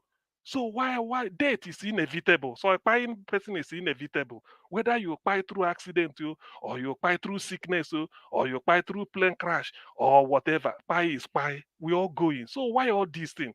Instead of holding people to sitting on then I mean nobody is above the law. A country where the law is not supreme, that's why they call Nigeria is a jungle. That's why people are afraid. Not because of the fact that we don't breathe in fresh air or we don't have the likes of Okonjo our products all over the world doing us proud. No, it's when you get into Nigeria, law and order is not there. You can point to somebody and say, put the person in prison because you have money, the person will be seized. It doesn't work that way. You don't do that. You don't. You put the person through the process. That's why law court is the highest arbiter in any country. If anything that goes through the court, when the court says this, you stand by it. That's why they say court pleases. But in Nigeria, people will still tell you who is court. I will deal with you. All those things. It doesn't show development. It shows we are still crude in our the way we handle things. We are too crude and primitive the way we do things. And that is what the problem with Nigerian government. You don't just have to flex muscle. Use the court. The court has let somebody free. They said it is better. It is better to free an innocent person. I mean, it is better to free somebody who is guilty than to convict somebody who is innocent. That person is leave him, let him go, than to hold an innocent person. Court has said so. What do you want again? And they're still making meeting. Okay, well, like because we black people we like a social big manism. Please, so whoever I'm appealing, like Ozekome, let me summarize, like Professor Ozekome, please, on my bended knees, whoever can go and beg for Nnamdi Kanu's release, let the person do it. There's nothing like shame for what? That we are alive. It's only when we are alive we talk of shame. What if the person is no more? What happens? So please, whoever, any group, It's no longer something that is peculiar to me or to one ethnic. Anybody who can lend his voice, let him come out. The court has tried their best. Give All us right. justice. We are now begging for the justice of man. Thank you, Niger Watch. Thank you. Thank you very much, Augustine. We've come to the end of the show. I want to appreciate every one of you that came in today. Thank you very much, Augustine. Thank you, Mr. Blackpanther. Give us a mandate, Mr. Odua, Mr. Chuks Obibweze, Oga Consign, Madam Obi Achoko. Thank you, everyone that came in. Oga Prince, thanks for coming in, and those of you that called in as well, Madam Origin, thank you very much. And many others, Mr. Shimize, and many others that called in. Thank you very much. I appreciate you all. Those of you that supported the channel today, I would like to appreciate you all. Thank you very much. Oscar, thank you very much. Thank you, Martin Benjamin. Thank you, Angie Bright. And thank you very much, Spiritual Happiness. God bless you all. May your pocket never run dry. Thanks for your encouragement. Thanks for your kind words. Thanks for those of you that shared our videos, that are liking our videos. We appreciate every one of you. Those of you on the comment section, Star Mother of all Mommy Diaspora, thank you very much, Mommy, for all you do. I appreciate you always. Thank you, Mother Iris Finance. Thank you very much for all you do. I appreciate you always. Thank you, Stella Masevedo, Michael Ganemaro, Oscar Blackburn, Vitus Akwebelem, Peggy Modi, and God will bless you, my people. Thank you, Abu Azi. Thank you, sir, for all you do. I appreciate you. Thank you, my wonderful people, Kingsley, Ogere Ahiv, and many, many others right there. And God bless every one of you, my people. So I'd like to end the show right now. It's been a long day. Let's continue to do what is right, stand for what is right. Like Oga CM just said, I'll continue to stand on that area. Do what is right. None of us is perfect, but just do what is right. You know, even though we know no matter the effort that we put it in to do what is right, we still have this satanic set of people that will always look down on you or try to bring you down. But that is not enough for you to decide to stop doing what is right. Like I've said before so many times on this platform, if you want you standing alone by doing what is right, stand alone and do what is right. You don't need everybody to be with you to do what is right, to do the wrong thing. You know, we cannot continue like this. Like Augustine said, I'll mention him again. Nobody is going to live forever. Everybody have time limit on this earth. You know, so what are you gaining by causing other people's pains? What are you gaining by looting, continuously looting, while your people are dying in poverty? I don't understand that. You know, unfortunately, many of us that complain when we get the opportunity to get there, we always do worse. Look at all the young people that got there. Look what they are stealing and all that. Look at all the Labour Party reps and senators that got there. Look what is happening. We are using this platform to advocate not just to the federal government or to the government, also to the citizens. Let's stand for what is right. Let's do what is right at all times. Even though you make mistake in the process of you doing what is right, that makes you a human being, but stand for what is right. You know, the way we all are going is not good, but let's continue to put in our efforts to come out here every day and put our voices out there. They are listening to us. Someday, like I've said before, that is still my belief. I'm very, very hopeful Nigeria will be better. I just that I'm praying for Nigeria to be better in our time. Not that Nigeria will not be better. A time will come, everybody will look back and say, oh, wow, look at the way Nigeria used to be before. You know, but I pray we now that is doing the job and many others that is doing the job, we should see it, we should experience it, we should witness it. That is what I'm saying. You know, it's very, very important, you know, this happened in our time. So thank you very much, my people. I appreciate you all. Please help us to press on the like button. For those of you joining Amen. Oh. Amen. Amen, my brother. God bless you. You know, for those of you joining our meeting this platform for the first time, Nigeria Watch Media, yes, what we are doing here, we are calling out our government to do what is right. We can't continue to suffer like this. You can see what is going on in Nigeria right now. If we want to be truthful and honest to ourselves, you know what is going on in Nigeria is not pleasant. So this is what we're doing here, coming out every day, 6 p.m. Nigerian time, to call out our government to do the right thing. You know, that's what we're doing, pouring out our plight through social media. Although we are not here to fight anybody or insulting the government, rather telling them to do what is right. That's what we are doing. We are demonstrating our constitutional right. That is what we're doing here. Please like, share, subscribe to our channel. We are about hitting 100,000. So please encourage us. push us there and let us hit that landmark. And God will bless all my people. I appreciate every one of you. Thank you very much for your encouragement. For those of you that we've offended anyhow on this platform, always forgive us every day. We are not perfect. None of us, myself and my panelists, have portrayed ourselves to be perfect people. We argue here. We disagree with ourselves here. But one thing I always urge everybody to know, please don't go to bed by keeping people in your mind. Get angry a little bit and move on. That's why we call it panel. Obviously, even though we apologize to you today, tomorrow we'll go offend you again. Let's always have that in mind. For you to be around human being, you must have the ability to manage human being. My people, now here we draw the curtain. I'll see you guys again tomorrow by God's grace, fingers crossed, 6 p.m. Good night and bye for now. I know they do competition with anybody. If I offend you, forgive me. Show me love. Go to biza. Kama bara wa lo ninu ife kan akanbi. I know they do competition with anybody. If I offend you, forgive me. Show me love. I go show you love. Kama bara wa lo ninu ife kan. But I know they do competition with anybody.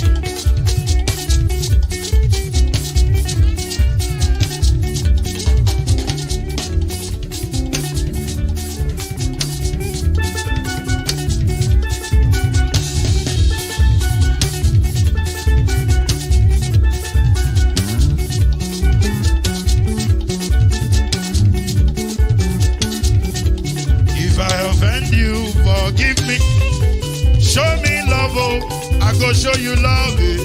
Kama bara wa lo nínú ìfẹ́ kan. I know they do competition with anybody. If I offend you, forgive me. Show me love, I go show you love. Kama bara wa lo nínú ìfẹ́ kan.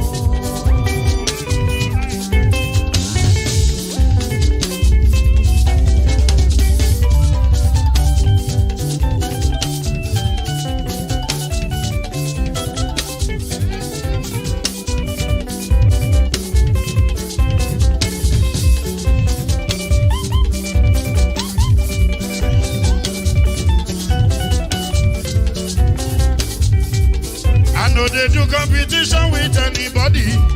If I offend you, forgive me. Tó bá ti sanwó fún Ṣẹ́gun Nàbí o, ẹ fẹ́ jókù. Alákọ̀bí Ṣẹ́gun Nàbí. Alákọ̀bí Sábà Mẹ́la. Anybody? Any bobo. Anybody? Mo ló ń fọlú, ó gbà mí bó ṣe rí mi láti kíníṣí. Délé mo ló ń fọlú, ẹ jẹ́ ń sọ̀rọ̀. Délé o.